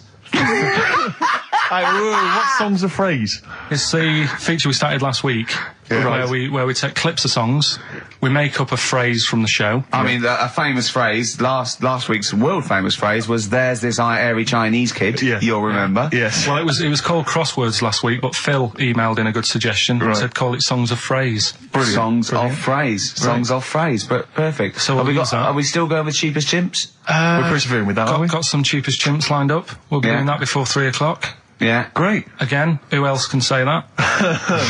So good. So for the next 2 hours, everyone should just bury their head in the sand, ignore the world's problems, and enjoy features such as Cheapest Chimps and songs of phrase. And a bit of Shearing Braves. Oh, class.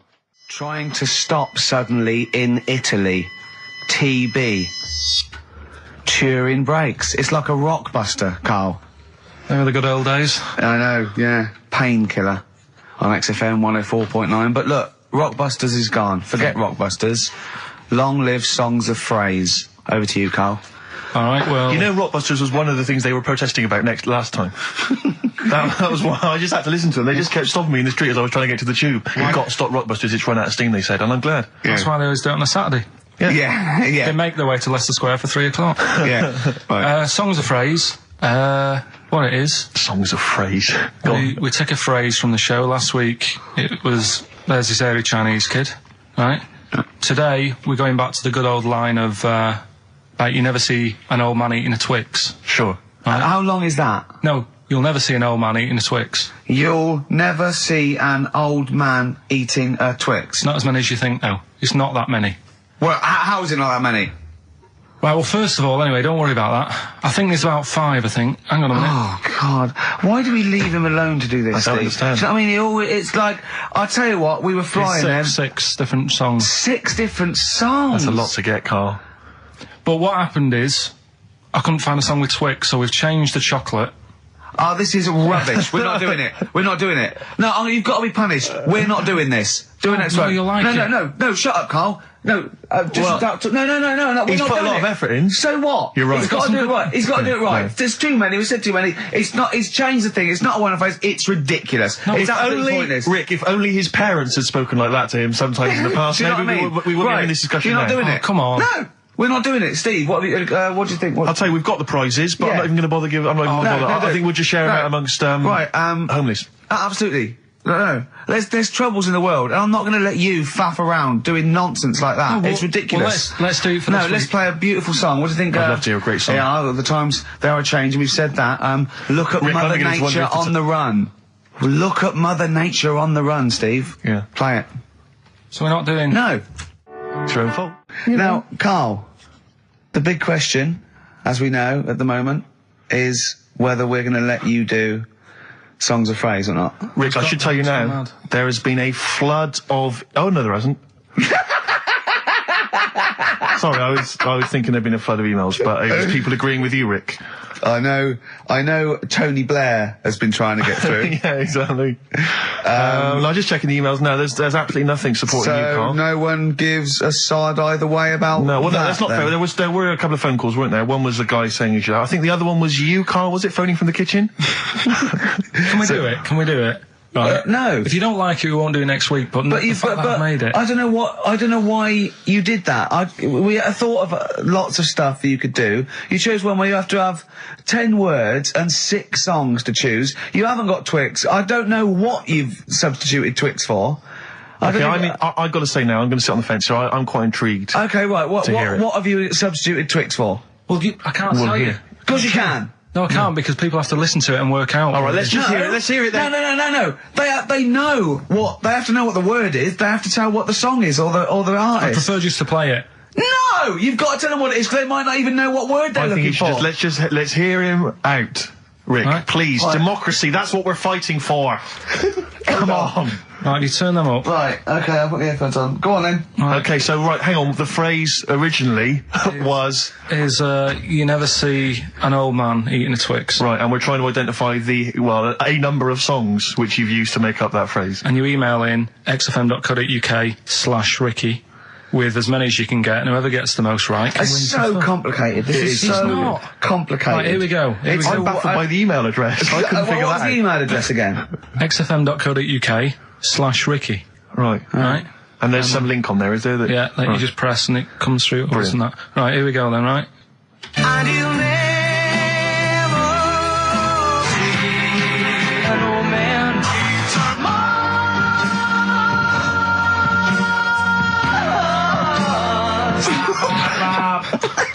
Well, I missed a little bit at the end. Let's hear it again. Mars, ba ba ba. Let's hear it again. And you'll never see an old man turn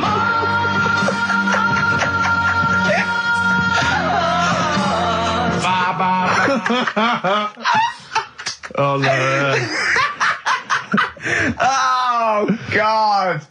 Okay. Right, we'd say the prizes, Steve. Right, so how many songs were there? Do we know? I think there was 6. You think there was 6? And you'll never see an old man eat. It might be 5. 5 or 6. Yeah. Anyway, why not email in the answers and how many there were, and you might be in with a chance of winning on DVD the original series of Citizen Smith with Robert Lindsay. That was good. Paul Whitehouse's Happiness, the first series of that on DVD. We've also got a couple of CDs here. The Best of Britpop, Live Forever, Oasis, Blur, Radiohead, and all the rest of them on there. Right. Supergrass's current album as well. That's all I right. think it's a current album. Yeah, it is. And Okay. less convinced by this one. If I tell you that some of the artists include Delamitri and Deacon Blue, then I know you'll be rushing out later, Rick, to buy this. Scotland Rocks. a compilation of... Is Wet on there? Let's see. What about Biss? What happened to Biss? Let me see. I'm not gonna... I tell you, it doesn't... I mean, we've got Gun on there. Oh, yeah. We've got... baby, lately. Aztec Camera. Yeah. Big Country, obviously. Proclaimer's not on there. Wait a minute. Where's Runrig? There they are. And obviously Rafferty, Baker Street. Brilliant. So that's definitely worth entering for, surely. So xfm.co.uk/Ricky. Play it one more time. Yeah. Just in, right. And you'll never see an old man turn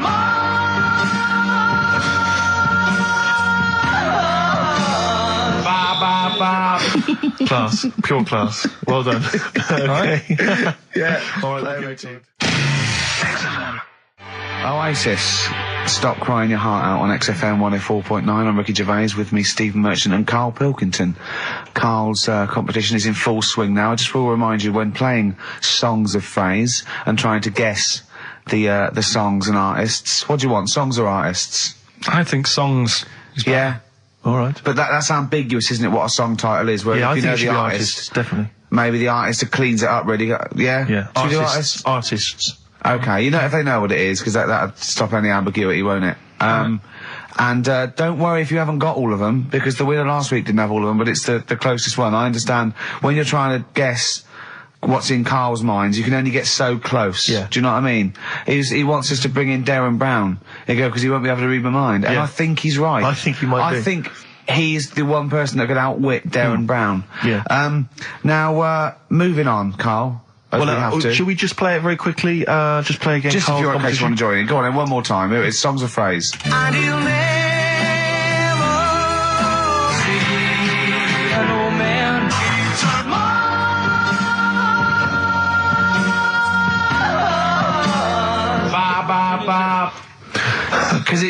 Because you have to get, you know, it is very difficult. So, you know, song or artist, we give points if you're close to any of those, and we'll choose a winner. So, you know, do. And what do points mean? Crap prizes. XFM. xfm.co.uk /Ricky. Ricky. We're running out of time. We've got like 5 minutes left. Winner for songs of phrase. All right, give us the answers. Right. We did this at the start. We haven't even got time for the film thing today. Oh. But we'll do that next week. Songs of phrase. It was a phrase you never see an old man eating a Twix. I love the fact that we haven't got time. Like, we've had such important stuff, and it's been so jam-packed and interesting. Not that it's been drivel with gaps we could have filled much better. Yeah. Don't look at it like that, like, What, with his film quiz? Come on. Oh, dear. So, songs of phrase. You never see an old man eating a Twix. We had to change it to Mars Bar. Here's what we had. Jerry and the Pacemakers. Echo and the Bunnymen.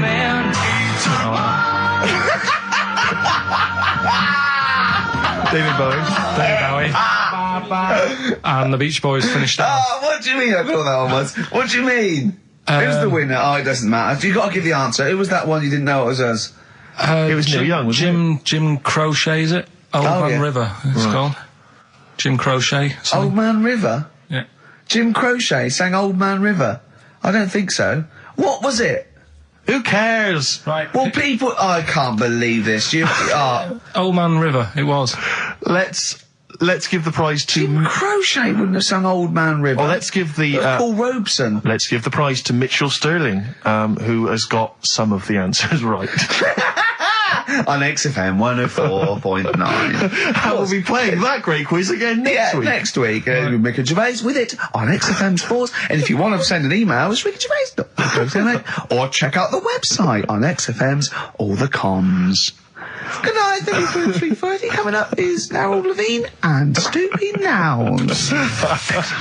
Yeah, but he's more going for your looks. I'm more working on your personality. Right, sure. But together... So it's my fault now that the show's going No, down but here. it's like, you know, we're sort of like your mentors. You've got to be harsh. It's like, you're like Eliza Doolittle. And we've got lots of little stylists in, like they do with, like, you know, makeovers and that, all that, faking it. They get in, like, me and Karl. Karl's working on your looks. I'm doing your personality. We're going to get, like, stylists in and, you know, coaches. And then you have to do a date. And the woman has to, and there's 3 other blokes, and she has to work out what the freak amongst them is. And you've got to go, no one voted for you as the freak. Yeah, Rick, I've known you for 3 years. I don't think you count for that job. I tower above everyone. You do, don't you? I'm, for people who don't know, who are listening, I'm 6'7" tall. That's high. Yeah. That's And for people who've never seen him, he doesn't hold it well. It's not like he's a sort of handsome athlete, is it, Carl? He's a bit of a, what do you call him? Carl, don't answer. No. Don't get drawn into that. You know the game he's playing. No. Do you know yesterday when you were in the office? Yeah. You did a little move, and it reminded me of Blakey. Oh, I hate you, Gervais. Oh, I hate you, Pilkington. That's his stance. Yeah, but even he held it a little bit better, didn't he? Because he was a man, you know, he had a big coat and everything, and a peak cap. But, yeah. I can't believe, like, I've not suffered enough from being freakishly tall. Now, two of my best buddies, live on radio, are just... It's not just height, though, is it? It's the posture and the face and everything. But it's got you places, hasn't it? No? What do you mean it's got me places? I think people give you a bit more of a chance in your career and stuff, 'cause it's like... What, yeah, stacking shelves? Because I can reach to a high level. Muse, Plug-in Baby on XFM 104.9. Ricky Gervais, go on. Well, yeah, but I know you guys are laughing about the height thing, and for those that have only just tuned in, I am 6'7" tall, which is tall, and that's big, and I pride myself on it in a way. You know, I've worked hard, I've not smoked, I ate well, you know. Yeah. It's an accomplishment, but obviously I didn't have much involvement in it, I just am. And it's a curse because mainly the problem is that you can't get stuff, you can't get clothes, you can't get shoes, you know. Yeah. He's size 14 feet. Yeah, but it is genuine, and I don't know, I mean, it costs a lot to buy a pair of size 14 shoes, and if you were genuinely poor, I don't know how you'd afford to be tall, because the clothing costs more, everything costs more. I've seen this in comics, that you'd actually go to school in a barrel. Wearing a barrel. With just braces, it'd just be a barrel, and you'd have sort of flip-flops. And you'd take a mule with you. They all had a mule, didn't they? The but poor people always think you'll be in a pub or something, and people just think they can talk to you about it. They just think, hey, oh, you lanky, it's just like, because it's like they But that really annoys you, doesn't it? Well, it annoys me because it's like they think I should be proud of it. Like, well, exactly, but they don't think that this is not a disadvantage, this is not a disability, is it? You're taller than most people. It might get a disability. No, if you were 8'3", it'd be slightly debilitating. You would, but Disabilitating? What? Disabilitating? Yeah. No, you're a medical man, aren't you? But no, the point is, it's a disabilitating because when you go on public transport, like if you're on a coach. Yeah. The only place I can sit on a coach is that seat on the driver's lap. Either on the driver's lap or that seat at the very end. Yeah. You know which sits into the aisle. Yeah. That's the only place I can. Well, sit. you stand up, some sort of kids at the back waving at drivers. You could drive it from the back. Here he comes. Watch it. Were you a tall baby? Oh, Mr. and Mrs. Merchant, you've given birth to a basketball player. Look at his dribble already. Were you a tall baby? Babies aren't tall. At what point did you suddenly, Jesus, nothing fits me? Well, it didn't happen overnight, Carl. Let's do a little graph. How tall were you at 5? Oh, I don't know. 3 foot? 3 foot. How tall were you at 12? 6 foot. 6 foot, you really? I don't know, do I? How do I remember? I don't remember this. Well, when did teachers start calling you freak boy and lanky? They didn't. It wasn't Didn't they? so much. It was no. You went to a funny school. I went bowling with him once. So I'd never been bowling before, and he'd been once before. And he went, let's go to this bowl. We went to a bowling alley, right? And you have to wear these special shoes. Now they're sort of like pointed things anyway, and they're multicoloured, sort of red and green. They look pretty weird. And the woman said to me, "Oh, what size?" I said, "Oh, 8." She went, "Yeah." So what size are you? He went, 14. She went, 14. He went, "You probably haven't got them."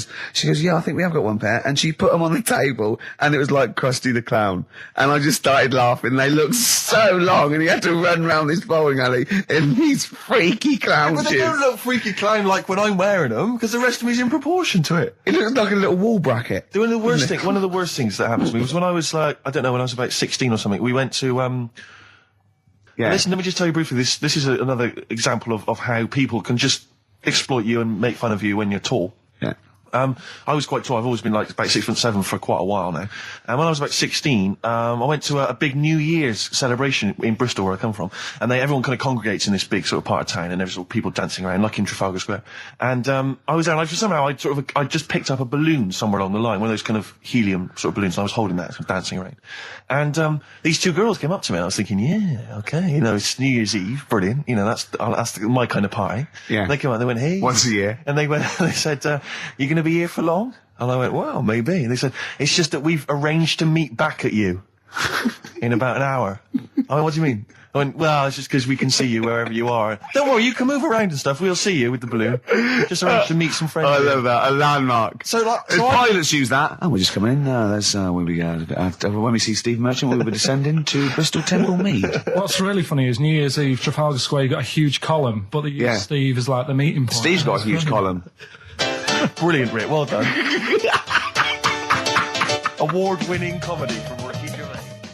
When I was in America, everyone told me like it would be really easy to get big clothes and big shoes and that because they're all huge and all freaks over there. All right, steady on. And I was wandering around New York and I was going in a few shops, kind of saying, we've got size 14, US 15 shoes, and they were going, no, is that the difference? One. And they literally were laughing at me. There was a couple of shops where they literally laugh and get like someone else in and come and look at the tall, freaky Englishman. Really? And then one guy said, I remember we had someone come in here once and he said he'd been to a shop which sold kind of stuff for really tall people and he said, I think I can remember the address, and he sort of looked through the sort of telephone directory, and he made a note of it. And I went on the subway, and I went through all Lilliput. And I went, it took me ages to get there, and really hard to find it. I finally went in there. I've never seen it was heaving, right, with freaks. It was amazing. It was like, they were just kind of gargoyles. It was like something from Lord of the Rings. They were just kind of these tall people and kind of gnarled. Did they turn around and start bowing to you? It was incredible. Yeah. And I went in and I just said, hi, I'm looking for a kind of sort of guy went, yeah, sure. And he sort of hobbled off into the darkness and came back with exactly the kind of pair of shoes I wanted. I couldn't believe my luck. It might be a magic shop. But it was like that shop in Mr. Ben. It might have been a dream though, you see. Mind you, I went to Texas once, and I had some ribs, and it was like the Flintstones. It was huge. And not only did it look too much like an animal that I couldn't actually eat it, I don't know who could eat it. I mean, seriously, it was 2 foot long. Yeah. And it was like half a rib cage.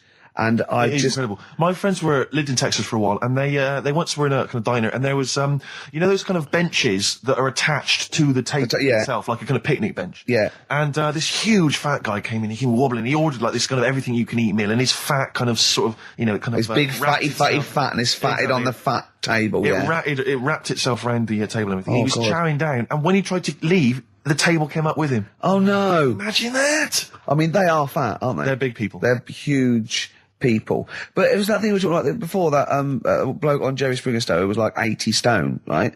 Now, I felt quite sorry for him. He was really sad and he was crying. It is rad, but my point is this, right? When he got to say 50 stones, didn't he go, that's too much, that's not enough. For a land animal. Exactly. Do you know what I mean? Yeah. That's big, isn't it? I mean, I'm getting worried. I'm 13 stone and I'm genuinely getting worried. I'm thinking, God. When you've got that big, when you've actually got your own mare. yeah. When you have to get in helpers to look what the scale says. Yeah. Like 4 or 5 people lift up your belly and go, it's 52 stone. You go, that's too much. Exactly. I'm going to only have 9 breakfasts when you today. when you begin to appear on the Ordnance Survey map. yeah, exactly, yeah. When you've got your own symbol. It's like, we can see 2 things from space now, Fatty and Steve Merchant. We'll be landing at about... Well, no, I'm just saying at all, you're not fat, aren't you? You're freakish and big. Yeah, Ricky Gervais, yeah. Okay, Steve Merchant. Great to be here. Hi. Now, you're a very tall man, if I might say. You're 6'7", aren't you? Yes. Was that a bit of a problem at school? Well, yeah, a few jokes here and there. Yeah, a bit of gentle ribbing, but nothing too problematic. What's the weather like up there? Well, exactly. Skinny, all that sort of. Oh, you're lanky. Yeah. Oh dear. And what about the glasses? Well, I wear glasses, but again, that wasn't really a problem, They didn't call you 4 eyes, really. They didn't call you 4 eyes, freaky lank thing. They didn't call you freak pot. Freaky the freakish. All right, I'm gimp, not sure I'm 4-eyed this, gimp. Rick. Stop, What? I'm not Well, I'm just saying, they didn't do that. That's an interview. I'm not sure that's the best approach. Okay. And then you left school. Yeah. You went to university. There, were you called freaky, freak-eyed, 4-eyed git? 4-eyed git. Are you sure? Never been called it. Were you called freaky, lanky, 4-eyed, stupid hair, boggle-eyed freak face? Fish face? Is your chat show coming back?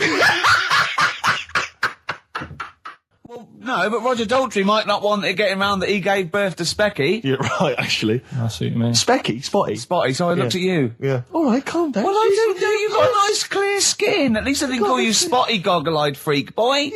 You got a nice skin, a nice complexion, smooth-faced, goggle-eyed freak boy fish. Thank you. Yeah. That's be nice. Carl, what? Don't you like us arguing? Is it like mum and dad arguing? Do you get all... It's a bit like that. In the caravan. There was nowhere to escape to.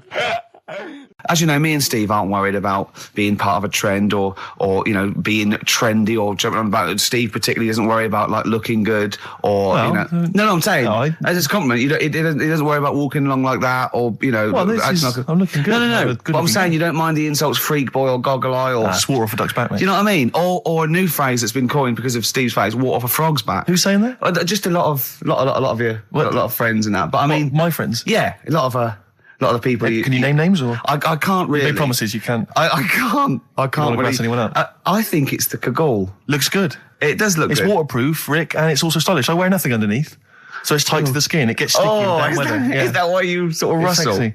But what's all the? Is there abuse? What's this? No, they just say. Well, I'm gonna, again, we were talking earlier about, you know, you not caring about being like a geek or a freak or not trendy. No, I'm just saying. I am trendy, yeah. And I know, yeah. Anyway, Steve, over to you. I just was worried because I've had an exciting week, relatively speaking, Rick. Because instead of just spending it all with you, sat in a little room, as is our way, I've been doing some acting this week. As you know. I know. And I don't normally act, but I basically there's some people at the BBC who are making a comedy pilot, kind of comedy TV show, and you know, and I auditioned for it, and the role was to play a sort of freaky-looking, sort of lanky geek, you know. And I don't want to say how did you beat off? I don't want to sound arrogant, Rick, but they gave me the job on the spot.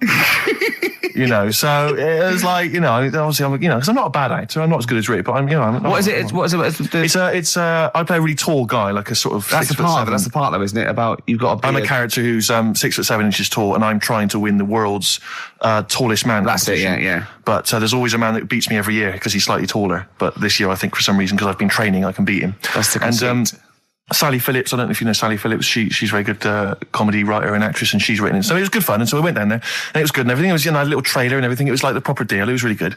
And the problem was yesterday, I had to dance. One of the sequences had me dancing. Now, as you know, I think I'm a pretty groovy dancer. I'm a bit of a mover. Yeah. And I have to tell you this, Rick. Do you have anyone's eye out with your elbow? I have come to some serious realizations about my dancing. Really? I was moving around like a Shire horse dancing. What was that illness years ago? Right, there was a couple of lads at our school. Oh yeah, had really big heads, right, and webbed fingers. And webbed fingers. And sorry, wait. Was that? Hold on. Did you find him in a pond? Did they used to be little tadpoles? No, Carl, you're not confusing your past with an old episode of Doctor Who, are you? What were they called? These two? I didn't mix with them. Right. It was just like. Of course not. There was nobody thought anything of it at school. No, like, sure. Used to it. Yeah, it's the north. There goes the creature from the Black Lagoon again. yeah. He's late. Brilliant at trigonometry. He's late for double maths. Yeah. But I didn't think anything of it. What is it called? What is the disease called? Where two fellas are they not even related? Rubbish. Not related. Were you near a nuclear power station when you were growing up? Yeah. You weren't really? Yeah. Oh, this explains so much. This has got a bit I don't heavy. think that's it. Hey, talking of enormous heads, you were at the Pop Idol final, weren't you, Rick? You went down there just because obviously Rick's a huge fan of Pop Idol. He wanted to be there. He wanted to give us support. Quite seriously, there was no irony there. We were he genuinely is a fan of it. And he was. You sort of had photos taken with various people. Yeah, of course. Because you were a bit drunk and you wanted to have a memento of it. And it's obviously a picture of you with Fat Man Rick Waller. Yeah. But the best one is a picture of Ricky and his girlfriend with Dr. Fox, whose head is twice the size of any other head. It's quite remarkable. I don't know how they Barrel was a lovely bloke, and it was really nice to meet him and everything. But he looks like an immaculate tan. And he's always happy, and he's It looks really on the good. picture. It looks like someone you might see in a carnival who's built a huge papier-mâché head, and he's just like Frank Sidebottom, just sort of walking on the road. It's just incredible. Dr. Fox didn't used to go to your school, did he? He used to hang around with a mate. They were great swimmers. They were brilliant swimmers. Oh God. There was three of them who all hung together, and they seemed to hang around like the older kids, the ones who looked like men. Do you know what I mean? What did you look like then? Well, it's just that I had youthful sort of looks, whereas like the older ones had like beards and stuff. It's the gang of boys in the fifth one with beards. Were they smoking pipes? Come over here, me filly. Oh, Debbie Carr, come over here, you little beauty. No, but she was like... I love that. They were hanging around with beards. There's the big boys. Oh, fishing. That's lovely beards. What do you I mean? just see a whole row of George Bernard Shaws. Brilliant. How do you do in history, boy? Think got any? You're an idiot. Oh. They were like, I'd be there sort of punching people in the arm. Because we used to Oh, play yeah. that at Oh, that's a school. great game. Oh, I love that, punch people in the arm. Is that part of the Olympics now? it's, I think it was exhibition this year. Right. But It's going to be a pro next year. It's going to be the Winter Olympics because you've got to do it in just a cap sleeve shirt Sure. in winter. Yeah. So you're playing that? She, but whilst I But was she didn't doing appreciate that. She used to go, ow! No, I always think whilst I was doing that, they were like the Charlie's Angels and they'd be sorting out a mission somewhere. Because they were really like, there was something about them that you thought, you know, yeah, they're special. They were private detectives. What do they work for a man they never see? Okay, well, here's a name I'm interested in because, well, let me just tell you the name first. Adam Clifton. Oh. Go on, what are your thoughts on Clifton? He was one of them kids, he was alright, but he had that thing when, if you didn't have enough milk, he had like, wrinkly hands and like white bits in his nails. Oh! Because you didn't have enough milk. Yeah. So therefore, you didn't like him because you didn't get enough milk. This is not to be confused with the two people with the big heads and the web feet, is it? Web hands. Well, this was I know that they weren't related. They must have been somewhere along the evolutionary sort of trail. Do you know what I mean? They must have come from the same sort of stock. But you wouldn't have liked him. It's just one of them people. He was all right, but Before you say any more, on Friends United, you can leave a little message which explains what you've been doing and what your life's like now. And most people leave maybe 2 paragraphs. Yeah. Adam, I've printed it off. He seems to have printed. I think there's about 6 pages here of stuff. He keeps updating it, and he just basically lists his memories about everyone. Okay, at the school and what he thinks of everyone. And he says, I often see Simon, he's doing all right for himself, self-employed illustrator, Mark Cooper, Karl Pilkington. Right. And your name comes up. Now, I don't know if you've told us this story. I think you may have done, but I can't remember the facts about it. It just says, Karl Pilkington, with his pet bird. Was it a magpie? I can't remember. He brought it to school to show everyone, and it flew away. Oh, God! Oh, no, they do that, don't they? You show them What was the story there, You Carl? give them seed and they just leave. What do you mean? Well, this sounds like Kez. Well, that's it. I was a big fan of Kez. And it was the time our dog had just died. Yeah. So I didn't have any pets and the cats were always getting run over. Yeah. And so we didn't want any more pets. Yeah. But there was a magpie that used to fly about on the estate and I managed to sort of tame it. And in the end... With a chair and a whip? What do you mean you tamed it? Well, just used to sort of hang around it and talk. But how did to you it. get hold of it? Did you catch it? Well, eventually, yeah, it used to just come to me, and the annoying thing was, it got to a point when I wish I hadn't bothered, because it used to pop me bike tyres. It used to sit on like, if I was talking to my mates and I was on my grifter. I love the way he just throws things in. It's like an Alan Bennett play. It landed on my tyre and it used to peck at the tyre and pop it, and then it used to then never go away, so it was always like around the house, and my dad said never bring it in. So he used to sit on the porch, and I used to go out, and it used to fly down and land on my head, and it really hurt. It used to like peck and stuff. He thought it was a tyre. So it wasn't so much tamed as a stalker. Oh, God. So you took it to school and it flew away? Yeah. So did you take it in proudly going, look at my magpie? Oh. Yeah. Oh, But no. I think it got a bit confused in the area that it was in, because I used to just keep it sort of around our estate, but the school was a bit of a distance away. How did you get it there? Tying it on my finger. Did you walk? Yeah. Wow. So it was happy there, then it got... But it used to be one of those things that people would stop me in the street and sort of go, oh, what's that? And I don't suppose Maggie, called it Maggie. You didn't get Charlie's Angels to go and find out what happened to it? Investigate? Were they impressed? No, not really. No. Carl, this is quite a little insecure sort of chap. And he was just worried about that last bit. He was going, who would ever find that interesting? He was worried about people finding him boring. And Steve said, as I said, you know, it's like an Alan Bennett thing. He went, yeah, but, you know, no one would care about Alan Bennett if he wasn't such a hit maker. They wouldn't care what to say. And we just looked at him for a while and he went, thinking of Tony Bennett. Bless him. Listen, it's almost the end of the show, Carl. Oh, yeah. And it's really been a Carl special. This is a Carl special, yeah. Well, next week, We won't be we'll getting lay this off you much next week. We have to We're not know. going to... He wants to retire a little bit. Just a few more names that you may recall from Friends United. Go on. Lisa Shufflebotham. Do you remember her? Yeah. She, Was she one of Charlie's Angels? No, she wasn't that nice, but she wanted me. her and her mate Rachel, I remember, I don't know why, but it was some sort of PE lesson where it had to be a bloke and 2 girls, and they were fighting over me. Could you hear what they were saying? They were just like, I want him, and I was loving it. Stuck in the middle, and they were fighting over me. And then the next week, I thought I'll sit near them. What sort of game do they play at this school? I don't know. That's an incredible game. But I think punch me on the arm. No, punch me on the arm, Carl. They just went through it because the following week I thought, right, I'll sit near them again because I quite enjoyed the way they fighted over me. But then they picked somebody else, and I don't know who I was with that week. So you didn't get any action with Shufflebotham or a friend? No. And then as she got older, she went a bit off. She didn't look that good. She's probably nice now. It's just, I mean, I'll say about myself, when you get to sort of the end of secondary school, you do sort of go a bit odd looking. Right. Do you know what I mean? When your sort of head grows funny. I would just love to go back to his school of that era. I mean, just what happened to people, whether, you know, all people sprouting limbs. No, do you know and what I mean? things. When you're like 12 and that, you quite, no, not 12. When you're 10, when you're 7 to 10, you sort of look healthy. And you look at your pictures when you go, yeah, I was a good-looking lad. But then when you get to late secondary school, something happens. Yeah. And you just look a bit odd. Okay, well, what about Alison Thorpe? Not sure about her. I sort of know the name, can't put a face to it. Damien Comer? Again, know the name. Yeah. Can't remember anything. No. Yeah. It's a shame. Well, these are pretty much all the names I could find. We've had some interesting thoughts, though, and interesting anecdotes. Yeah. Anyone in particular that you'd like to say hello to that maybe listening now? I think I would have mentioned Darren Buckley if you hadn't brought him up. Oh, right. He was like my buddy. Yeah. Did you ever see the Magpie game when you took it to the school and confused it? No. You're joking. That was the end of it, was it? Yeah. So where did it go? Probably to some other kid. Because, I mean, actually, it probably got killed. Because if it was being that friendly with other people, some people might have took advantage of it. In what way?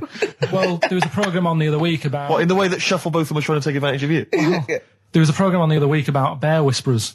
Yeah. And some blokes got really friendly with a bear. And then when they were leaving that area where the bear was, they said, oh, we've caused a problem here because there's some bear hunters coming in and moving into this area. And it's going to get a bullet if it acts like this. So they had to scare it away. And that's what I should have done with Maggie. I should have terrified it a little bit so it wouldn't trust humans. Just introduced it to some of your schoolmates, I'm sure, would have freaked it right out. Well, the ones with maybe the that big was heads. why it fled. It didn't see. It didn't see those two fellas with big heads and webbed hands coming towards it, did it? That would have terrified anything. It's like a scarecrow, like two walking scarecrows. Listen, have we got time for a song for the ladies? What's happening? We've not really thought. Quick then, quick, just do it. Thanks very much. Well, hang on, no, we haven't lined anything up, have we? I was going to play Mary Lawson and that for you. And then Is this going to be the final track? It has to be. it would be, yeah. We've blown it. We've blown it on the Carl special. We have indeed. I'll play it next week. So Carl there's got an E at history in GCSE. Any history teachers, anyone who can help Carl out, I think we should try and register him and take it this June. So what's your homework for this week? You've got to read about Che Guevara, haven't you? The revolutionary leader.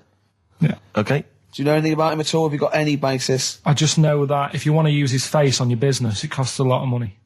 Do you know, like, if McDonald's wanted to have him as, like, instead of Ronald McDonald? How does he do it? Steve, how does he do it, man? Oh, we listen, just play a final record, Carl. Say goodbye, and we'll see you next week. All right. See you later. Cheers, mate. Wu-Tang Clan there, Steve. XFM 104.9, I'm Ricky Gervais, with me, Steve Merchant and Karl Pilkington.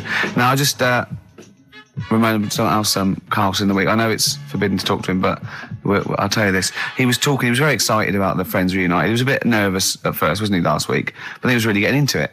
And in the pub, he was talking about those people, and he said, I'd never go on a reunion, though. He said, I'd never do that. What, a school reunion? Yeah, and he wouldn't want to see anyone. And I went, well, I said, wouldn't you want to see those two lads with the big heads and the webbed hands? Oh, yeah, these were people you went to school with, weren't they? Yeah. Well, I didn't knock about with them. They were in the class. What were they called? Freaks. Right.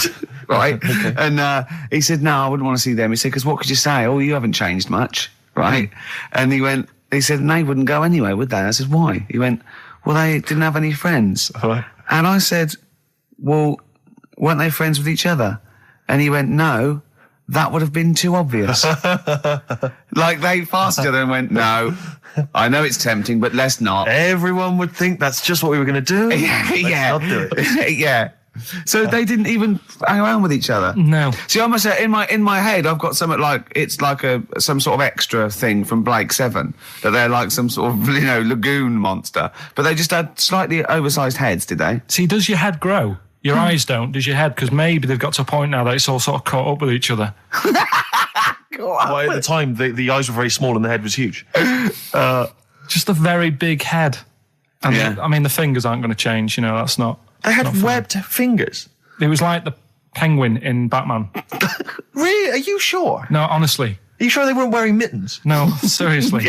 They were. It wasn't home economics. They weren't getting some out of the oven, a very hot dish, were they? Every time you saw them. But why were there two, but they weren't related and they weren't friends? I don't know, I suppose it's like asthma and that, innit? Some kids have it. And it just was a coincidence. Yeah, but asthma's quite a common thing. Webbed hands, Carl. Yeah. I don't know, you don't think of it, do you, when you're a kid? You just sort of... when you first see them. Yeah. There goes the frogmen. Do you do that? I imagine you get caught staring at things. Do you go up to people with problems and go, Mummy, is that a monster? Well, I was telling you one about when I used to go with my dad in the taxi.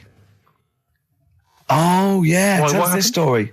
Well, your father was a taxi driver? My dad he had loads of jobs, which he did back then, and they don't do that anymore, do they, people? They don't have loads of stuff. Sure. But at one point, he had a black cab, and I used to go with him. Used to get a beer crate and put it in the front of the black cab and sort of sit just next to the meter. And anyway, we got this call, and the guy on the end of the radio said, "Oh, you've got your son with you, haven't you?" So he said, "Yeah." So it's just like, we've got to pick up at number 11 Village Lane or whatever. And I said, all right. And it was this woman. It was like a woman version of the Elephant Man. Wow, the Elephant Woman. Yeah, it looked like...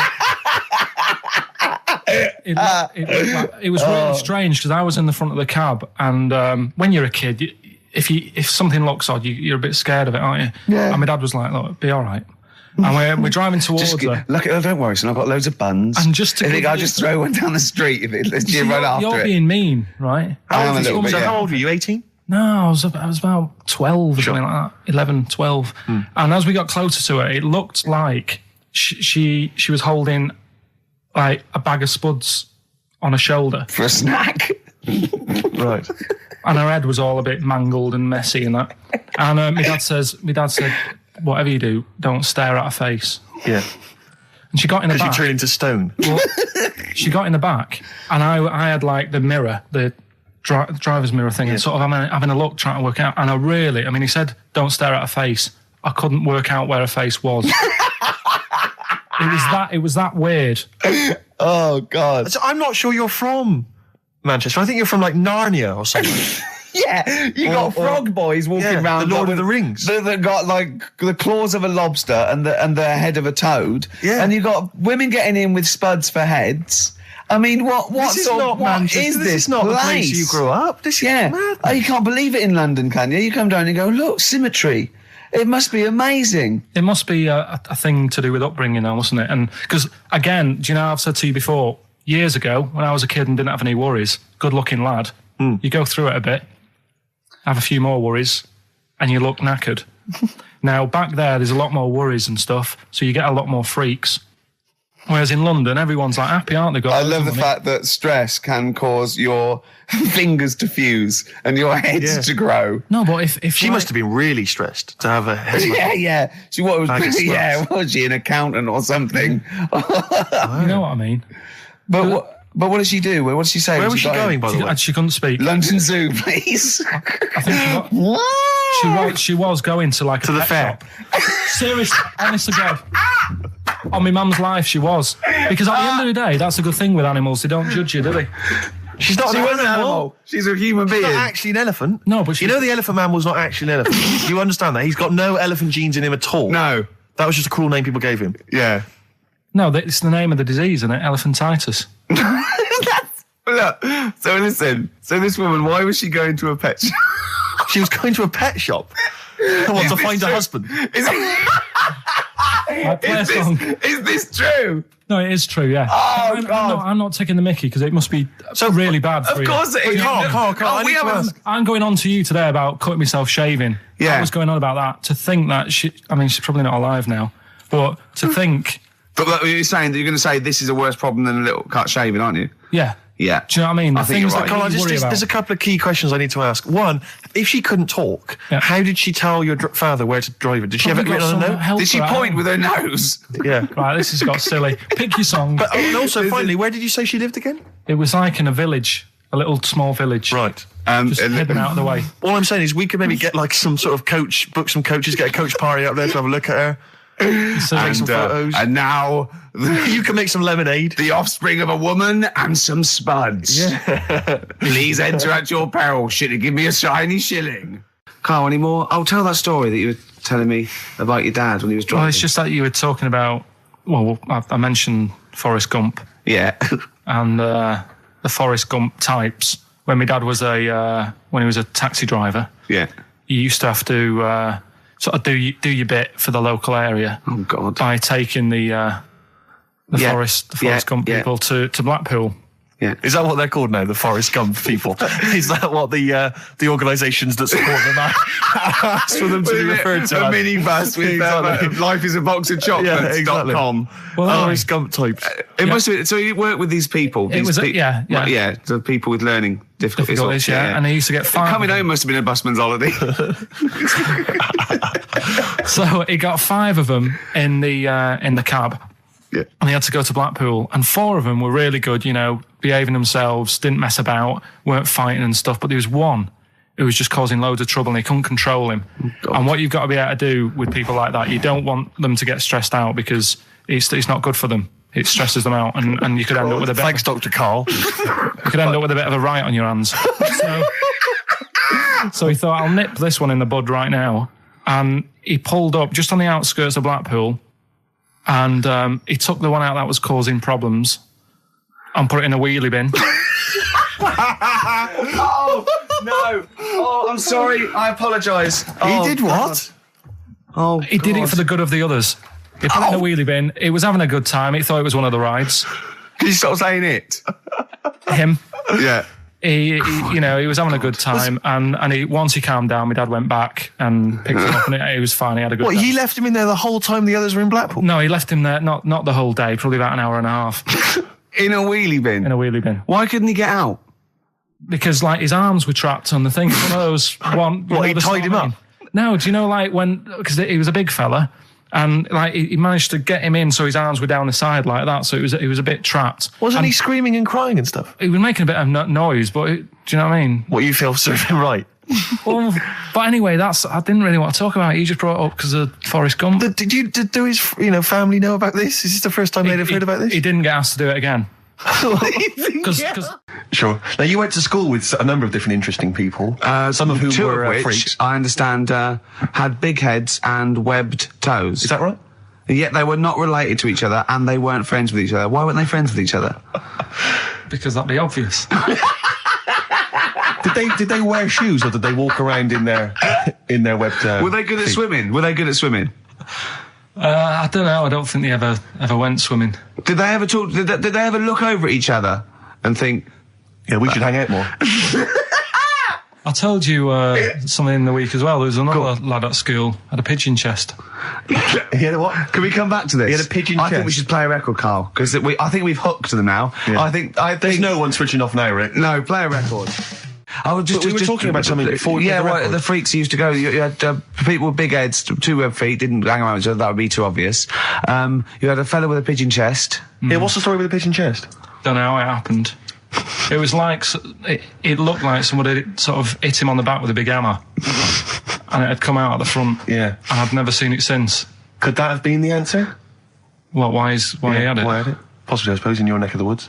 Yeah, don't know. Never asked him. It's just come back to haunt you, has it? The pigeon chest? No, it's just that when you mentioned about kids at school, I forgot all about him. You're talking about the kids with the web feet and the big heads. Yeah, and I forgot about the little old the pigeon chest pigeon boy. Yeah, pigeon. Yeah. I've had an email from Andrew Forrest, who has just simply entitled it Karl Pilkington. Oh, Karl Pilkington. What do you think of that? That's got to be your new name from now on. Oh. I had a mate who used to use it.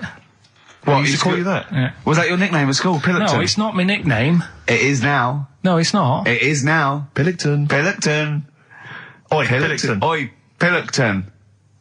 Pilkington, do my homework. Where do you live? Where do you come from? Pilkington? No, there's this lad who called Mark, right, who used to go to school with, who used to call me that. And his mum, right, was like obsessed with cleaning. And I was never allowed in their flat. He makes the place look untidy. So she used to, I don't know if it was just me or all his mates, but I used to turn up and she goes, yeah, he is in, but you know what you've got to do? And I used to have to go round the side of his flat, and he had a computer, right, which he used to play. I didn't have one at that point, but he had one. And I used to have to go round the side of the flat and stand at his bedroom window with his window open, and I'd be sort of leaning in playing the game. You are joking. I'm not. His mum. You had the weirdest upbringing I've ever heard. The things you were willing to do. It's the strangest. What is this town like? No, I stopped going. Was there always music? Right? There's the horse in the house there. Oh, look at these two kids with big heads and webbed feet. All right, Ronnie. All right, Reggie. What was it like? She was obsessed. It is like you've grown up in a cartoon made for children. Yeah. No, his mum was really obsessed with cleaning. Can I play through his window? I used to. Mrs. Ramsbottom, can I play through Mark's window? Alright, you know what you have to do. She used to be up till about 3 in the morning. Pilkington again? Have you washed your hands? What, up till 3 in the morning? Washing? She used to be up doing the tiles in the kitchen. Washing until 3 in the morning? It was at 3 in the morning. And for ages and ages, that saying that out on the tiles, I used to think that came from, like, his mum. Because she was out, like, cleaning them late. So, till I was about 13, I thought that saying, out late, on the tiles, was... And now you're not confused by anything. Well... There's no misunderstandings in your life now, is there? So he was allowed to walk in and out of the house, was he? No, he was alright, and he used to come round to ours a lot, and my mum used to get these pies from Hagenbach's, right?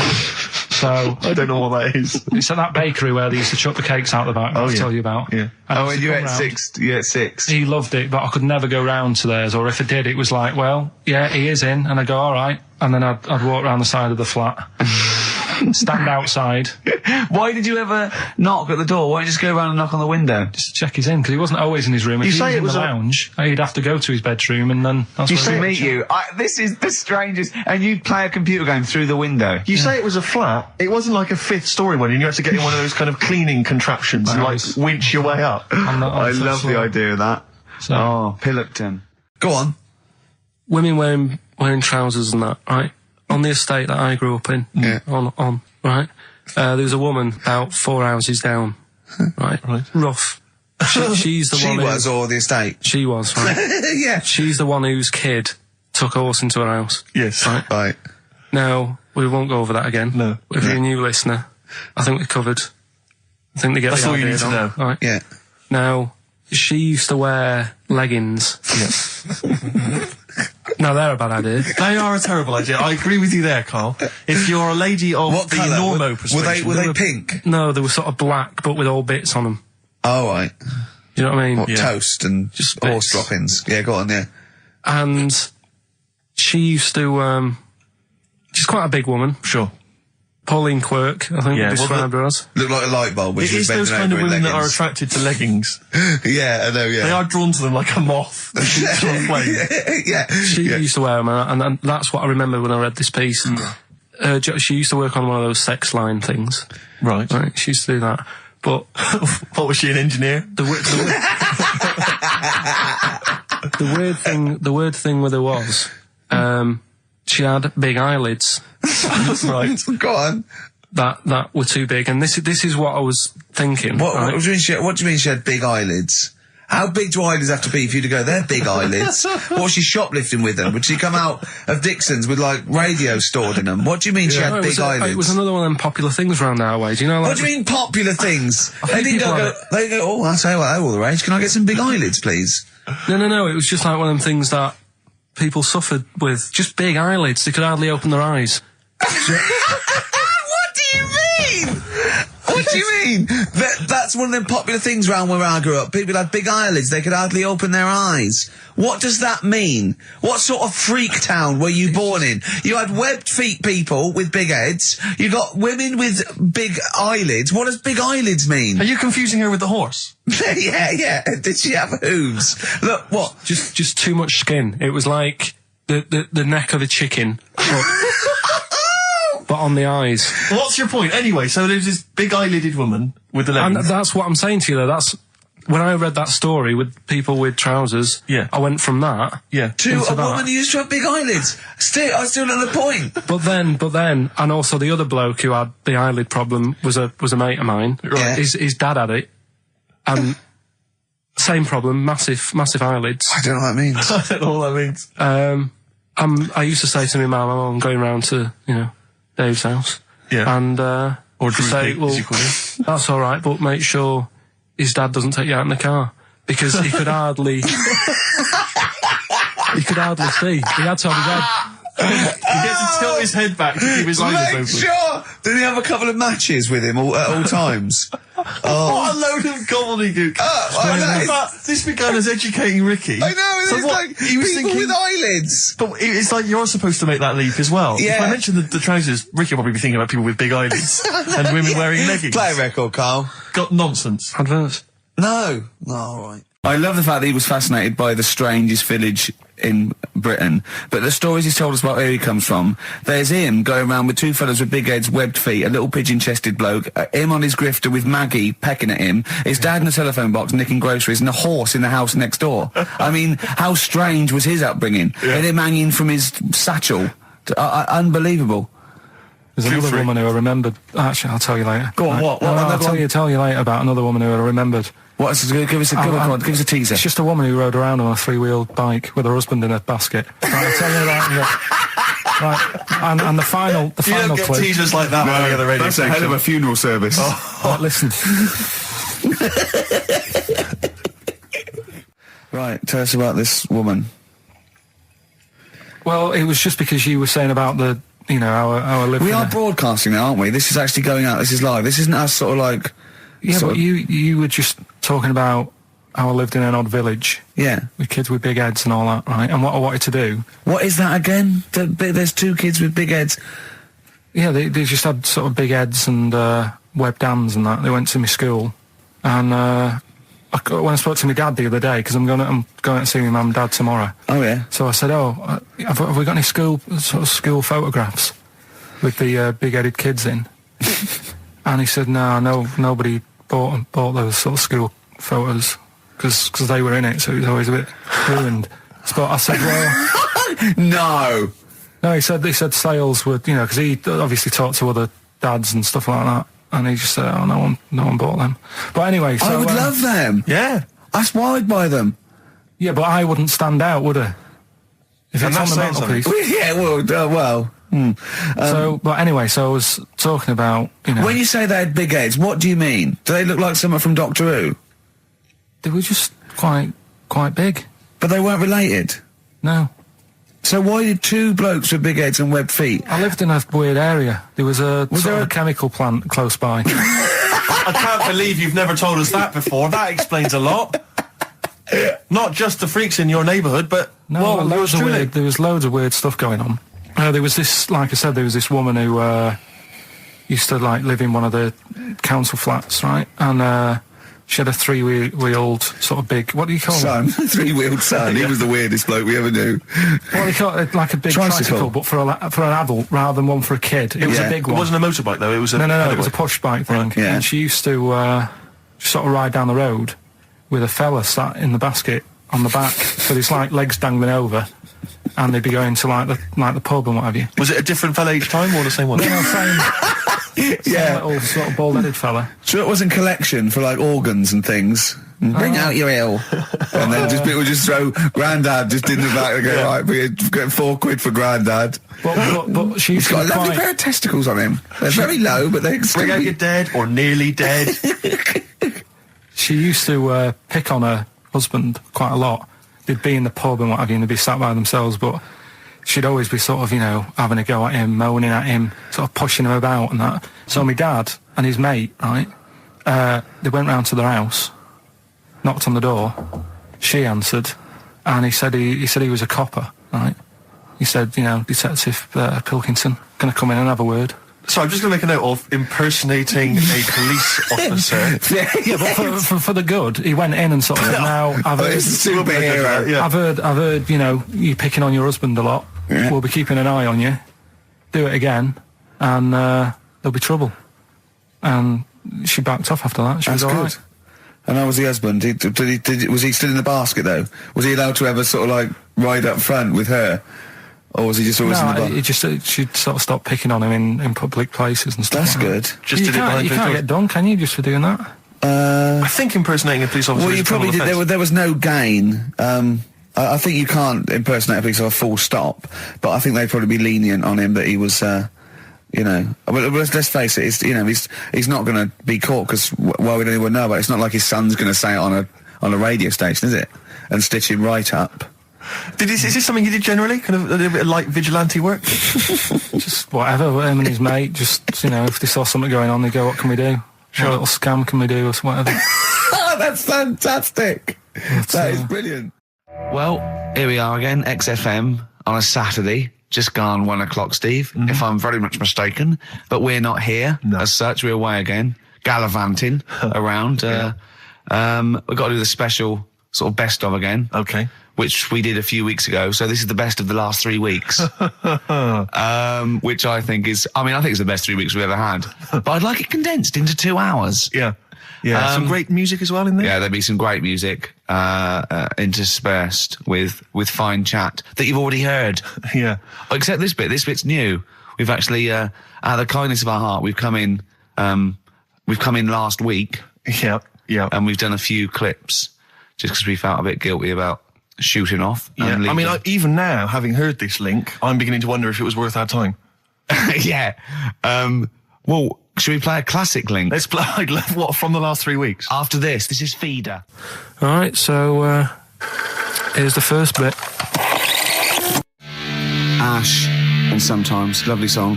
Got to apologise to our producer there, because he was worried about it. There was nothing wrong with it. It's just like saying, you like watching birds in the garden. It's just that I think you're better than that. I know, it's cheap, isn't it, to say, like, we like I tits. like tits. Yeah, I like cocks. So we're a bit more literary now. One of my favourite things is Fanny by Gaslight. Really? That's interesting. That's interesting. I'm a big fan of Moby Dick. Oh yeah, the book, Moby Dick. Yeah, not the medical condition. There's nothing innuendo. No, it's the big horrible thing that used to swallow semen. Yeah. Now in the winter. Yeah. Steve. Go on. There's nothing I like more than to keep my hands warm in a muff. No, sure. You mean those kind of furry things that sort of classy looking ladies? Yeah, posh ladies often put their hands in. You know when you have a nice, like, a party and they're leaving. Yeah, a winter party. And you might take the wrong hat or something. There's nothing I like more than to see two posh women with their hands in each other's muffs. Oh, that's always a And they're going, oh, this must be yours. Yeah, that is always funny. Yeah. That's always funny. Yeah. But seriously, no, I'll stop this. You're right. I've got a degree. I just remembered that my favourite Beatles song is "Come Together." Yeah. Now we're going to stop this now, Carl, because it's childish. You're right. I've got a philosophy degree, for Christ's sake, and it's about time. Who's your favourite philosopher? Do you mind me asking? Well, I would tell you, except when I ever talk about it, I go into a Cockney accent. Really? So it can be like my favourite philosopher. I like a bit of Kant. Right. Is that Immanuel Kant, the philosopher? Yeah. That's strange. Yeah. That's strange. What's his name again? Kant. Oh, yeah. That can be weird. Can be strange. Look at Carl's face. Look at his face. Look at his face. Join in, Carl. Undo your trousers. Just we'll be like Stan Let your Boardman cock hang when he out. told the Fokker joke. Yeah. We won't do local radio again for 10 years. Finally, White Van Man, what do you make of the fact that Sainsbury's are bringing in square tins? Is that a true? concern for you? Is that true?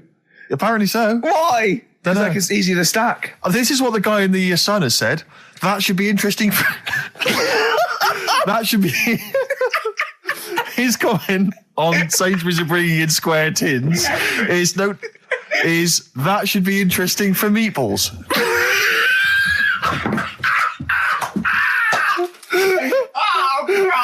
Ricky's just collapsed on the floor. Let's just play a song, Carl. I don't think even you can top that. Cooper Temple Claws. Who needs enemies? Good question, lads. Nobody. This is XFM 104.9. I'm Ricky Gervais. Oh, they should print a little book of those. They're great. Oh, how you can relate any song or artist to anything else. Easy. Joyful. Easy. Well, yeah, so me and Carl went out for a beer, and it was great, wasn't it? Yeah, enjoyed we myself, started yeah, off, it's good. and you met my mate Robin, didn't you? Yeah. And some of the stories. Do you want to tell Steve some things about Robin that you Robin, learned? do you know him well? Yes. Well, do you know about his worm problem as a kid? Go on. Right. What I can remember is he had worms as a kid. Not sure how you get him. He never answered me. He was getting a bit touchy about it. Right. This is like the second time I met him. I think he was a bit annoyed that Ricky told me about his problem. What now? Now, straight away, you not being there, instinctively, what do you think went on with this story about worms? My suspicion is rather like when you told a group of people that Robin had once suckled milk from a cow's udder. Yeah. Did he mention that as well? Yeah. Yeah. My suspicion is that, like the cow story, the worm story is not true. But And why would he get so sort of uppity about it? Well, imagine if that wasn't the first time he'd done it. Imagine if he did that every single time he was with somebody for the first time and Robin was just met them. He will tell that story to anyone. But they do say there's no smoke without fire. Robin. I also told him that the way Robin cured these worms was because the doctor told his mother, right, to hold a piece of ham or cheese near Robin's anus so the worms would come out for the food, and he believed it. I'll tell you why, though. I said to Robin used to sit on Spam to try and get the worms out, and he believed it. But Steve, right, do you remember that story about 3 or 4 years ago where there was some bloke in the army? He went away to somewhere, Vietnam or whatever. He was messing about in the woods. Messing about in the woods? Shouldn't he have been fighting? Whatever. Yeah. Right, and he walked through some lake, and I think he'd cut his toe or something on something, and some worm of some sort crawled in the gash. Yeah. And it was in his body, and the doctor said, we've got to get this out of your body. So what they did was, they said, right, the thinnest part of something of your body that things can crawl through is on the top of your head. So they wrapped where the skull is. So they wrapped some bacon. No, they didn't. They did. That's right. thing. So he's gone in via the toe. So what we do is, I'll tell you what, that worm's probably heading straight for the head. We'll put a bit of bacon on it. The thinnest part of the body is the skull. Of course, it's not the thinnest part of the body. It's where your brain case is, isn't it? It's the skull. There was a reason for it. And it was like they stuck some bacon on his head. And as ever, the vital piece of information, i.e. the reason, Karl seems to have forgotten. Because the worm was in his body, and they said everyone likes the smell of bacon. Including worms. Even a Vietnamese lake worm. They love bacon. Remember last week when I said about the little fella with the bone with no brain, and you were proved wrong? No. We were saying it wasn't a little fella. We were saying it was a stillborn child.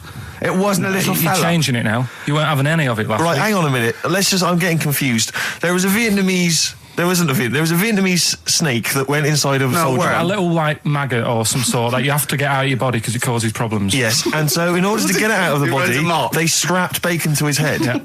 That is great. This doctor. And did that work? I think so. They had a picture of him smiling. Oh, God, what, the worm or the bloke? The bloke. Oh, dear. Honestly, I hope someone knows the story. Right. It was about 3 years ago, I reckon. Okay. And, yeah, it did work. GI bacon. So this is why the worm burrowed out of his head to get the bacon? Get to the bacon. Right. That's great. So this is why when Robin was telling his story, I was a little bit disappointed if it wasn't true. Right. Because in a way, Robin's never been to Vietnam. No, but what do you really think that Robin? Well, as Robin said at the time, Karl, why would I sit on ham then tell Ricky Gervais? It's a very good point. Because if he was a kid, you do daft things like that as a kid.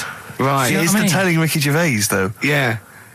And then, bless him. Okay. And then anyway, Robin left, and I tried to chase him, but he got away. He knows. And then we had a few pints, and then Karl embarked on some of the greatest stories ever told. Can you tell the story about your dad? Let me run it by. I haven't spoke to him all week, so let me run it by him. Okay, play records. Because, What we got? We've got one of Steve's tunes. Yeah, well, bizarrely enough, this comes from the Teachers 2 soundtrack, the soundtrack to the current TV series. There's a slight whiff of nepotism in the air. Yeah. Rick, would you like to explain why? Well, that's why you're doing it. No, my girlfriend worked on it. But you were going to play this anyway, weren't you? Well, I was, actually. Bizarrely enough, I was going to play some I Am Clute, and this is from, as I say, the Teachers soundtrack. This is called To You. It's a good track. That's I Am Clute, and a track called To You from the Teachers soundtrack. That's also got, I noticed the Electric Soft Parade, The Hives, Star Sailor, Feeder, Turin Breaks, Mercury Rev on there. It's a good little collection. Lovely. Carl has just had confirmation. He's looking smug because someone phoned up and went, it is true, it's a Laogai chi worm and you wrap bacon around your head. That's all the bloke knew as well. Yeah. And his name was Gary. Yeah. So I'm not having it. No.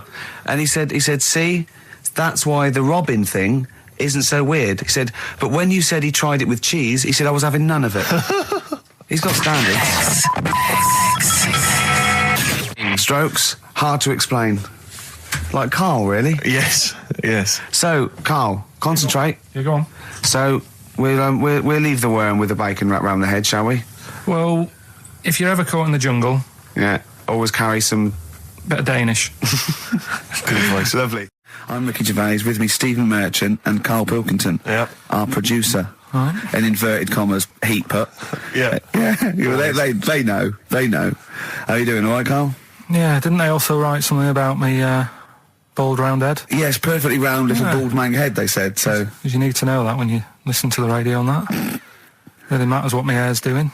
Your hair, have you given it a little short polish? Because you look like a cue ball at the moment, and you've had a shave in it. I've never seen such a round head. It actually looks like a plate with ears. Yeah, well, for those that have never seen Carl, I actually, if you remember, I think he looks a little bit like Mr. Spoon from Button Moon. He does. If you've ever seen that show, and also he looks like, you know when they say they find with a little 4-foot human and it's actually 500,000 years old and they give it a name and it's the first, Australopithecus into. Right? He looks like one of them as well. Perfectly round little. He is the missing link. He looks half human, half monkey. Because he's got a slight slouch as well. So yeah, it's like those pictures where you see it going from an ape to a man. He's one of those in the middle. Yeah, and of course his monkey hands, his hairy little wrist to those skinny little things that he can get oranges out of holes with.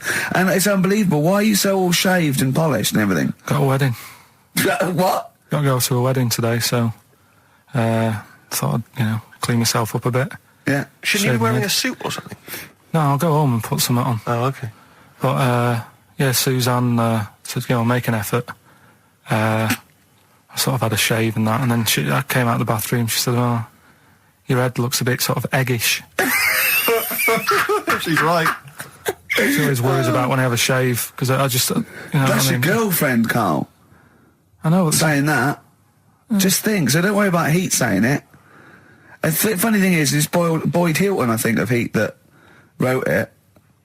And he's got a little bald head. Yeah, no, don't slag him off. Yeah, but on the end of his review, does it say, written by Baldy Boyd? No, because it doesn't matter, it's a magazine. Don't worry about it. Looking forward to the wedding? A bit boring, isn't it? But you've got to do it. They're probably listening. Should we do a shot? No, it'll be a great day for them, but I know what will happen. Suzanne will see, all the fuss and that, and then she'll get ideas, and have to let her down and all that.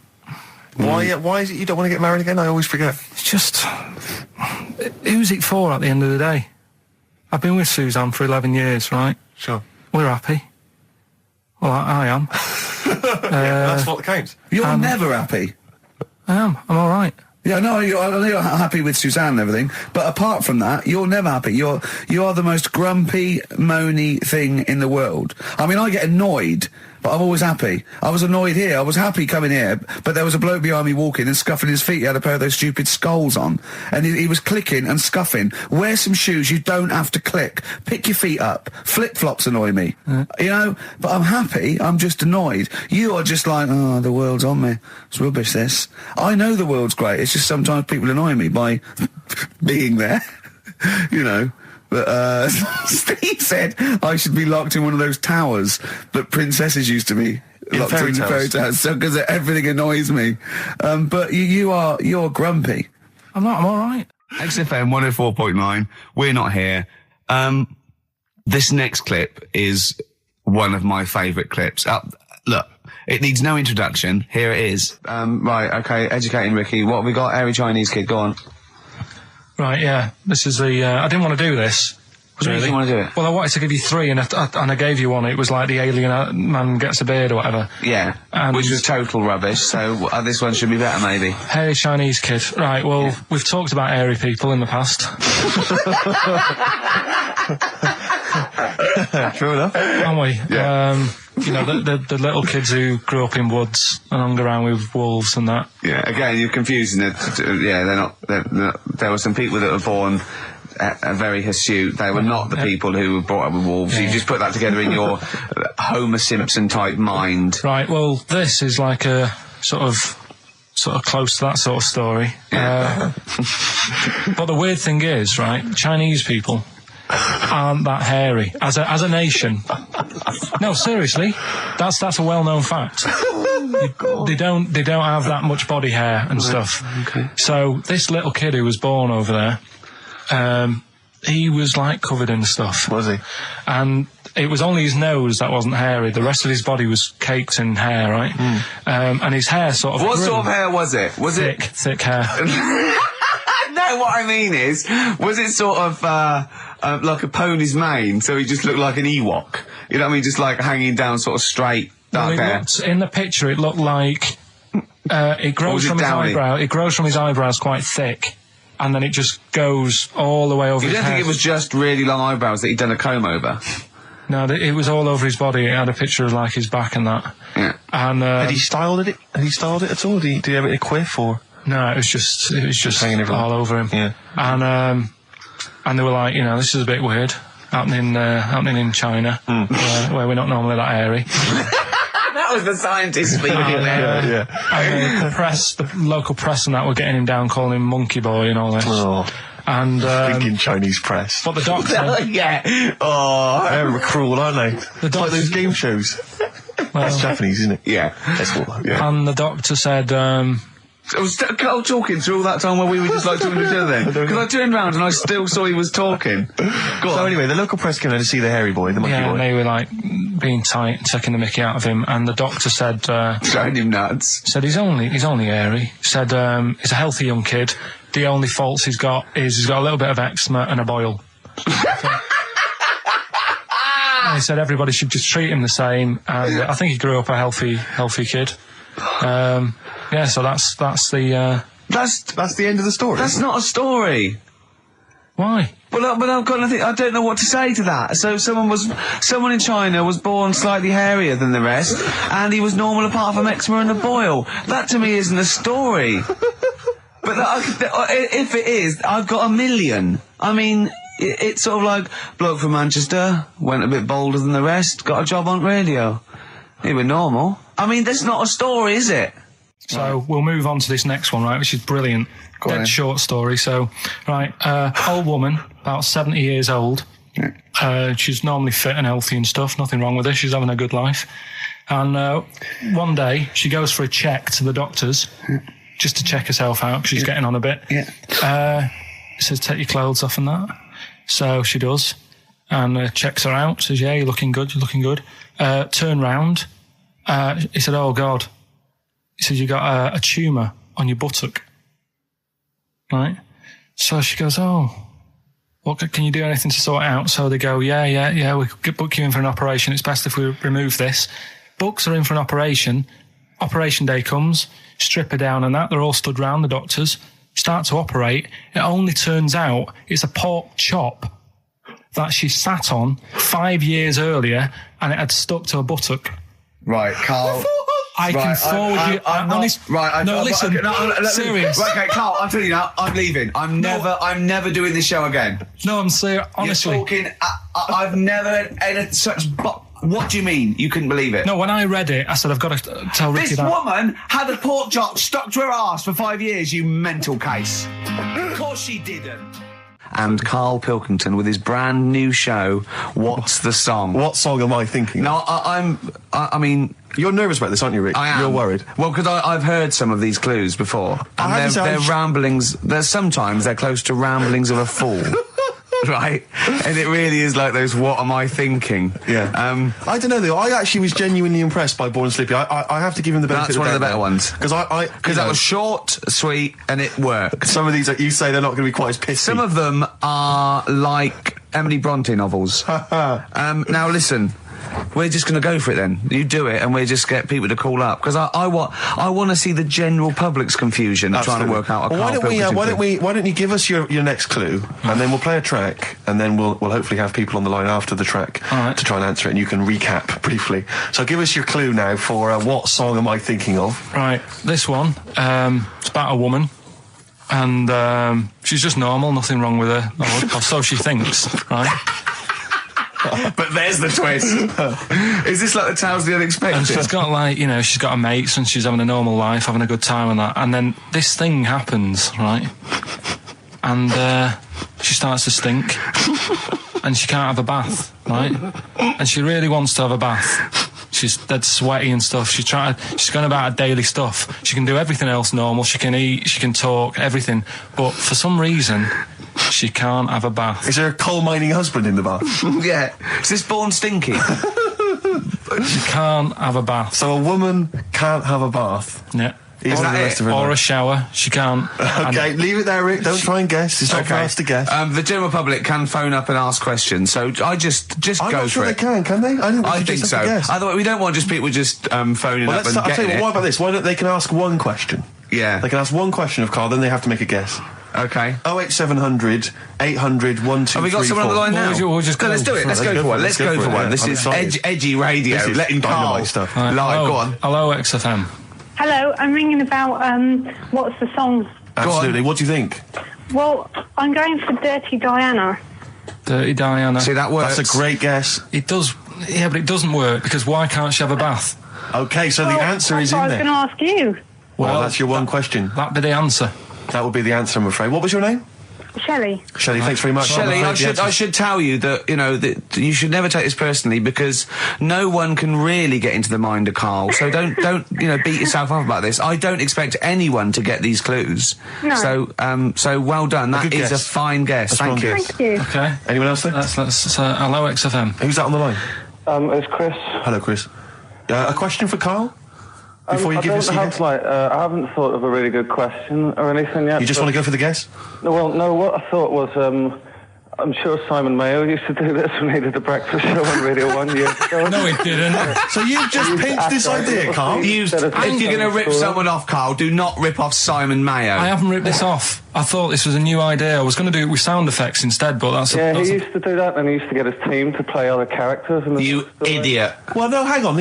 Not you, Chris. I'm saying you idiot to Carl. Yeah, but nothing's new anyway, is it? So I'm not getting annoyed about it. True. What do you think the answer is? Is it Cornflake Girl by Tonny Amos? Good answer. She couldn't have a bath because she'd go all floppy and then go down the plug hole. Good answer. She'd go all soggy. Yeah. So is it Cornflake Girl? No, it's not, but that's a great answer. It could have been. All right.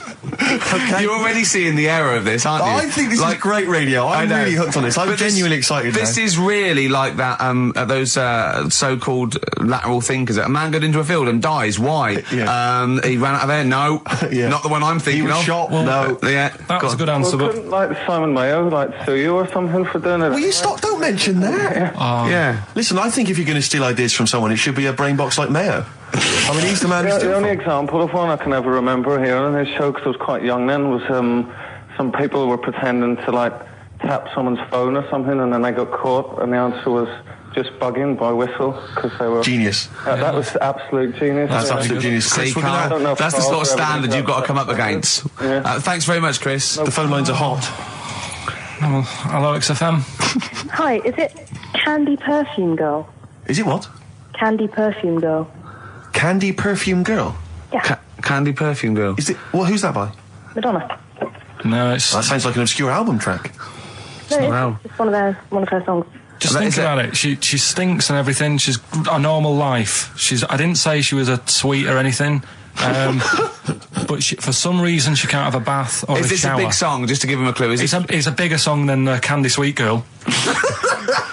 Thank you very much indeed for your guess. It was really easy. Thank you. Cheers. Sorry. Okay, one more, then we go to a record. Come on. Okay. Go on. Hello, XFM. Carl. Yeah. Is it High and Dry by Radiohead? High and dry. High and dry. Now that's great. She smells, which is another word for high. She's dry because she doesn't have a shower. Carl, if it isn't that, yours will never be as good as that. He's the winner. Whatever you're thinking of, that clue is brilliant. What's your name, mate? It's Richie. Richard, I mean, you can't beat that. That's a bit too lateral.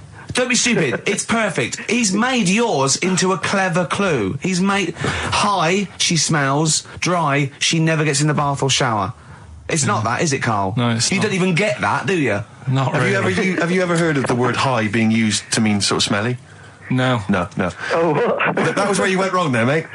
Richard, I'm declaring you the winner, even though that isn't the answer. I don't think Thank we you. should give up this early. Can we just let's play a song and, Let's play a song. Give it one more chance, because if people think about it, it is really easy. So I'm not going to find out the answer now because I've got to go out.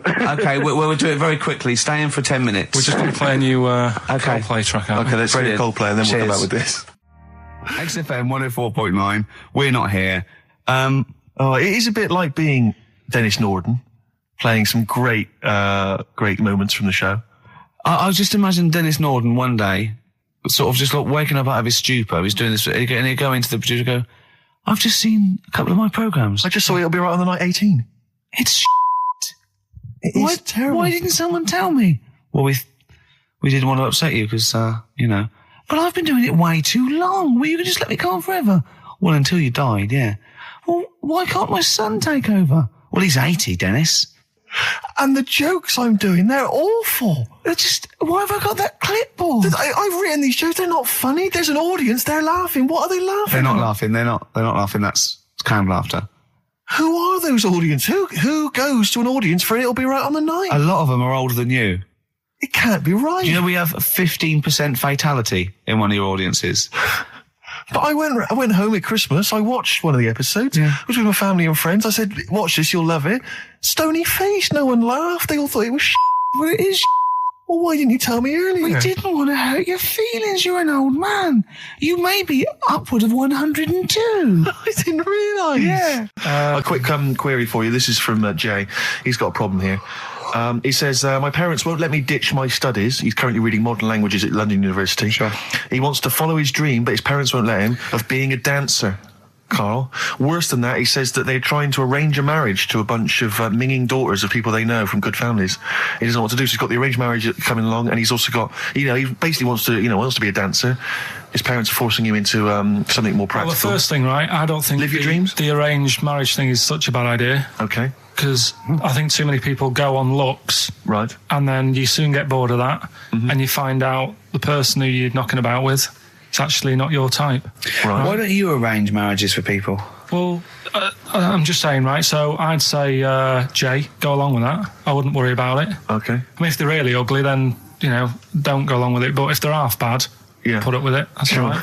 The dancing. Brilliant. Right. That's that solved. Brilliant. I wanted to be a dancer. After I did the boxing, right, I joined a dancing thing just near Man United's ground, right, called Twiggy's. Went along, I wanted to learn some moves. How old were you? Well, it was when Michael Jackson was, pretty big, so about 85, 83, 84, 85, something like that, around there. Wanted to do it. When I went, it was shut, and it had become like a warehouse for toilet rolls. So in a way, I wonder what would have happened. Sorry, how is that an anecdote about you going through dancing? You've told me before you did boxing for a while, you did dancing for a while. You had a true fight in the boxing. You didn't even get in the. That's not an. Imagine if that was a film. This is like a boy's dreams of becoming a dancer. Oh, it's shut. Next on. I mean, how is that a story? Yeah, that was Billy Elliot. Do you think it would have won quite as many awards?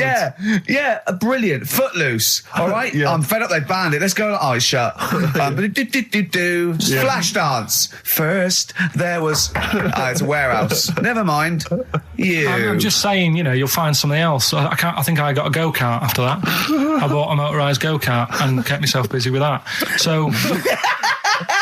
There's always other Just things. think, Alan Bennett has to sit down and really sweat over his stories. Yeah. He just opens his mouth. You are a living Alan Bennett character. So that's solved. Well, Jay, don't worry about that. There's no emotional problems I can foresee if you follow that advice. So the advice there is do an arranged marriage if she's not ugly. minging, Yeah. she's not completely minging. Yeah. And don't worry about dancing. Get a go-kart. Cheers. Great. Well, I didn't really want to make it a Christmassy type show because I don't really like it. Oh, he's done it again. What, you did Christmas once, didn't like it? No, my dad always said... Oh, right, steady on. Dad said Christmas morning was for, like, for me. So he used to stay in bed. So he never... That's brilliant. That's a great thing to say, isn't it? Yeah. Christmas morning's for you. Run wild. Do what you want. Just don't bother me. I'm going to Honolulu for 2 weeks. That's great. Dad, it's Christmas. Do I have to do anything? No. So my mum used to get up because she used to like to see my face light up, when I open my presents. And then... to give fireworks. And then I'd have to go to my bedroom from about 6 o'clock onwards because, like, my mum and dad were into having big Christmas parties and I wasn't, like, old enough to go. Right. So they'd say, right, you've had your fun there, you go up to your bedroom, stay in there. Really? Yeah, I remember one year, right, I got a train set, that's what I wanted. Yeah. Right? It's brilliant. Playing with it all day. I thought, I don't mind about the party, I'm happy staying up here playing with this. Brother comes in, he's had a few, right? He's going, yeah, give us a go on your train. How old is he? He's a bit older than me, so he might have been like, let's see. Well, let him be 18. Probably about 18, 19, how old something were like you? that.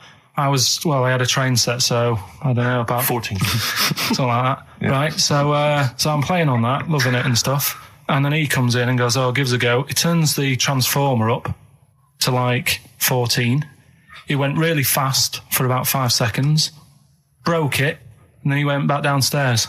Wow. So Christmas, I hadn't even got to Sounds Christmas like Day. the Conservative government with British Rail. Satire, that is. Rick, I just thought that there's satire. If there's any satirical shows listening or it doesn't work in any way because there's the analogy falls down apart from there being a train. Think it through though. British Rail was trains, and the government broke the trains in many. Well, they didn't break them, like not officially breaking them, but they kind of. It does work. It's perfect. Oh, I'm pretty pleased with that. And I can't. And no one's asked him to be on. Have I got news for you? It's weird, isn't it? Because it's strange that when you've got a satirical mind that's as quick as that. Yeah.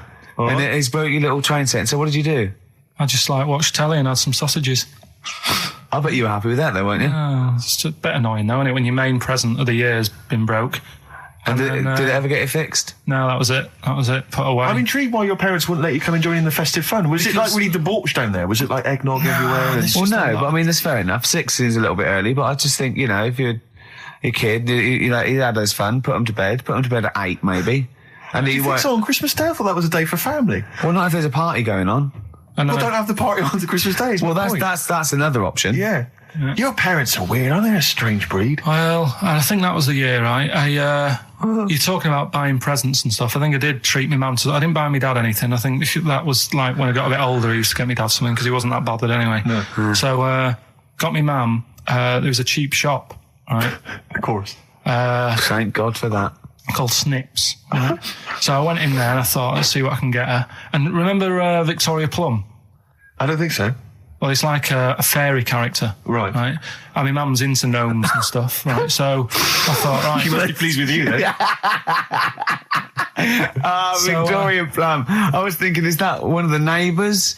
Is it like a brandy Do you liqueur? remember Victoria Plum? Victoria Plum. Victoria Plum, yeah. It's like a little fictional sort of character, right? Okay. So I saw it. I thought, yeah, she'll love that, right?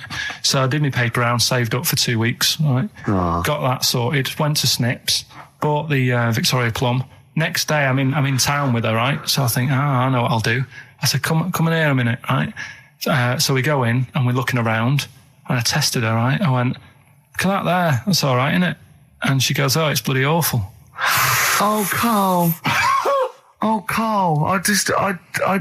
Oh, God. So then Christmas Day comes. I said, don't bother opening it. She said, no, why? I said, Oh, no. Why did you still give it to her? So, well, it's too late. I'd already bought it. Oh, Carl. So she opened it and I was like, and she said, oh, that's nice. I said, why are you saying that? I said, the other day, said it's bloody awful. She said, oh, no, I thought you were pointing at something else. Oh, no. So that's why I don't get anyone anything anymore. Oh, God. Play record. Oh, God. Oh. So we get onto conversations. Talking about, he's asking me stuff about evolution. Tell me that. Why did the giraffe? What's that rubbish about the giraffe getting a long neck? I said, well, it didn't try and get a long neck. It was selected because, Anyway, I went into evolution for him, and he said, but why would evolution do that? I went, well, you think that evolution didn't do anything? There's not this consciousness. There's not this will that a giraffe has to stretch its neck to reach the leaves. One had a long enough neck to survive and pass it. He was going, yeah, but why did evolution? This isn't. But by the way, this isn't the most stupid thing. This is warming up. This is about 8:45. Sure. Right? He said, why didn't evolution make a giraffe good at carpentry so it could build a ladder? Right. Yeah. Okay. All right. Okay. So he's thinking around it. He's trying to pick holes in evolution. Yeah. We get on to, I said, well, things that I said, we can see the speed of evolution in lower life forms like bacteria, viruses, they evolved.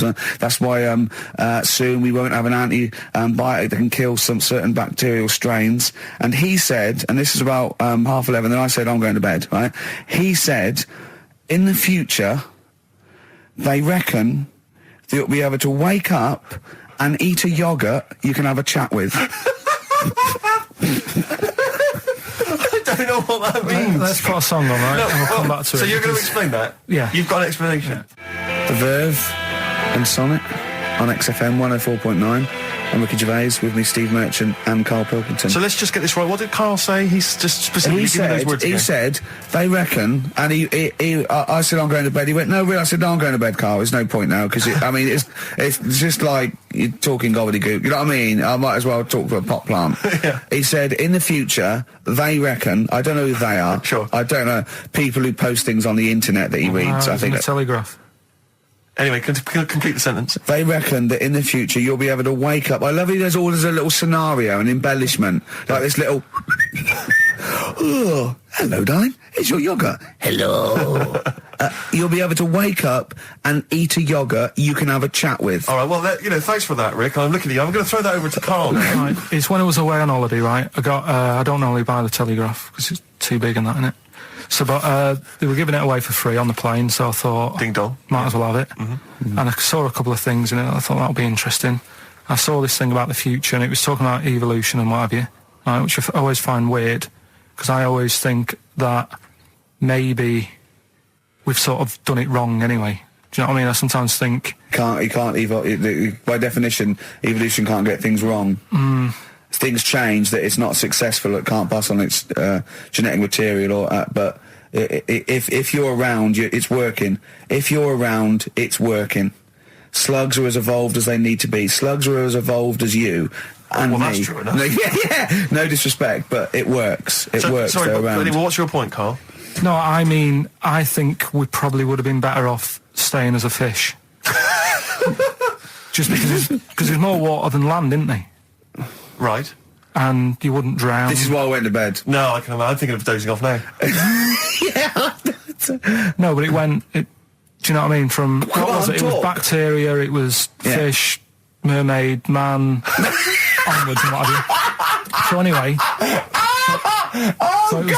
Oh God! No, there are a few knowledge gaps in your theory of evolution. All right, you generally got it right though. So but I mean, basically, yeah, it went bacteria, fish, mermaid, man. What's next is the big question.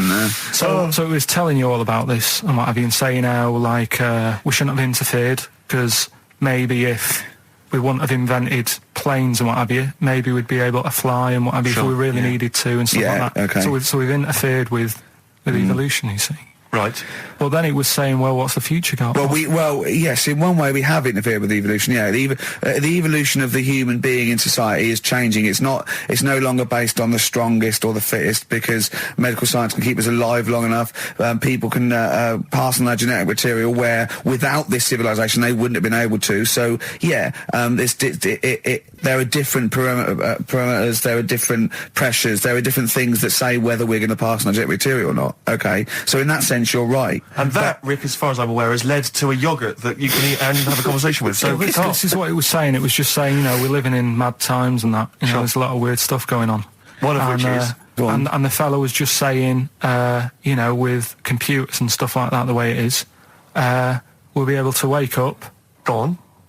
have a chat with your yogurt and have something to eat. What do you mean, have a chat with your yogurt? Because of the amount of, I mean, you have them yogurts already, those friendly yogurts, those bacteria-friendly ones, so this is just a really friendly one. Yeah, they don't... Oh, God! I might burst! Do you know what, sometimes, Carl, I think that we're having a chat with a yogurt. Do you know what I mean? There can't be any difference. Yeah, but then I'm always reminded that would be more entertaining. That would be more informative. That was Jane's Addiction. This is the Best Of Show on XFM 104.9. I'm Ricky Gervais, with me Stephen Merchant. Yes. This was a clip show. We recorded this a couple of weeks ago. I hope you had a Merry Christmas. It's not over yet, because tonight at 9:50 is the second part of The Office Christmas specials. It's brilliant. Watch it, and we'll be back next week live. I'm Ricky Gervais, with me Stephen Merchant. Bye. Have a great new year. Class. Rock the Casbah. I love the fact you had at least 3 minutes to get that right. I know. Prepare and get that right. I know, but my mouth was full of Maryland cookies. Yeah. You know, last week, and this would blow your mind, he came in, do you know what he'd bought? For himself, about 10 penguins. Who buys penguins still? I know. Or wagon wheels. Oh, I've never liked wagon wheels. You've not been a fan? No, but I'm sorry about that. It's The Clash and Rock the Casbah. Talking about records, have I told you that time my brother-in-law, he was moving out of his place, and I think moving in with my sister, and I was about, like, I don't know, 13, and so he was about, 30, and I moved in, and he brought round all his records when he was storage to leave them at our house, right? And he had all these old sort of records, 50s and 60s records, no harvest, right? And they put them upstairs, and I was looking through them, and it's just all like Elvis stuff and Beatles stuff. And there was a mate of mine who loved Elvis, okay? And he had loads of chemicals. Yeah, he had loads of chemicals, and I was into chemistry, and he said, "Let's swap me some chemicals for them." So I sort of nicked about 5 Elvis singles, and I got all these chemicals, and then the guilt just hit me. I just thought, well, he's going to notice that. And one night, I just came downstairs and I confessed to my mum. And she went, all right, well, I won't tell him, but you've got to be good. And it's sort of like I was just really, really good for a year. And then I remember when I was about 18, my brother was talking about it. And he said, did you ever play those records I left for you? Brilliant. He told my mum, he said, these are for Ricky. She just didn't tell me. She was sharp, wasn't she? She used opportunism there. Oh, that's genius. And that was it. That's why I was good. But you've never stolen anything since, have you? No, I don't. Except that spate of shoplifting after that to teach your mum a lesson.